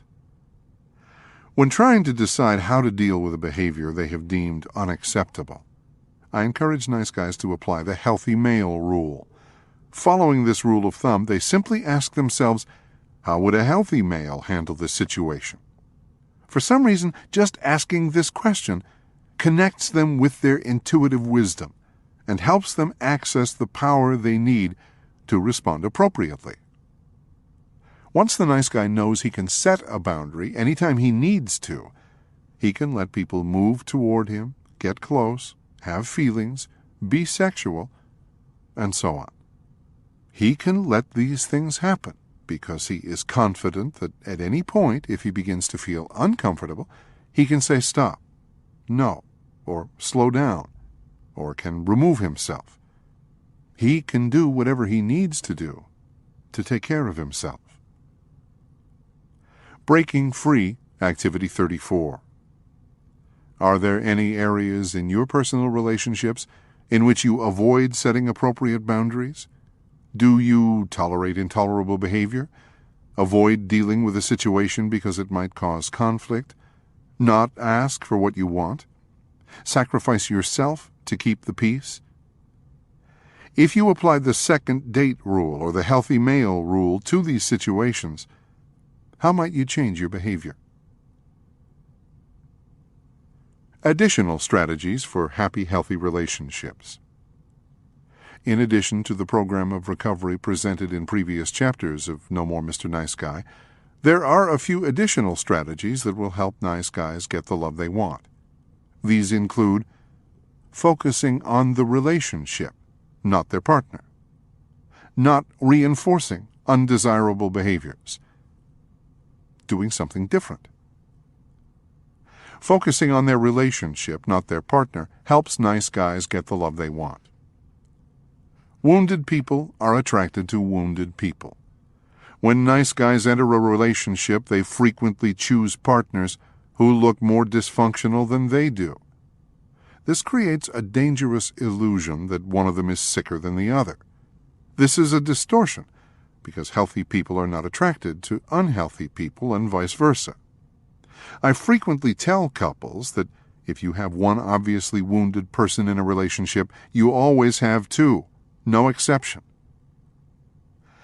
When my wife Elizabeth and I first got together, we created a system in which she was identified as the broken one, while I was designated the healthy one.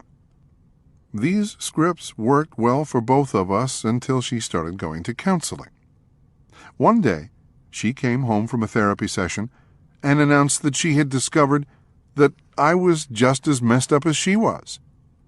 Because I couldn't entertain the idea that I was messed up, I responded, "No, you are really finding out that you are just as healthy as I am."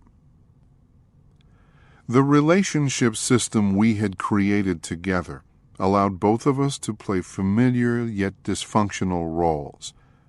Unfortunately, it also prevented any kind of real intimacy until Elizabeth began to challenge the status quo. I've listened to countless nice guys who have formed relationships like the one Elizabeth and I initially created.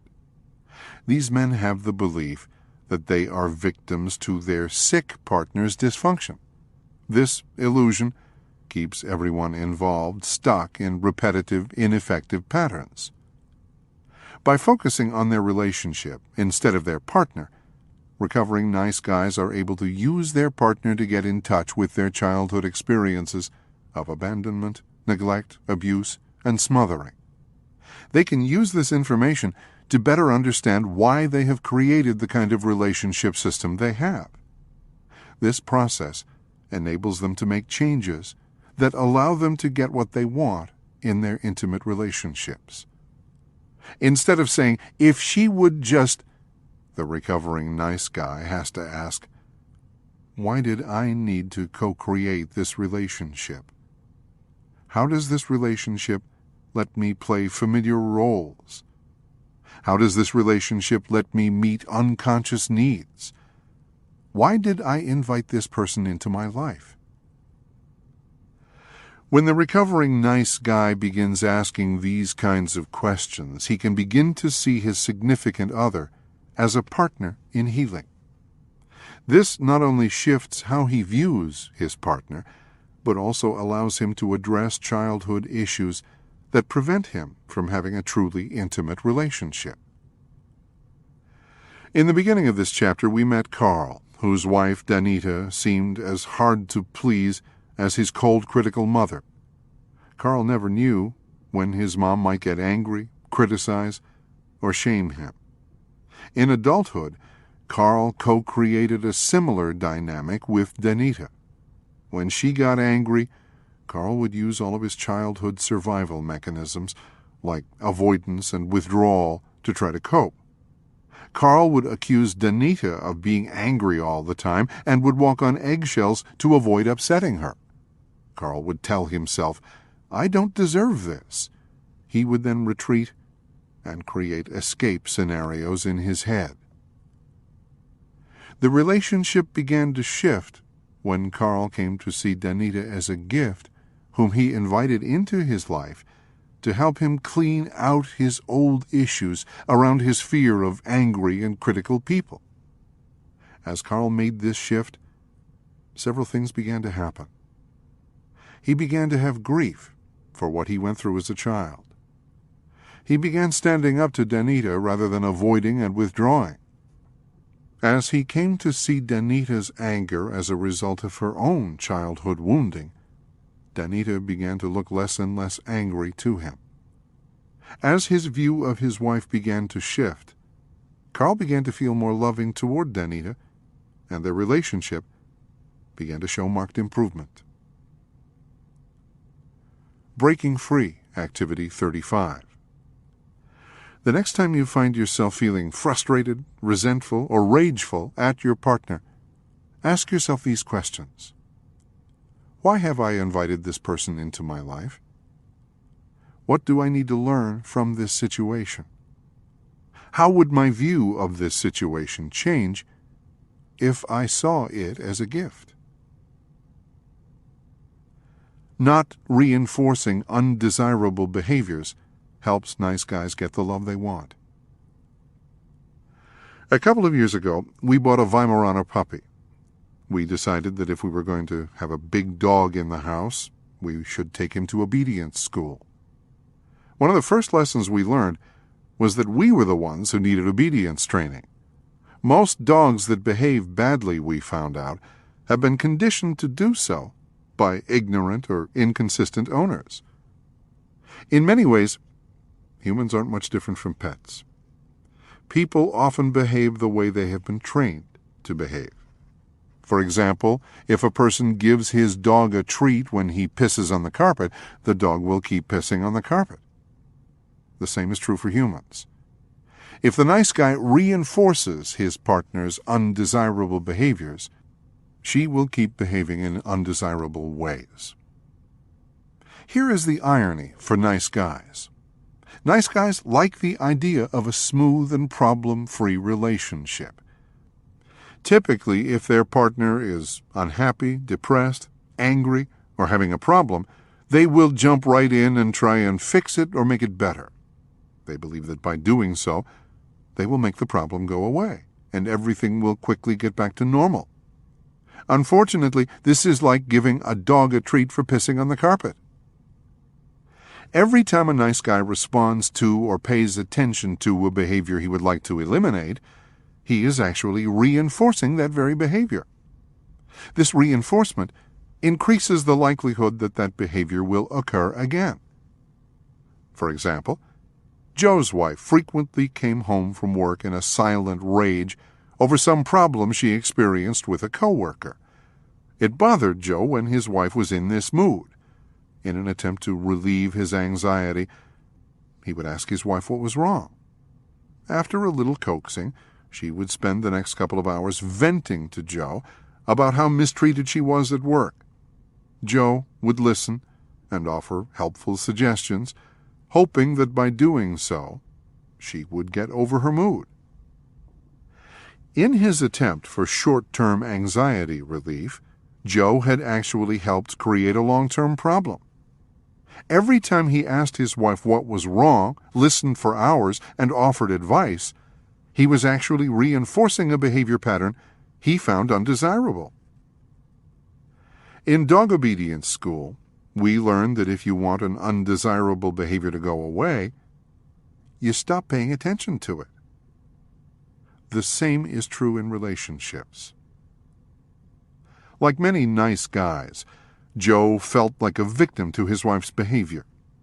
He was oblivious to the fact that he was responsible for perpetuating a behavior he found undesirable. When the men in his No More Mr. Nice Guy group pointed this fact out to him, he decided to try something different.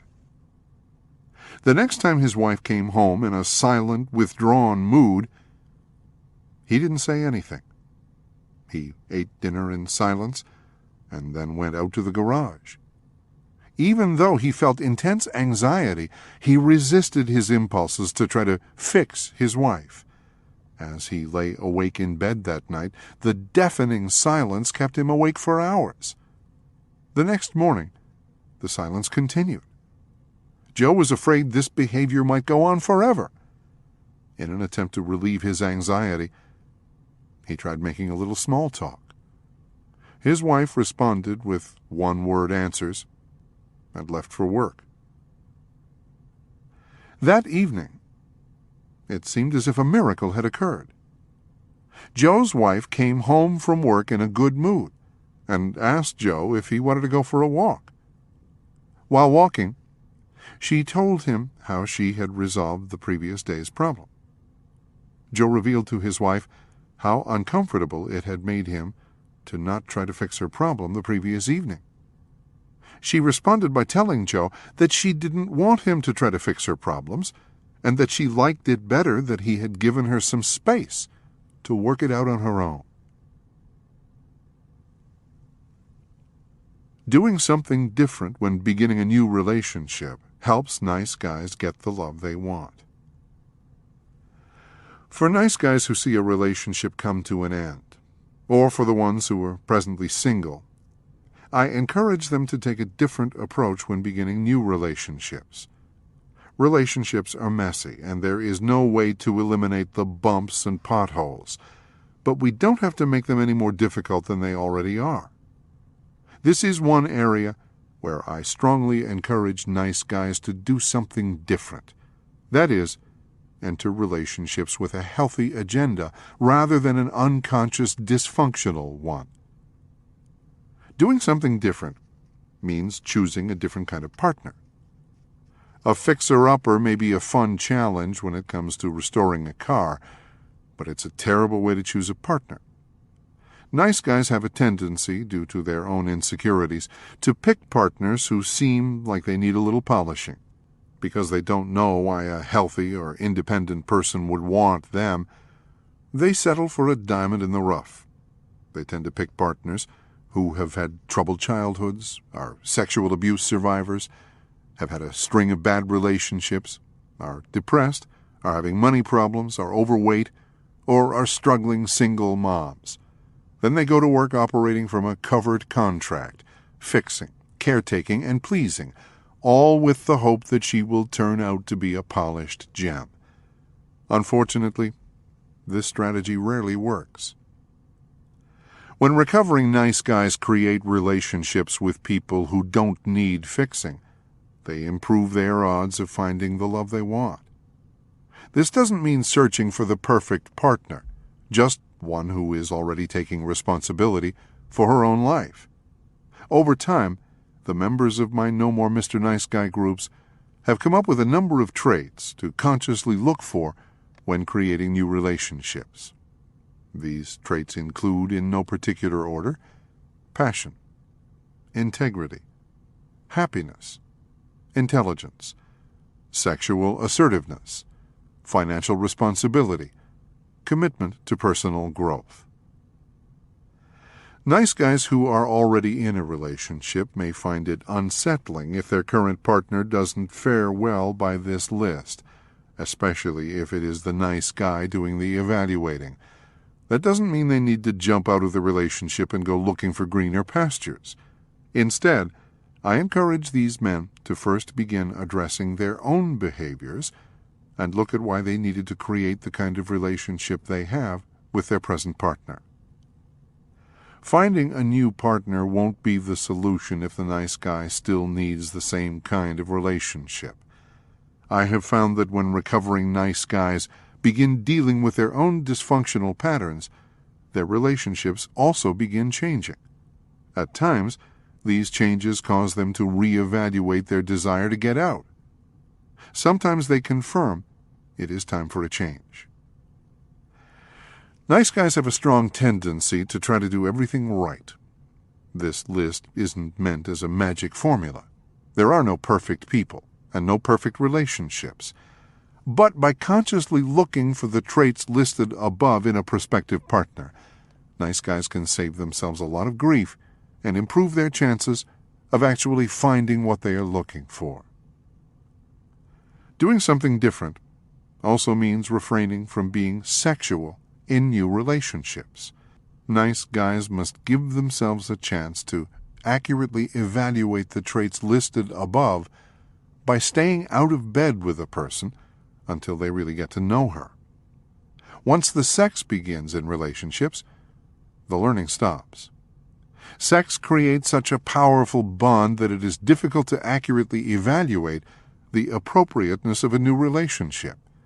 Nice guys may often be aware of various traits or behaviors they find unacceptable in a new partner, but if they are already having sex, it is difficult to address these issues and even tougher to end the relationship. Embrace the challenge. Recovering nice guys can have fulfilling, intimate relationships.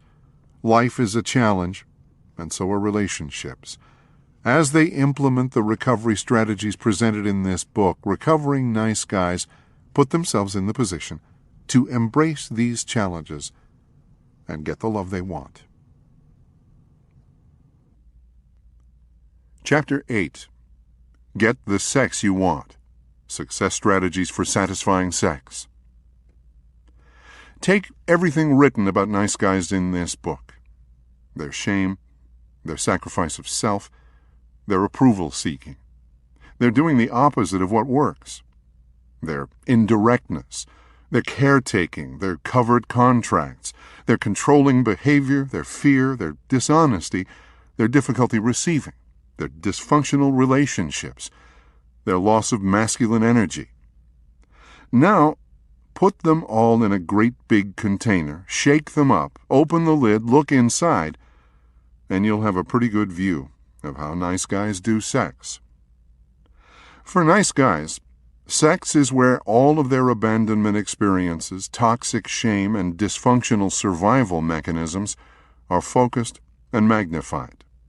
I believe it is safe to say that every nice guy with whom I have ever worked has had some significant problem with sex.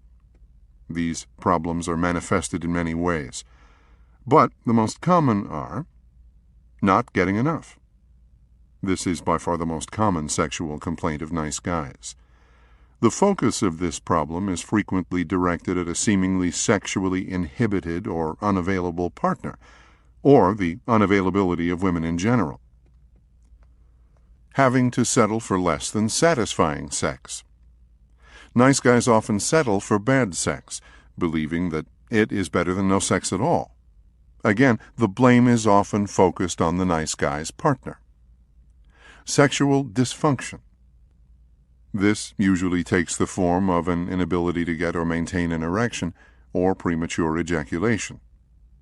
Sexual repression. Some nice guys claim to have little or no interest in sex. More often than not, these men are actually engaged in some form of sexual activity that they believe is best kept out of sight. Compulsive sexual behavior. This can include compulsive masturbation, addiction to pornography, affairs, peep shows, 900 numbers, cybersex, and prostitution. When you add all of these dynamics together, you end up with a breed of men who don't have very much sex and/or don't have very much good sex.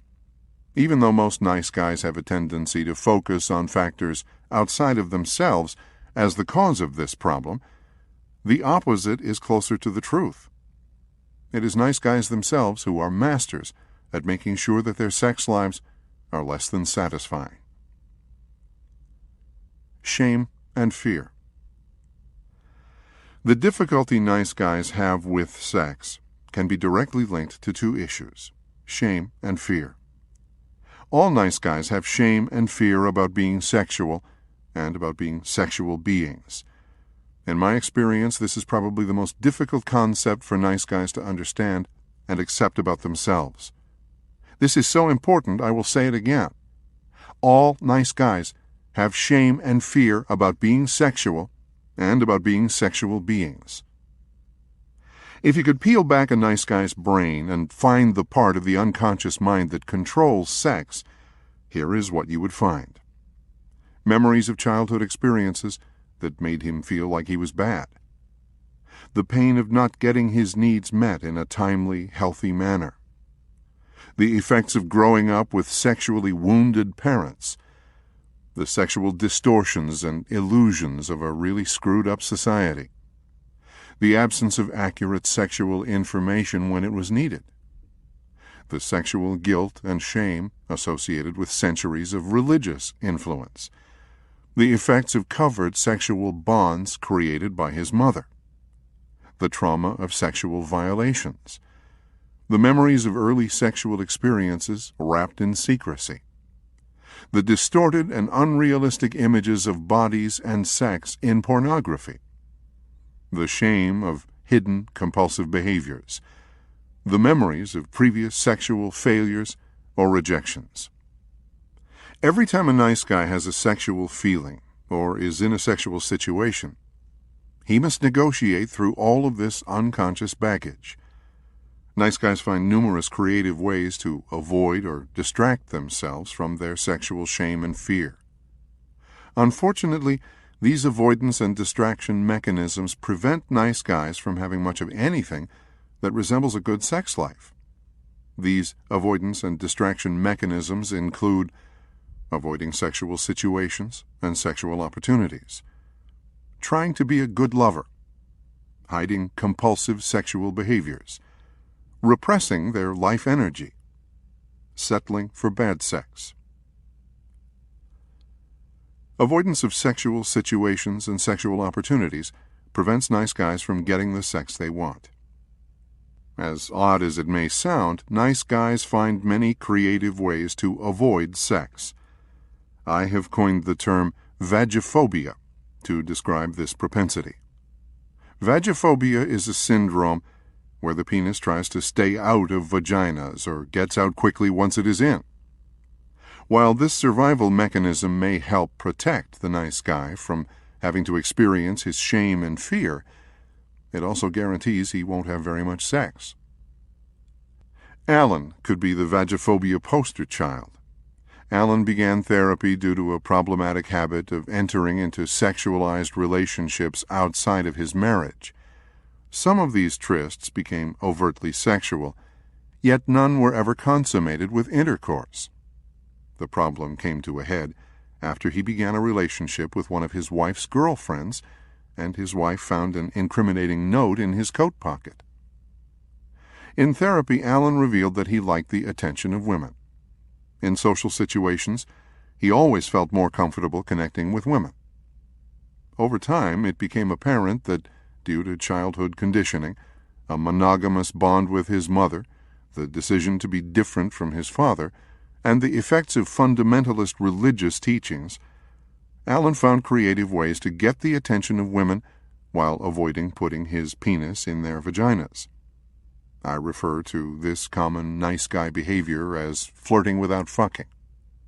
As long as the nice guy doesn't put his penis in a vagina, he can exchange all kinds of sexual energy, yet convince himself he hasn't really had sex, or hasn't done anything wrong.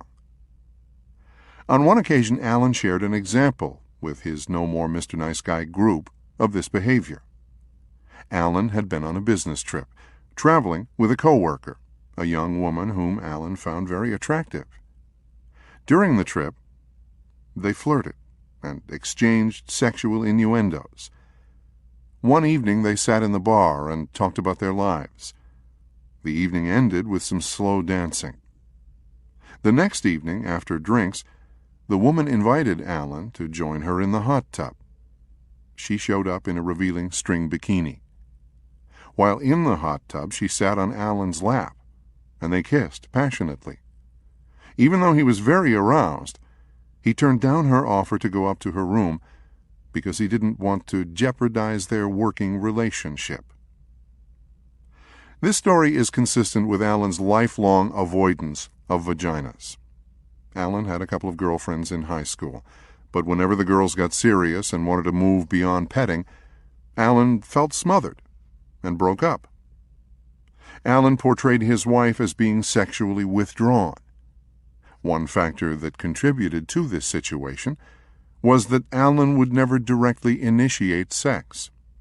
He believed women thought sex was bad, and he was convinced that if he was too direct in letting them know he wanted to have sex, they would think he was bad. Alan used his frustration over his wife's sexual unavailability to justify his sexualized behavior with other women.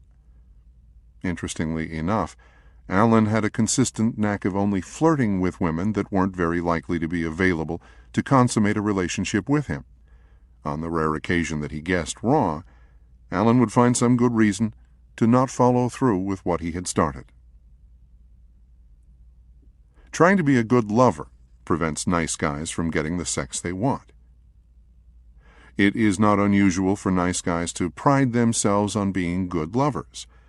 Being a good lover can be an attachment these men use to feel valuable. It can be a way to convince themselves they are different from other men. It can also be a very effective mechanism for allowing them to have sex while staying distracted from their internalized shame and fear. As long as they are focused on the arousal and pleasure of their partner, nice guys can distract themselves from their own toxic shame, feelings of inadequacy, or fear of being smothered. Terence, a nice guy in his mid-30s, is a good example. "I've got a problem with premature ejaculation." This was how Terence introduced himself in his first therapy session. "My first wife left me for another man," he continued, without pausing. "That was devastating. The good news is I met a wonderful, sensual, sexual woman, and we're engaged to get married. There's only one problem. I come too fast. She turns me on so much I just get too excited." Terence went on to describe how hard he worked to please his girlfriend when they made love. Whenever they had sex, Terence would try to make sure his girlfriend had 2 or 3 orgasms by stimulating her orally before he put his penis inside her vagina. He then tried to bring her to one more climax vaginally. Unfortunately, he frequently ejaculated before she had her final orgasm. Terence was so seemingly selfless that he told his fiancée that he didn't care if he never had an orgasm as long as she was satisfied. "Everything is great except this one issue," Terence claimed. "Her kids love me. Her parents love me. She says she loves everything about me except she feels like 30% is missing. She doesn't seem to want to make love anymore and is talking about postponing the wedding until I can get this thing fixed."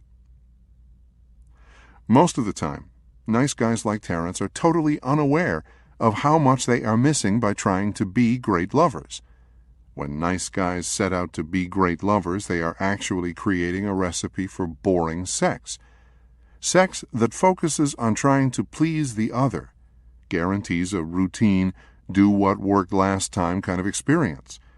Trying to be a great lover pretty much ensures that a nice guy will not have many passionate, reciprocal, spontaneous, serendipitous, or intimate sexual experiences. Hardly a recipe for good sex. Hiding compulsive sexual behaviors prevents nice guys from getting the sex they want. Imagine the financial jackpot of inventing a pill to take away loneliness, cure boredom, alleviate feelings of worthlessness, smooth over conflict, create feelings of being loved, relieve stress, and generally solve all personal problems. Nice guys believe such a drug exists. They call it sex. Many nice guys discovered at an early age that sexual arousal was a good distraction from the isolation, turmoil, unrealistic demands, and abandonment experiences of their childhood. Unfortunately, when nice guys bring their sensual security blanket into adulthood, it prevents them from experiencing intimate and fulfilling sex with another individual. I have found nice guys to be prone to hidden compulsive sexual behavior. I have developed a theory that states the nicer the guy, the darker the sexual secrets. I find this to be consistently true. Sex is a basic human drive.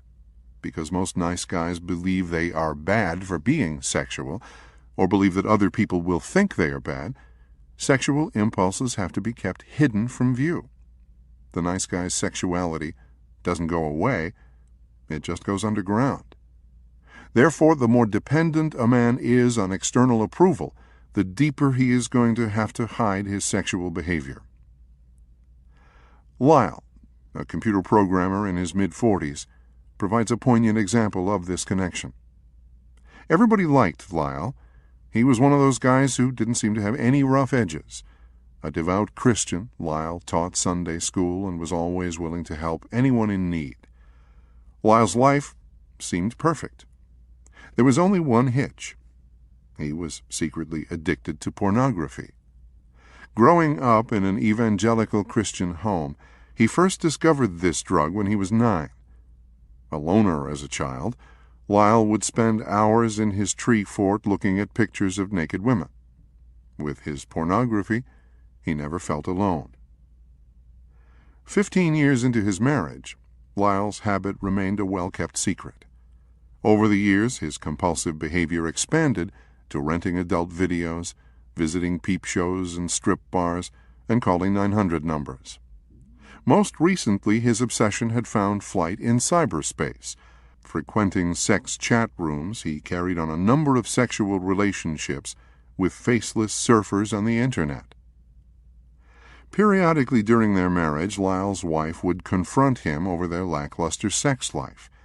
She would protest that it just wasn't normal to go months without having sex. Lyle would validate her feelings and assert that he, too, would like more sex. He would then fall back on the excuse that he was usually too tired from work and too stressed with the demands of family life. Many times throughout his life, Lyle promised himself he would quit visiting his secret sexual world. Time and time again, he would throw out his stash of magazines or swear off the videos and chat rooms. He would breathe a sigh of relief, only to find himself back at it again weeks or months later. Lyle, like numerous nice guys, invested so much time and energy in his hidden compulsive sexual behavior that there was little left for a real person-to-person sexual relationship. Repressing their life energy prevents nice guys from getting the sex they want. When a boy reaches adolescence, he must begin negotiating the turbulent seas of learning to relate to the opposite sex. If he is to have any hope of securing a girlfriend and someday having sex, he must figure out what it takes to get a female to notice him and approve of him. For some boys, this process seems to come fairly easily. If they happen to be good-looking, a star athlete, or from an affluent family, attracting females may not be overly difficult for them. Once you exclude the minority of adolescent males listed above, that leaves the majority of teenage boys who have no clue of what it will take to get a girl to like them. It is at this point that many young men decide that maybe by being nice, they will stand out from the other guys and might gain the approval of some member of the opposite sex. This decision is especially important if the young man has already been conditioned to believe that he is not okay just as he is. It is this strategy formed in adolescence, trying to attract a woman and her sexual favor by being nice, that many nice guys carry into adulthood. It is not uncommon for nice guys to believe that a woman would be lucky to have them, while simultaneously wondering why any woman would want them. Because they can't think of any other reason why a woman would be attracted to them or want to have sex with them, nice guys hang on to their strategy of being nice even when it consistently proves ineffective in getting them the sex they want. Ironically, trying to be nice robs a man of his life energy. The more a nice guy seeks approval and tries to do it right, the tighter he clamps a lid down on any kind of energy that might actually draw a person to him. This is why I frequently hear nice guys lament about women not being attracted to them. The problem is, once they have repressed all of their life energy, there is little about them to get anyone's attention or turn them on. Women consistently tell me that even though they may be initially drawn to a nice guy's pleasing demeanor, over time they find it difficult to get excited about having sex with him. Often the partner feels defective, but it is really not her fault. There is just very little about the nice guy persona to flip a switch or arouse a prospective partner. Once again, by doing the opposite of what works, nice guys prevent themselves from getting the sex they want. Settling for bad sex prevents nice guys from getting the sex they want. The wife of a nice guy in her late 20s shared with me how her partner would pester her for sex. When she would say no, he would pout and withdraw. When she did consent to being sexual, he would focus on her arousal, while she did little to reciprocate. With pithy awareness, she revealed, "I could tell him it would really turn me on if he set himself on fire. He would gladly do it and think he was getting good sex because it made me happy." By settling for bad sex, nice guys ensure that they won't get to experience very much good sex. Aaron provides a good example of a pretty common way nice guys create bad sex. Let's visit his bedroom and observe a typical sexual scenario between him and his wife Hannah. Aaron and Hannah haven't had sex in several weeks, a common occurrence in their relationship. Tonight, Aaron is feeling sexual, but instead of telling Hannah that he wants to make love, he goes into a pattern of indirectly trying to arouse her. Even though Hannah has let Aaron know on several occasions she resents his pestering, he moves up behind her in bed and begins to rub her back. As he massages her shoulders, he momentarily tunes out his resentment over her sexual unavailability. As he slowly moves his hands down to rub her buttocks, he also tunes out that her body is totally unreceptive to his touch. He hopes that by moving slowly and not alarming her by being too overtly sexual, she will get in the mood. This approach has occasionally worked in the past. By the time he lightly strokes one of her breasts, Aaron is totally unaware of anything going on inside of his own body. By now, he is focused on Hannah's arousal and trying to anticipate how to stimulate her just enough to get her in the mood without doing too much to make her angry. Finally, because she hasn't rebuffed his advances, he rolls her over and for the next 20 minutes focuses all of his attention on her arousal until she has an orgasm. Since he is disconnected from his own physical arousal, he has a difficult time climaxing himself. To help himself along, he fantasizes about the young secretary at work. When he finally has an orgasm, he immediately shifts his focus back to his wife to check in on her emotional state. Later, as he rolls over and goes to sleep, Aaron feels empty and resentful. Breaking Free, Activity 36. How's your love life? Are you ready to start getting good sex? If so, read on. Getting good sex. The rest of this chapter presents a strategy for helping recovering nice guys experience satisfying sex. The process includes coming out of the closet, taking matters into their own hands, saying no to bad sex, following the example of the bull moose. Coming out of the closet helps nice guys get the sex they want. Internalized shame and fear are the greatest barriers to a satisfying sex life. A man can read all the books he wants on how to pick up women, or watch all the instructional videos on improving sexual technique. None of these things will help him as long as he has shame and fear about being sexual or being a sexual being. Getting good sex is dependent on recovering nice guys bringing their shame and fear out of the closet and into the open, where they can be looked at and released. This step cannot be skipped. Breaking Free. Pop quiz. Most nice guys initially deny having any shame and fear about sex. Take the following quiz to see if you are in denial about your own sexual shame and fear. 1. Think back to your first sexual experience.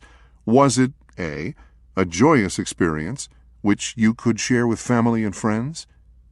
B, hidden, rushed, guilt-ridden, or in a less-than-ideal situation? C, painful, abusive, or frightening? 2.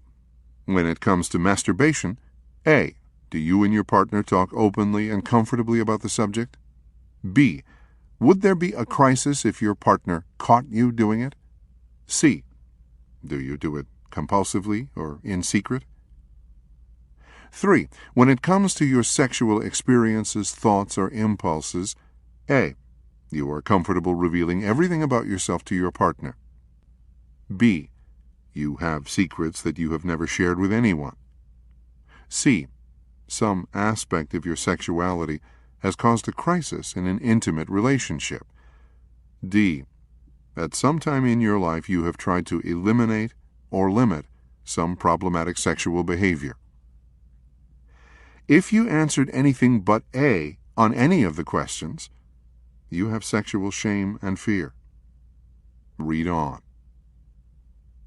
Cleaning out sexual shame requires accepting, non-judgmental people. A nice guy cannot do this work on his own. To release sexual shame and fear, the recovering nice guy must expose every aspect of his sexual self to safe, supportive people. This revealing allows the nice guy to release his shame and fear and free up the emotional energy it took to keep them hidden and repressed. These safe people can also give the nice guy supportive messages that it is not bad for him to be a sexual being.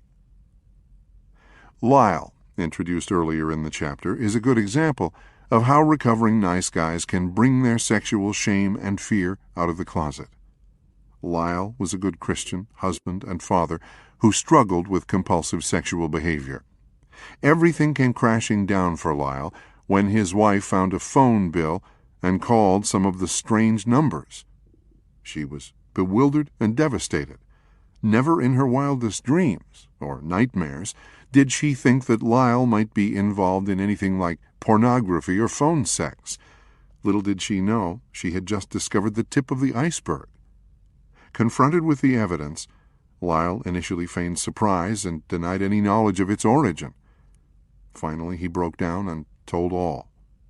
Well, almost all. It took several more weeks, several more emotional confrontations, and a call to me, before everything came out. After a couple of sessions of individual therapy, I suggested that Lyle start attending a 12-step group for sexual addicts.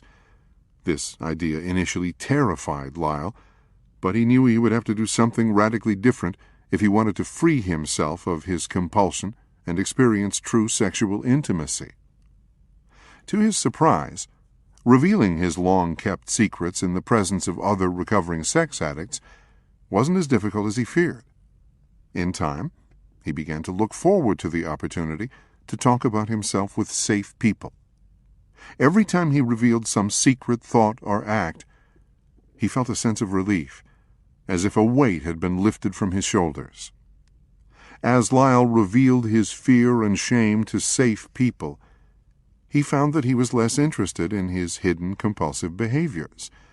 As he and his wife became more open and intimate with each other, he also began to enjoy a physical closeness with her that he had once tried to avoid. When Lyle came out of the closet, he began to heal a lifetime of hidden sexual behavior. In my No More Mr. Nice Guy groups, I encourage recovering nice guys to bring their sexual shame out of the closet. I support them in talking explicitly about their sexuality. In our culture, most sex talk is done in pornographic, demeaning, moralizing, shaming, clinical, or joking ways. I invite recovering nice guys to reveal the ways they act out. I have them talk about their sexual history and early sexual experiences. I ask them to bring samples of pornography they find arousing. This is another way of releasing shame while also gaining important information. Throughout the entire process of revealing themselves, I encourage recovering nice guys to experience whatever they may be feeling: shame, guilt, fear, arousal. At the same time, I give them supportive messages that what they are feeling is okay. There are so many negative messages in our society about male sexuality. It is difficult for nice guys to overcome their conditioning without this kind of encouragement and support. Breaking Free Activity 37. Find a safe place to talk about the following issues: your sexual history. Discuss your earliest sexual memory, your childhood experiences, any sexual violation and trauma, any sexual issues in your family, your first sexual experience, your adult sexual history, ways in which you have acted out sexually. Discuss any way you may have acted out through affairs, prostitution, peep shows, 900 numbers, use of pornography, exhibitionism, fetishes, etc. Your dark side. Discuss those things that even you have a hard time looking at in yourself: fantasies, rage, offending behavior. Taking matters into their own hands helps nice guys get the sex they want. I regularly tell nice guys, no one was put into this world to meet your needs but you. This is especially true with sex. When recovering nice guys decide to take responsibility for their own needs and take matters into their own hands, they put themselves in a position to get the quantity and quality of sex they want. Let me explain. All significant behavior patterns are the sum of many much smaller behavior patterns. The most effective way to change a behavior is to change its smallest elements.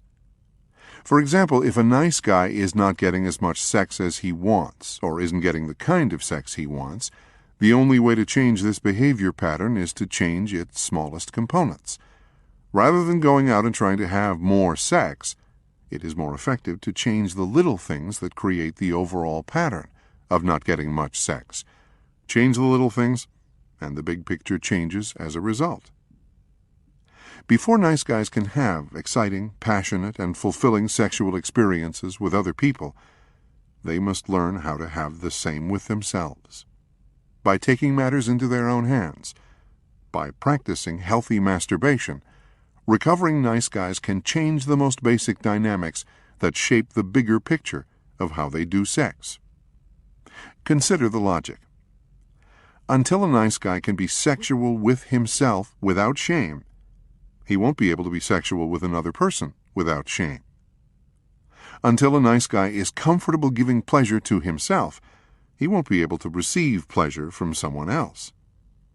Until a nice guy can take responsibility for his own arousal and pleasure when he is by himself, he won't be able to take responsibility for his own arousal and pleasure when he is with someone else. Until a nice guy can be sexual with himself without using pornography or fantasy to distract himself, he won't be able to have sex with someone else without needing similar things to distract him. Nice guys can begin to change these dynamics by practicing what I call healthy masturbation. Healthy masturbation is a process of letting sexual energy unfold. It has no goal or destination. It's not just about orgasms. It does not require outside stimulation from pornography and doesn't use trances or fantasy to stay distracted from shame and fear. It is about learning to pay attention to what feels good. Most of all, it is about accepting sole responsibility for one's sexual pleasure and expression. Many nice guys are initially uncomfortable with the discussion of healthy masturbation. The concept seems like an oxymoron. In general, nice guys have tremendous internalized shame around masturbation. They also frequently surround themselves with people who reinforce this shame: partner, religion, etc. Many nice guys also struggle with compulsive masturbation. They fear that attempting any kind of self-gratification might open up Pandora's box. I have found that when recovering nice guys work on learning how to pleasure themselves without using fantasy or pornography, there is no way for their behavior to become compulsive.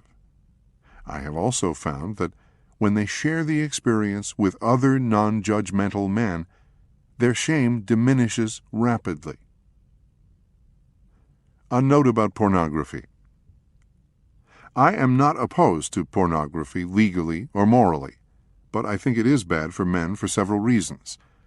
Pornography creates unrealistic expectations of what people should like and what sex should be like. Pornography addicts men to bodies and body parts. Pornography can easily become a substitute for a real sexual relationship.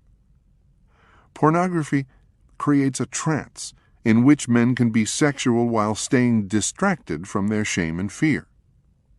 Pornography compounds shame because it is usually hidden and used in secret.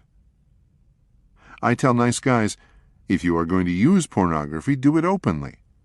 Doing so tends to break the trance and takes the buzz out of it. A note about fantasy. Fantasy is a form of dissociation. the process of separating one's body from one's mind. When a person fantasizes while being sexual, he is purposefully and actively leaving his body. While some sex therapists advocate fantasy as a way of improving a sex life, it is actually the best way I know to kill it. Fantasizing during sex makes about as much sense as thinking about a Big Mac while eating a gourmet meal. About the only thing fantasy accomplishes is to distract a person from his shame and fear, or cover up the fact that he is having bad sex. Healthy masturbation helps the recovering nice guy change the core dynamics that prevent him from getting good sex. Healthy masturbation helps remove the shame and fear of being sexual, puts the nice guy in charge of his own sexual needs, removes dependency on unavailable partners or pornography, helps the nice guy learn to please the person that matters most, himself, gives the nice guy permission to have as much good sex as he wants, puts the nice guy in charge of his own pleasure. Changing these dynamics through healthy masturbation enhances and intensifies the experience of making love with another person. Terence provides a good example. Terence originally came to therapy looking for a quick fix to his problem so his fiancée would not break up with him.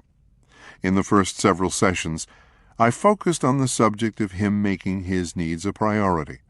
As with most nice guys, this initially made him uncomfortable, to put it mildly.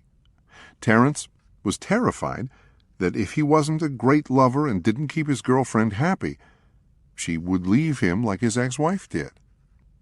I began by encouraging Terence to do a few non-sexual things just for himself. I reassured him regularly that this would make him more attractive to his fiancée, not less. As he began to discover that making his needs a priority didn't drive his girlfriend away, we took it to the next step. I talked with Terence about healthy masturbation. I encouraged him to find a time when he would be undisturbed, in which he could focus on his own pleasure and arousal. I suggested that he do this without having a goal of climaxing and without using fantasy or pornography. I encouraged him to pay attention to what felt good to him, and to observe the ways he unconsciously tried to distract himself from his shame and fear. It took a few weeks for Terence to carry out the assignment. The first time he tried it, he reported not feeling much of anything. I encouraged him to continue the assignment at least once a week. After a few weeks, he reported that he was actually beginning to enjoy pleasuring himself, but felt some shame and fear that his fiancée would be mad at him. I invited Terence to bring his fiancée to therapy to work on shifting their sexual patterns. We talked about Terence taking his focus off her arousal and orgasms and beginning to focus more on himself. His girlfriend actually expressed relief. She revealed that it felt like a burden when Terence expected her to have multiple orgasms. Instead of telling him this in the past, she had just faked it. As they communicated about their experience of making love, the patterns began to shift. They actually began spending more time talking with each other about what they liked and didn't like while they were having sex. Even though it was initially difficult, Terence shared with his fiancée what he had found out about himself from his own healthy masturbation. He was surprised when she expressed interest in pleasuring him and having a reciprocal sexual relationship with him. After a few months, Terence and his fiancée got married as planned. Both expressed how relieved they were to discard their old way of doing sex for a more intimate, connecting way. Breaking Free Activity 38. Set aside a time to practice healthy masturbation. Choose a comfortable place where you will not be disturbed. Practice by looking at yourself and touching yourself without using pornography or fantasy. Pay attention to how it feels to experience your sexuality without any goals or agendas, such as having an orgasm. Also, observe any tendency to distract yourself from what you are experiencing, going into fantasy, becoming goal-oriented, having distracting thoughts, loss of physical sensation. Just observe these experiences and use them as information about your shame and fear. Saying no to bad sex helps nice guys get the sex they want. When it comes to sex, nice guys are consummate bottom feeders. They settle for scraps and come back begging for more. Nice guys settle for distorted images of bodies in pornography. They settle for the faceless sex of 900 numbers in chat rooms. They settle for trying to persuade unavailable people to begrudgingly be sexual with them. They settle for quick, compulsive masturbation. They settle for passionless, mechanical love-making. They settle for trances and fantasy. Nice guys do a lot of settling. As long as a nice guy is willing to settle for bad sex, he limits his opportunities to experience good sex. I regularly tell nice guys, you have to be willing to let go of what you've got to get what you want. Good sex can occur only when a recovering nice guy decides to stop settling for bad sex. So what does good sex look like? If we base our answer on what we see in movies or pornography, we will only keep perpetuating a formula for bad sex. Here is how I define good sex. Good sex consists of two people taking full responsibility for meeting their own needs. It has no goal. It is free of agendas and expectations. Rather than being a performance, it is an unfolding of sexual energy. It is about two people revealing themselves in the most intimate and vulnerable of ways. Good sex occurs when two people focus on their own pleasure, passion, and arousal, and stay connected to those same things in their partner.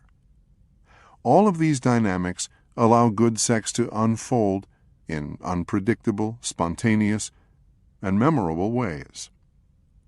When recovering nice guys decide they will no longer settle for anything less than good sex, they begin to take responsibility for doing something different. They let go of the concept of being a great lover. They practice being clear and direct. They choose available partners. They don't settle for scraps. They decide that bad sex is not better than no sex. Aaron is a good example of what can happen when a recovering nice guy decides to say no to bad sex. For the first few weeks in the No More Mr. Nice Guy group, Aaron vented his frustrations and shared how helpless he felt to get Hannah to want to have sex with him. It was obvious that Aaron believed his wife held the key to his sexual happiness, and that he was angry over her willful refusal to use that key. As a result, he felt rejected and worthless. After a few weeks, I suggested that Aaron go on a sexual moratorium, in which he refrained from having sex with Hannah for a period of 6 months. During this time, I suggested that he focus on doing things he had given up when he and Hannah got married. I also encouraged him to tell Hannah whatever he was feeling. I shared with him that a sexual moratorium would make it easier for him to do these things because he wouldn't be so concerned about maintaining the possibility of her availability. If they weren't having sex, he wouldn't have to worry about doing something that might make her angry and cause her to withhold sex.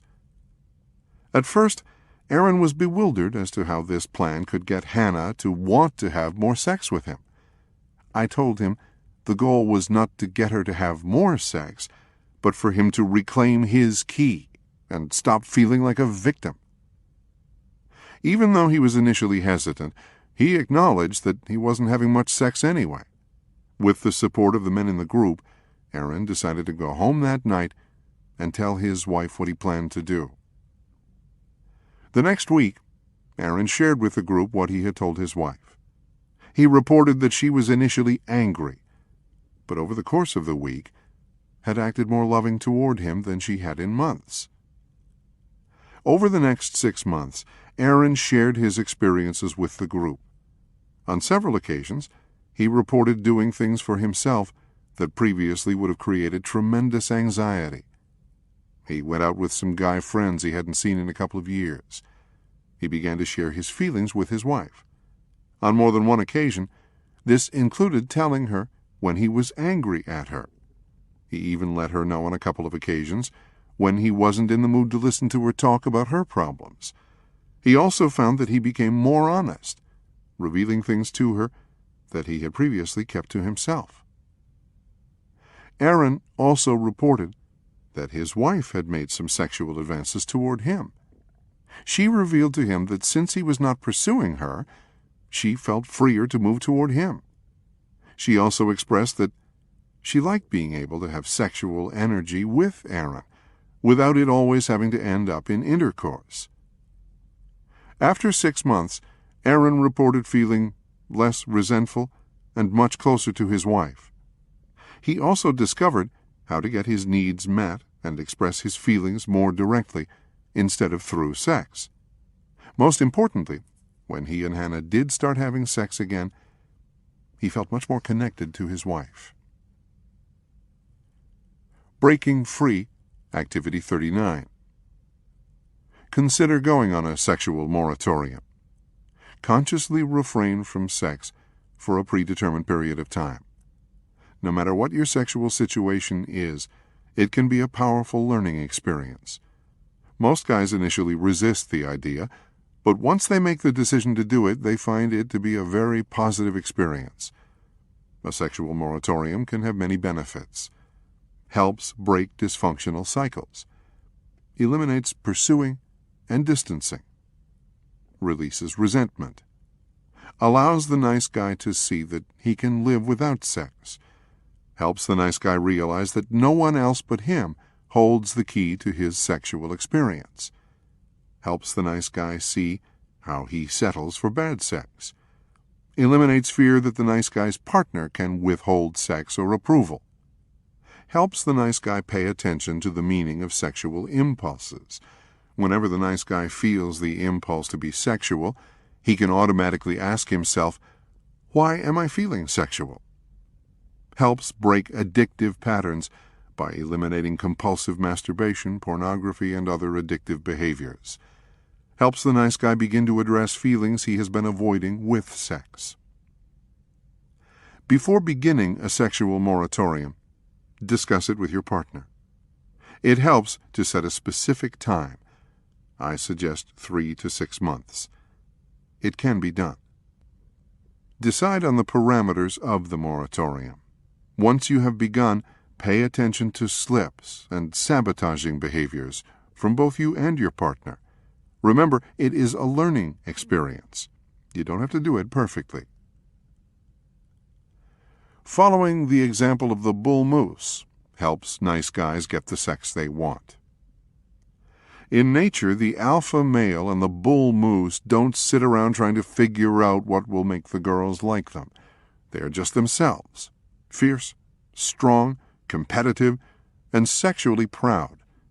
Because they are what they are and do what they do, prospective mates are attracted.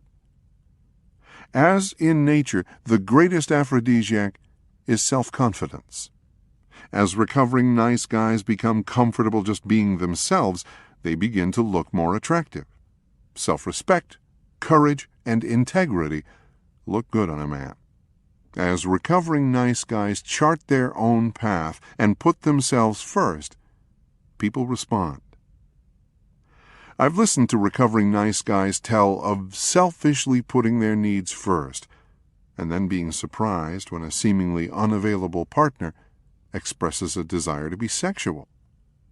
One client who hadn't had sex with his wife in 14 months shared in a nice guy group that he was tired of listening to his wife complain about her work problems. That night, for the first time in 15 years of marriage, he told his wife that he was too tired to listen. Even though she was initially angry, later that night she asked him if he wanted to make love. A force of nature. The very thing that makes sex so exciting is exactly what makes it so terrifying. Sex is powerful, chaotic and wild. It crackles with cosmic energy. It draws us like a moth to a flame. As recovering nice guys release their sexual shame and fear, take responsibility for their own pleasure, refuse to settle for bad sex, and practice being just who they are, they put themselves in the position to embrace this cosmic force without fear or reservation. This is when the sex really gets good. Chapter 9. Get the life you want. Discover your passion and purpose in life, work, and career. If there were no limits on your life, where would you live? What would you be doing in your leisure time? What kind of work would you be engaged in? What would your home and surroundings look like? As you look at the reality of your life, ask yourself 2 questions. First, are you creating the life you want? Second, if not, why not? In general, the nice guys with whom I have worked have been intelligent, industrious, and competent individuals. While most are at least moderately successful, the majority have not lived up to their full abilities or potential, nor have they created the kind of life they really desire. Since nice guys spend so much time seeking approval, hiding their flaws, playing it safe, and doing the opposite of what works, it makes sense that they would typically fall short of being all they can be. This is perhaps the greatest tragedy wrought by the nice guy syndrome. Countless intelligent and talented men wasting their lives and wallowing in the mire of mediocrity. Nice guys on the job. Most nice guys initially come to counseling to deal with the way their life paradigm is affecting their intimate relationships. These relationship problems often overshadow the reality that they are equally dissatisfied with their job, career, or life direction in general. The dynamics that keep nice guys stuck in dysfunctional, unsatisfying relationships are often the same dynamics that keep them stuck in dysfunctional and unsatisfying vocations. There are numerous reasons why nice guys tend to be less than they can be in life, work, and career. These include fear, trying to do it right, trying to do everything themselves, self-sabotage, a distorted self-image, deprivation thinking, staying stuck in familiar but dysfunctional systems. Fear prevents nice guys from getting the life they want. If I were to identify one common factor at the core of every problem experienced by nice guys, it would be fear. Pretty much everything nice guys do or don't do is governed by fear. Their thoughts are funneled through fear-encrusted neurons in their brains. Their interactions are dictated by the politics of fear. It is fear that prevents a nice guy from demanding the raise he has been promised. It is fear that keeps a nice guy from going back to school to get the education or training he needs to pursue a truly fulfilling career. It is fear that prevents a nice guy from quitting a job he despises. It is fear that gets in the way of a nice guy starting the business of his dreams. It is fear that prevents a nice guy from living where he really wants to live and doing what he really wants to do. Nice guys are afraid of making a mistake, afraid of doing it wrong, afraid of failure, afraid of losing it all. Right alongside these fears of disaster is the paradoxical fear of success. Nice guys are typically afraid that if they are truly successful, they will be found out to be frauds. They won't be able to live up to people's expectations. They will be criticized. They won't be able to handle the increased expectations. They will lose control over their lives. They will do something to mess up everything. Rather than facing these fears, real or imagined, nice guys typically settle for operating at a fraction of their full potential. Trying to do it right prevents nice guys from getting the life they want. The essence of all life is evolution and change.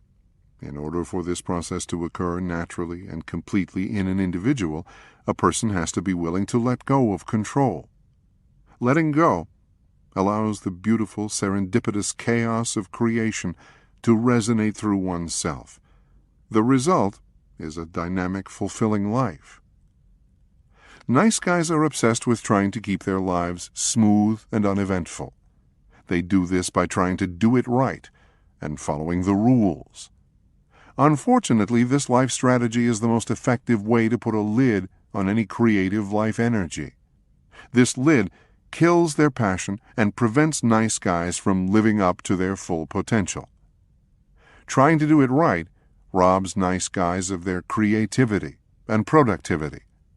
Striving for perfection keeps nice guys focused on their imperfections. Seeking external validation and approval keeps nice guys stuck in mediocrity. Attempting to hide flaws and mistakes prevents nice guys from taking risks or trying something new. Following the rules makes nice guys rigid, cautious, and fearful. It is because of these self-imposed limits that many nice guys are dissatisfied, bored, or unhappy with their life and vocation. Trying to do everything themselves prevents nice guys from getting the life they want. As children, nice guys did not get their needs met in timely, judicious ways. Some were neglected, some were used, some were abused, some were abandoned. All grew up believing that it was a bad or dangerous thing for them to have needs. All grew up convinced that if they were going to have anything in life, it would be up to them. Consequently, nice guys are terrible receivers. They are terrified of asking for help.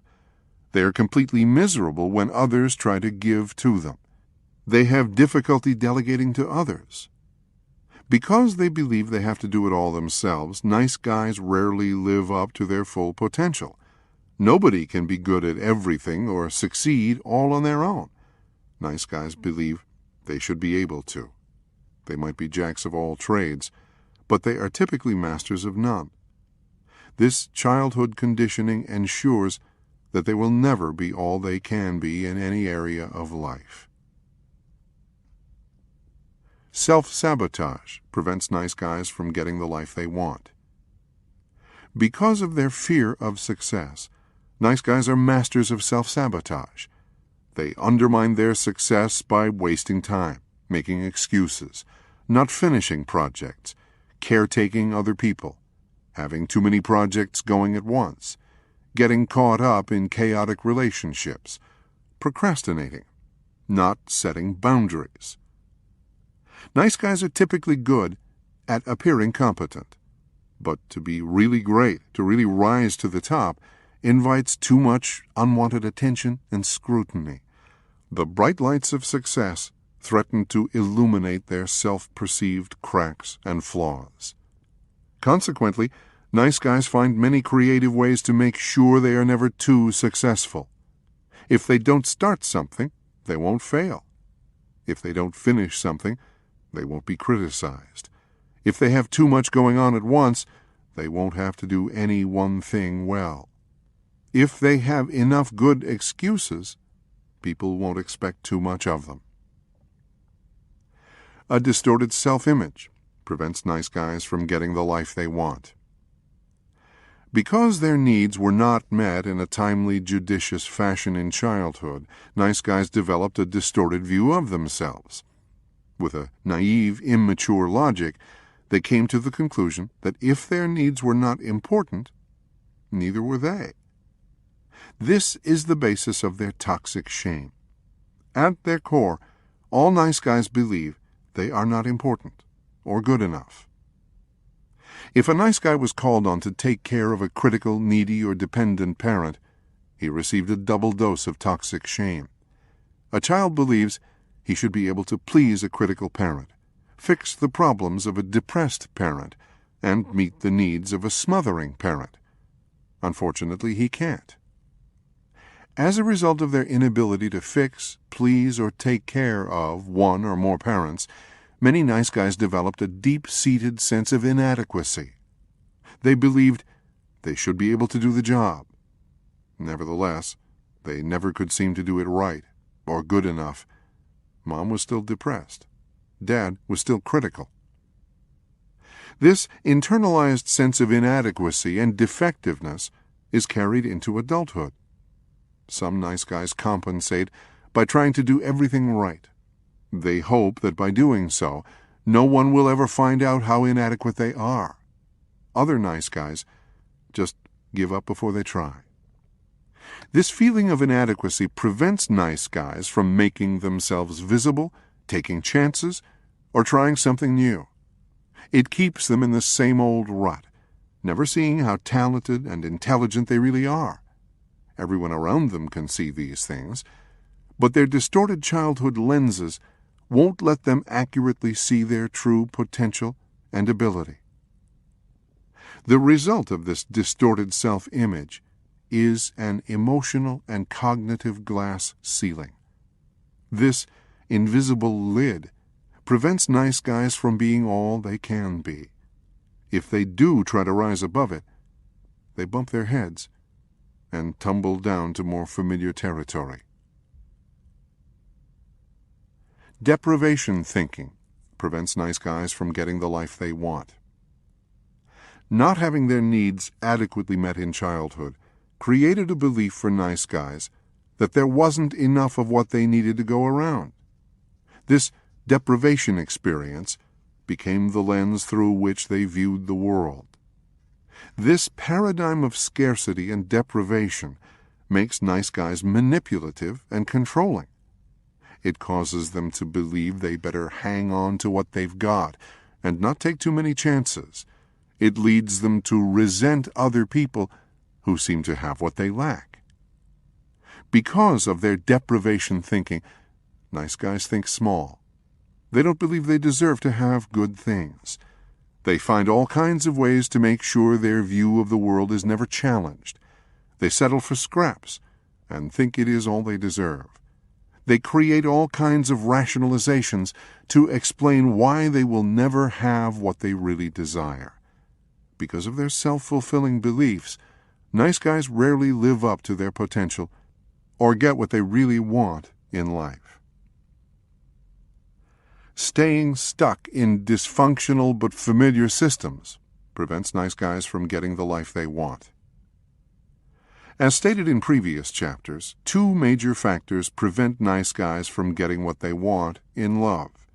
The first is that they tend to recreate familiar yet dissatisfying relationships.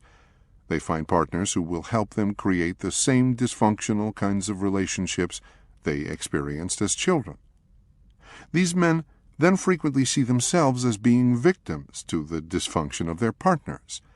Nice guys have a difficult time seeing that they were attracted to these people for a reason. Second, nice guys rarely experience the kind of relationships they want because they are bad enders. When a healthy person would pack up and move on, nice guys just keep doing more of the same, hoping that something will miraculously change. Nice guys aren't much different in their jobs.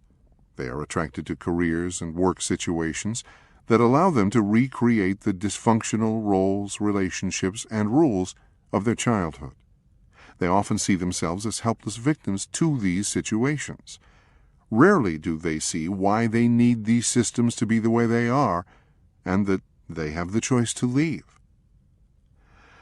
Unconsciously recreating familiar family patterns in their jobs and careers keeps nice guys stuck and dissatisfied.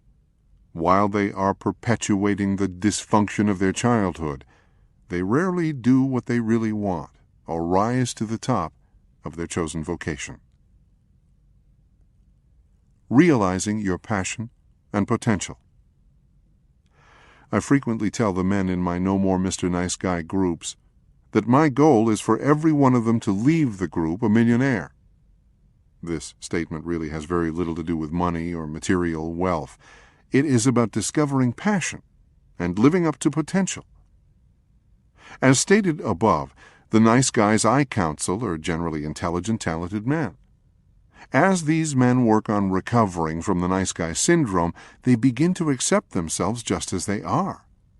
This acceptance of the self allows them to embrace their passions and face their fears. The formation of a more accurate view of the self and the world allows the abundance of the universe to begin flowing freely into their lives. Sometimes this takes the form of money. Sometimes it takes the form of love. Sometimes it takes the form of sex. Sometimes it takes the form of the bright lights of fame. Sometimes it includes all of the above. The remainder of this chapter presents a strategy to help recovering nice guys become all they can be. The following pages present a plan that has already helped countless nice guys discover their passion and live up to their potential. It can do the same for you. Facing fears allows nice guys to get the life they want. Charlie could have been the poster child for passionless, underachieving nice guys. When I first met Charlie, he was stuck in a job he hated and living a life characterized by mediocrity and fear. Charlie had completed his engineering degree a couple of years before, yet he was still working at the same job he had held before starting college. Charlie's employers had promised him a big promotion upon graduation. When they failed to keep their promise, Charlie just stifled his resentment and kept on doing the same old thing he had always done. Charlie's single passion was flying. In spite of warnings of disaster from his mother, he had begun taking flying lessons after he finished college. Though Charlie dreamed of earning his pilot's license, he never seemed to be able to complete the necessary requirements to achieve his goal. A woman at his work introduced Charlie to my website. When he read the description of a nice guy, he was mortified. He couldn't figure out how someone could know him so well. It took him 6 months before he worked up the nerve to send me an email. It took him another 2 months to send me a second. From the first time Charlie looked at my website, he knew he needed to join a men's group, but the idea of being that vulnerable terrified him. It was at that point that Charlie made a decision that changed his life. Charlie decided that if something frightened him that much, he needed to face his fear and do it. Little did he know then, but that decision was just the beginning of a journey that would lead Charlie toward the rediscovery of his passion and purpose in life. Over the next year and a half, Charlie lived by one credo. If he was afraid of something, he confronted that fear. Charlie's progress was slow but steady. Basically, he crawled until he could walk. He took baby steps until he could run. Once he got going, there was no stopping him. Over a period of about 18 months, Charlie took several steps toward rediscovering his passion and purpose in life. He became more and more active in his No More Mr. Nice Guy men's group, revealing himself and confronting fellow group members. He began looking at the neglect he experienced and the distorted fear-based messages he received in his family. He asked his father to come to counseling with him, where he confronted him on his unavailability and lack of concern for his well-being in childhood. He quit blaming his lack of money for flying lessons on his girlfriend. He changed flying schools when his current school was unable to provide him with the type of instruction and equipment he needed. He began interviewing for jobs that took advantage of his engineering degree.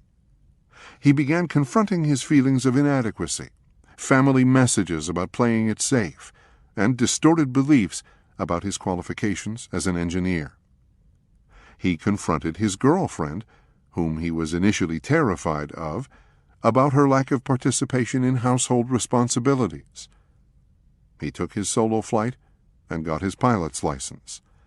He allowed his men's group to take him out for his birthday to a restaurant where he faced his fear of being the center of attention. He applied for and got a job with an engineering firm that expressed a belief that he was capable, talented, and had something to offer their company. When Charlie told the group about getting the job, I realized that I had witnessed a metamorphosis of epic proportions. Charlie had gone from being an introverted, frightened, and passive nice guy to an evolving man with passion and purpose. I asked Charlie to send me an email with his formula for success. Here is what he wrote. Bob, here is roughly how I arrived at the new job. 1. Very first, before anything else could happen, I had to stop being a victim. 2. I began by setting boundaries. At first they were small ones, and they grew with time. 3. From the boundaries being set and respected, I started believing in myself. 4. Honesty came along somewhere during this time. 5. Believing that I am an adult. I have an education, and I am qualified to take on the role of an industrial engineer. 6. I always knew that my previous employer was dysfunctional, and that it was comfortable for a reason. When I finally realized and accepted that I did not need that system to survive, I could finally move on. Charlie. Charting their own path allows nice guys to get the life they want. Most folks, nice guys included, do not consciously take responsibility for creating the kind of life they want. Most people just accept where they are and act as if they have little power in shaping an exciting, productive, and fulfilling life.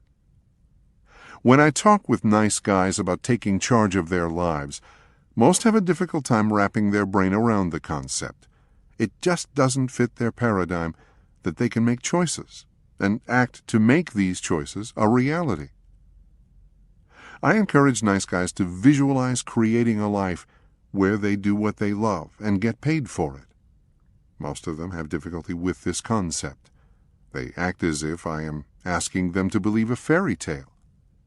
Occasionally, they will dismiss the idea with the excuse, "Not everybody can be lucky like you," referring to me, and have a job they really love and get paid well for it too. For a while I accepted this logic, until it dawned on me that the life I was living had nothing to do with luck. Earning a PhD involved a conscious decision, persistence, and hard work, not luck. Building a counseling practice involved facing fears, quitting a secure, well-paying job, making sacrifices, working a second job to pay bills, learning by trial and error, and living through a period of poverty, not luck. Developing my skills as a therapist involved a commitment to personal growth, constant evolution, and a financial investment in my own therapeutic process, not luck. Writing a book, building a website, and getting published required persistence and the confrontation of numerous fears, not luck. I'm not anything special. I'm an ordinary guy with ordinary talents. I have many of the same fears as the nice guys with whom I work. I don't have any special talent or skill that the majority of my clients don't have. What's the difference? A conscious decision to face fears.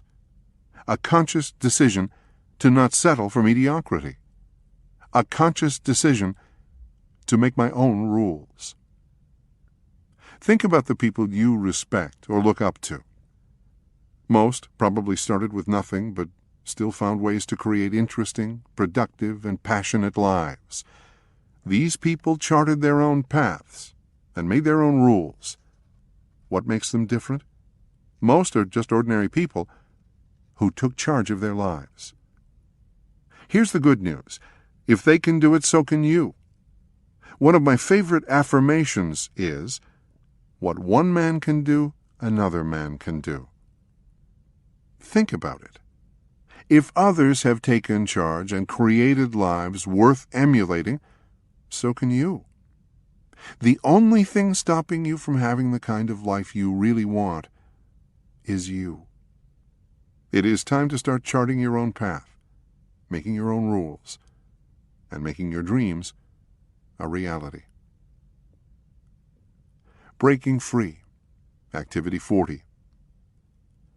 Look over the list below Choose one of the items and name a tangible fear from your life. Write down how you will confront that specific issue. Then, take a small step toward facing that fear. Ask someone to encourage and support you. Don't try to do it alone. Remember, no matter what happens, you will handle it. Ask for a raise or promotion. Quit an unsatisfying job. Start your own business. Go back to school. Confront a conflict situation. Promote an idea or something you have created. Pursue a lifelong goal. Spend more time with a hobby or interest. Breaking Free Activity 41. What do you really want in life? What prevents you from making it happen? Write down 3 things you want to make happen in your life. Then write a personal affirmation that will take you where you want to go, and post it on a sheet of paper where you can see it. Share your dreams and your affirmation with a safe person.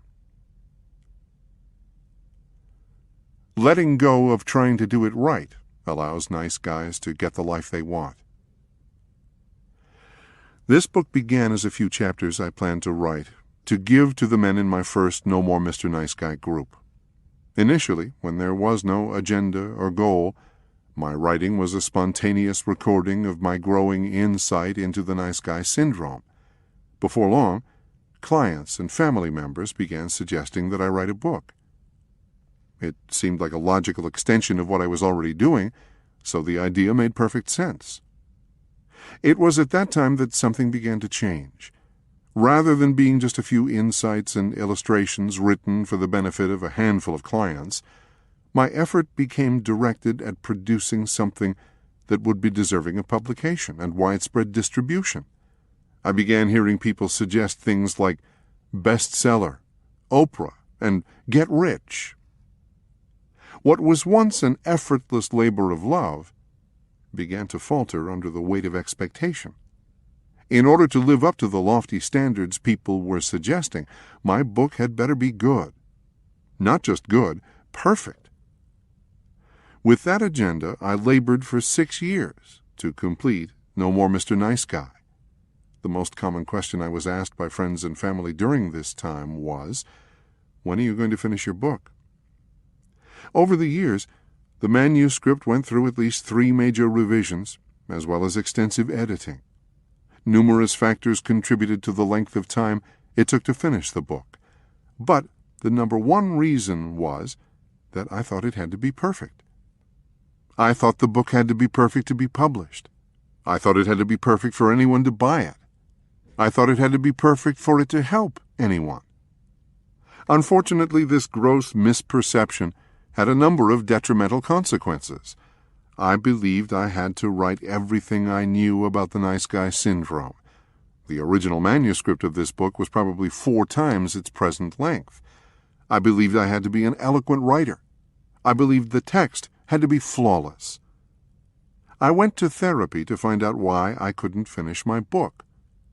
My children became disillusioned, predicting that I never would finish. My wife half-seriously threatened to leave me if I didn't finish. Finally, after years of frustration, I had a breakthrough. A very wise person suggested that I give myself permission to never publish the book. I felt an immediate sense of relief. I realized that I had gotten away from my original goal, to write a few insights that would help a few men live better lives. Once I let go of the burden of having to get published, be a best-selling author, and appear on Oprah, everything changed. I went back to my original agenda. From then on, when I wrote, I only asked myself one thing. Will this help my clients find answers to their problems? I also kept reminding myself that my clients would never get a chance to benefit from my insight if I never finished the book. Once I gave up the belief that No More Mr. Nice Guy had to be perfect, things began to fall into place. I completed the book.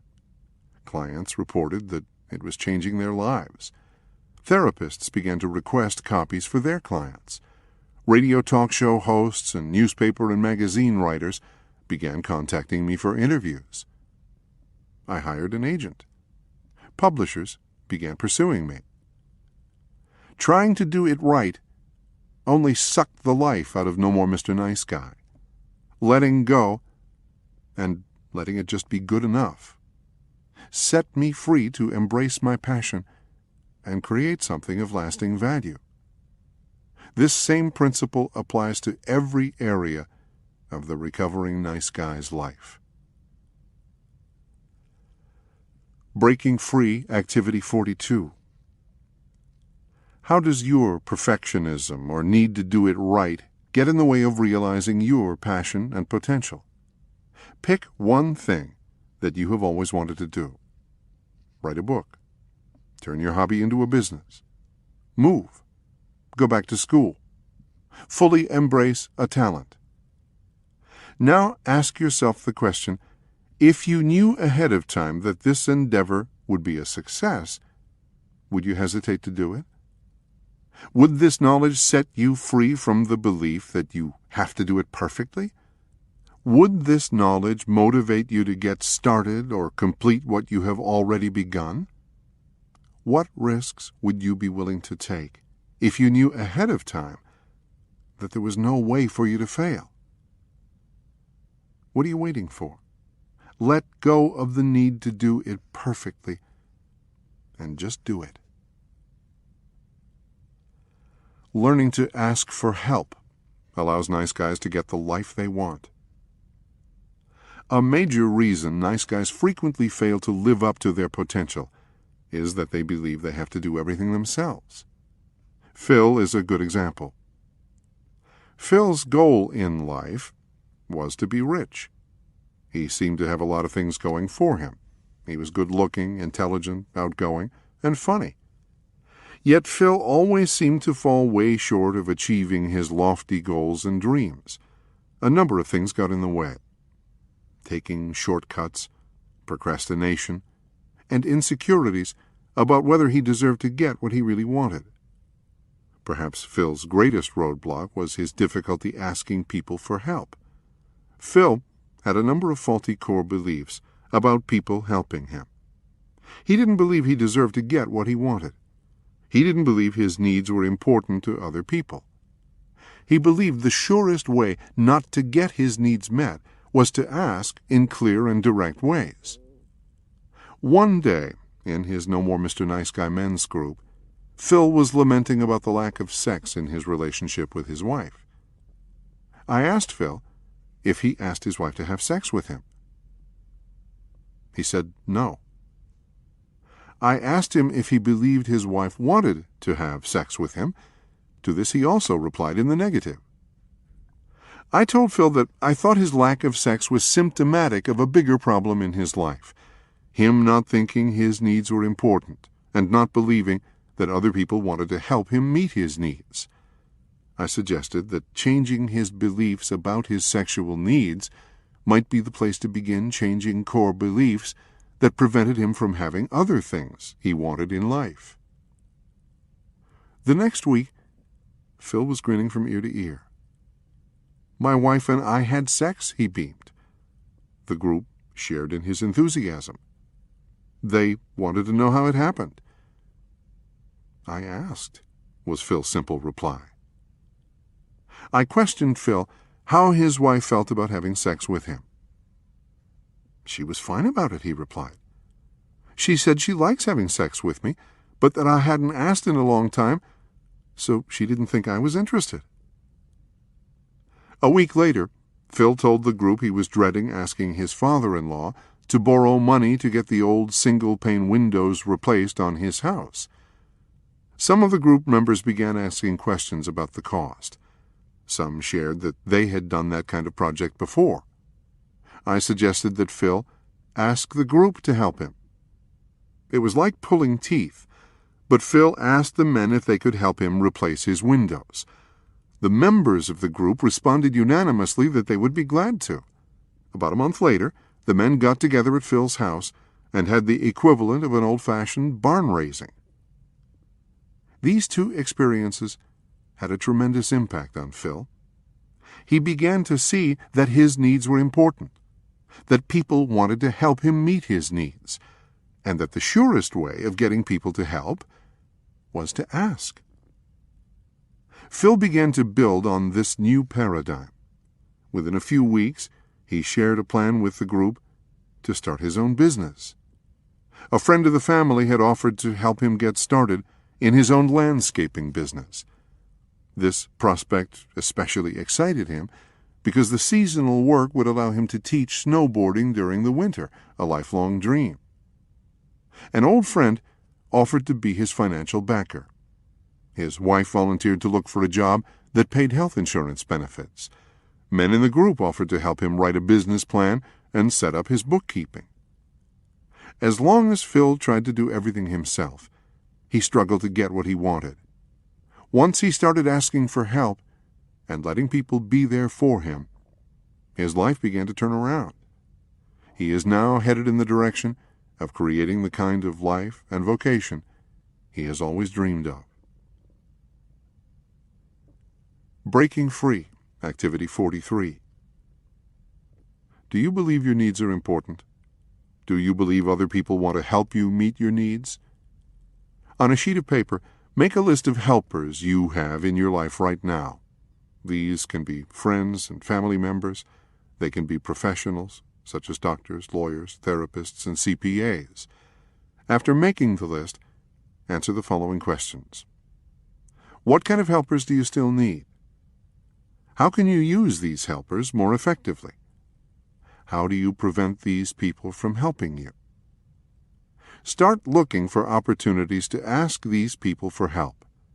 Build networks. Before asking for help, repeat the affirmation, "This person wants to help me get my needs met."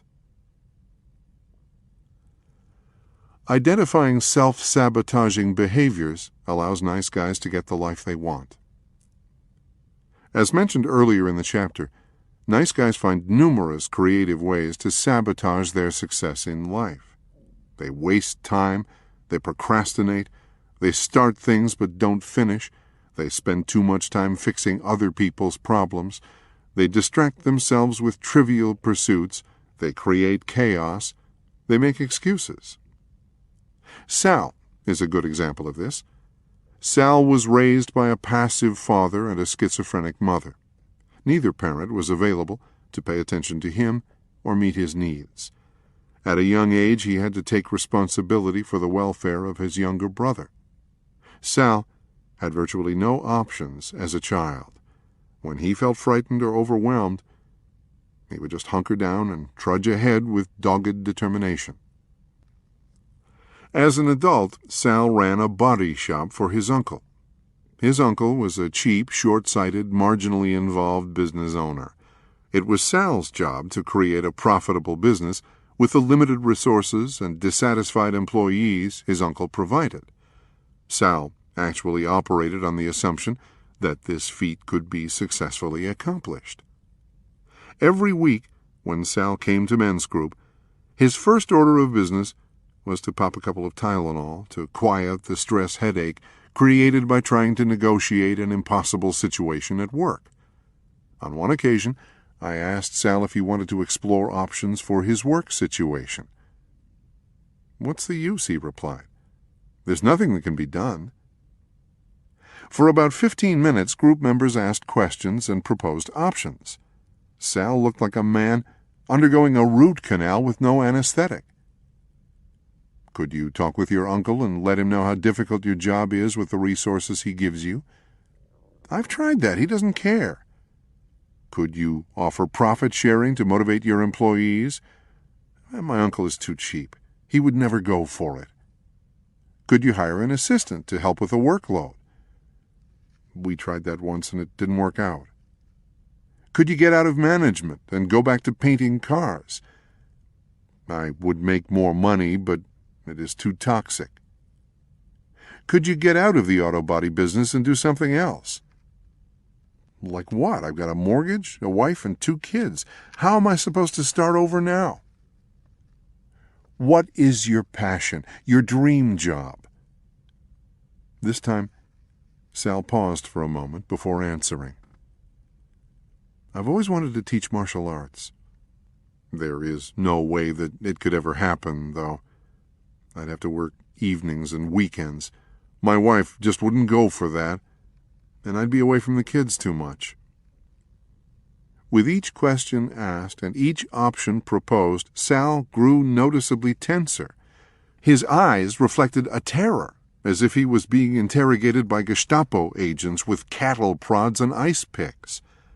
When it became apparent that exploring possible options only aggravated his fear and caused him to shut down further, the group members mercifully backed off. Later, Sal referred to the experience as being reamed by the group. In most situations, nice guys aren't victims to others, they victimize themselves. By his attitudes and actions, Sal all but guaranteed that he would never experience any kind of success or satisfaction in his job. It was much more familiar and comfortable to stay stuck in a stressful, no-win situation. Every nice guy with whom I have worked has at some point had to make a conscious decision to stop sabotaging himself. This is a crucial aspect in recovery from the nice guy syndrome. In order to start getting what they want in life, work, and career, recovering nice guys have to make the conscious decision to get out of their own way. One way of doing this is by changing the way they think about change. This begins with nice guys becoming aware of why they unconsciously create so many barriers that keep them feeling stuck.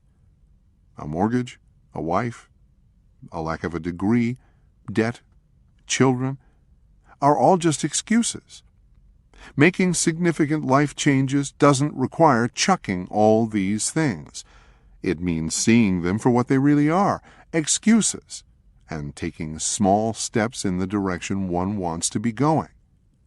For example, Sal could begin teaching martial arts one evening per week. He could begin working at paying down personal debt to enable him to change jobs in the future. He could refocus time spent on trivial, unsatisfying activities. Breaking free, activity 44. Identify how you sabotage yourself. Once you have identified your patterns, determine what you have to do differently to get what you really want. Review each item below and identify specific behaviors that will help you stop sabotaging yourself and achieve your goals. Focus. Do it now. Accept good enough rather than perfect. Finish what you start. Don't start new projects until the old ones are completely finished. Don't make excuses. Detach from other people's problems. Share your strategy with a safe person. Check in with them on a regular basis to monitor how you are doing. Failing to do this part would be an effective way to sabotage yourself. Breaking free, activity 45. Take a few moments and close your eyes. Take a couple of deep breaths and exhale slowly. Clear your mind. Once you are relaxed, picture yourself living in an abundant world. In this abundant world, there are no restraints or limitations. Good things flow past you continuously. Imagine every abundant thing you have ever desired: car, home, friends, love, joy, wealth, success, peace of mind, challenge. Visualize yourself living your life surrounded by this abundance. Repeat this visualization several times a day until it begins to feel real to you. Open your arms, your heart, and your mind. Get out of the way and let it happen. Developing a more accurate view of the world allows nice guys to get the life they want. Ever wonder why other people seem to have so much more than you? More money, a better job, a nicer car, a prettier wife. Do you envy these people? Do you resent them for having what you don't? Do you wonder when it will be your turn? Due to their early life experiences, nice guys tend to be ruled by deprivation thinking. They believe there is only so much to go around, and if someone else already has a lot, there is less for them. Nice guys have a difficult time comprehending that we live in an abundant, ever-expanding universe. They tend to see the goodies as being in short supply. They hang on tightly to what they've got, fearing there won't be more when it is gone. They believe they have to control and manipulate to ensure that what little is out there won't go away. They play it safe, not trusting that their needs will always be abundantly met. This paradigm of scarcity can be illustrated by a nice guy named Russell. As a successful salesman, Russell earned a comfortable six-figure income. He religiously put 40% of his take-home pay into savings and investments. He kept a minimum balance of $30,000 in his checking account. In spite of his ability to create financial wealth, Russell was controlled by his deprivation thinking. Russell was so afraid of financial ruin that he would not allow his wife to buy a $9 video for his children at Costco if it wasn't in the budget. Russell's deprivation thinking in regard to money was a reflection of his view of the world in general. His father was miserly and rigid. He seemed to single Russell out for critical treatment, while heaping praise and favor on his two brothers. Later, before he died, his father cut Russell out of his will and gave Russell's share to the church. It is no wonder that Russell viewed the world through lenses clouded by deprivation. When we come to see the world as a place of abundance, we come to realize that there is plenty for everyone. Everything we need is flowing by us. All we have to do is get out of the way of our own small thinking and let it come. Look around at the wealth, the cars people drive, the houses they live in, the trips they take. You can't argue with the sheer material abundance that can be created in our world. If other people are living full, abundant lives, why not you? Remember, what one man can do, another man can do.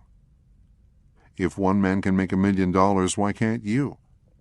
If one man can start the business of his dreams, why can't you? If one man can drive a Mercedes, why can't you? If one man can quit a crummy job and find a better one, why can't you? If one man can be a snowboarding instructor, why can't you? Unfortunately, the world can't give us something that we're not ready to receive. Since deprivation thinking keeps a person holding tightly to what he already has, there is no receptivity for receiving more. As Phil found out, when we ask for what we want and expect to receive it, it will come, one way or another. Breaking Free, Activity 46. Read over the list of rules below. Try a few of them on for size. Add to the list your own personal rules. Write these rules on note cards and put them where you can see them every day. If it frightens you, do it. Don't settle. Every time you settle, you get exactly what you settled for. Put yourself first. No matter what happens, you will handle it. Whatever you do, do it 100%. If you do what you have always done, you will get what you have always got. You are the only person on this planet responsible for your needs, wants, and happiness. Ask for what you want. If what you are doing isn't working, try something different. Be clear and direct. Learn to say no. Don't make excuses. If you are an adult, you are old enough to make your own rules. Let people help you. Be honest with yourself. Do not let anyone treat you badly. No one, ever. Remove yourself from a bad situation instead of waiting for the situation to change. Don't tolerate the intolerable. Stop blaming. Victims never succeed. Live with integrity. Decide what feels right to you, then do it. Accept the consequences of your actions. Be good to yourself. Think abundance. Face difficult situations and conflict head on. Don't do anything in secret. Do it now. Be willing to let go of what you have so you can get what you want. Have fun. If you are not having fun, something is wrong. Give yourself room to fail. There are no mistakes, only learning experiences. Control is an illusion. Let go. Let life happen. Get the life you want. The No More Mr. Nice Guy strategy for success. Nice guys believe there is a set of rules that govern all behavior. They are convinced that if they can figure out these rules and successfully abide by them, they will have a smooth, happy life. They also believe that there are dire consequences for failing to discern and obey these rules. Discovering passion and purpose requires figuring out what works and what doesn't. Mature, successful people establish their own rules. These rules are measured by only one standard. Do they work? Over the years, the men in my No More Mr. Nice Guy groups have discovered a number of rules that work for them. These rules have helped them discover their passion and live up to their potential. These rules have helped them create the kind of life and vocation they really desire. It is time to start getting what you want. Breaking free from the nice guy syndrome will allow you to discover your true passion and potential. By taking responsibility for creating the kind of life you really want, you can become all that you were meant to be. Epilogue. It took me 6 years to write this book. During this time, I have worked with countless nice guys and their partners. I have averaged 3 No More Mr. Nice Guy men's groups per week. In group time alone, that's over 1,800 hours of working with nice guys. During this time, I have observed many exciting and profound things. I have watched countless men go from being helpless, passive, controlling, and resentful victims to becoming empowered, integrated males. I have seen numerous relationships dramatically improve, and I've seen just as many die an overdue death. I've listened to unsolicited testimonials and read letters of gratitude from both men and women about the changes they have experienced in their lives. I have received responses from men and women all over the world who have seen themselves or someone they love in the description of the nice guy on my website. Based on observing all of these things, here is my greatest discovery. The tools and insights presented in No More Mr. Nice Guy work. Having finished reading this book, I encourage you to start again at the beginning. Take the time to do the breaking free exercises. If you have not already done so, find a safe person or group to assist you on your journey of recovery from the nice guy syndrome. If you are in a relationship, ask your partner to read the book. Share with him or her the insights you are discovering about yourself. Working the program of recovery presented in No More Mr. Nice Guy is one of the greatest gifts you can give yourself and your loved ones. As you learn to approve of yourself, you will discover within you an unimaginable ability to love and accept love and to live life to its fullest. This kind of expansiveness is initially frightening, but it is the essence of who you are and what you are meant to be. With this discovery of your true self comes unlimited freedom. Freedom to be just who you are. Freedom to stop seeking approval. freedom to start getting what you want.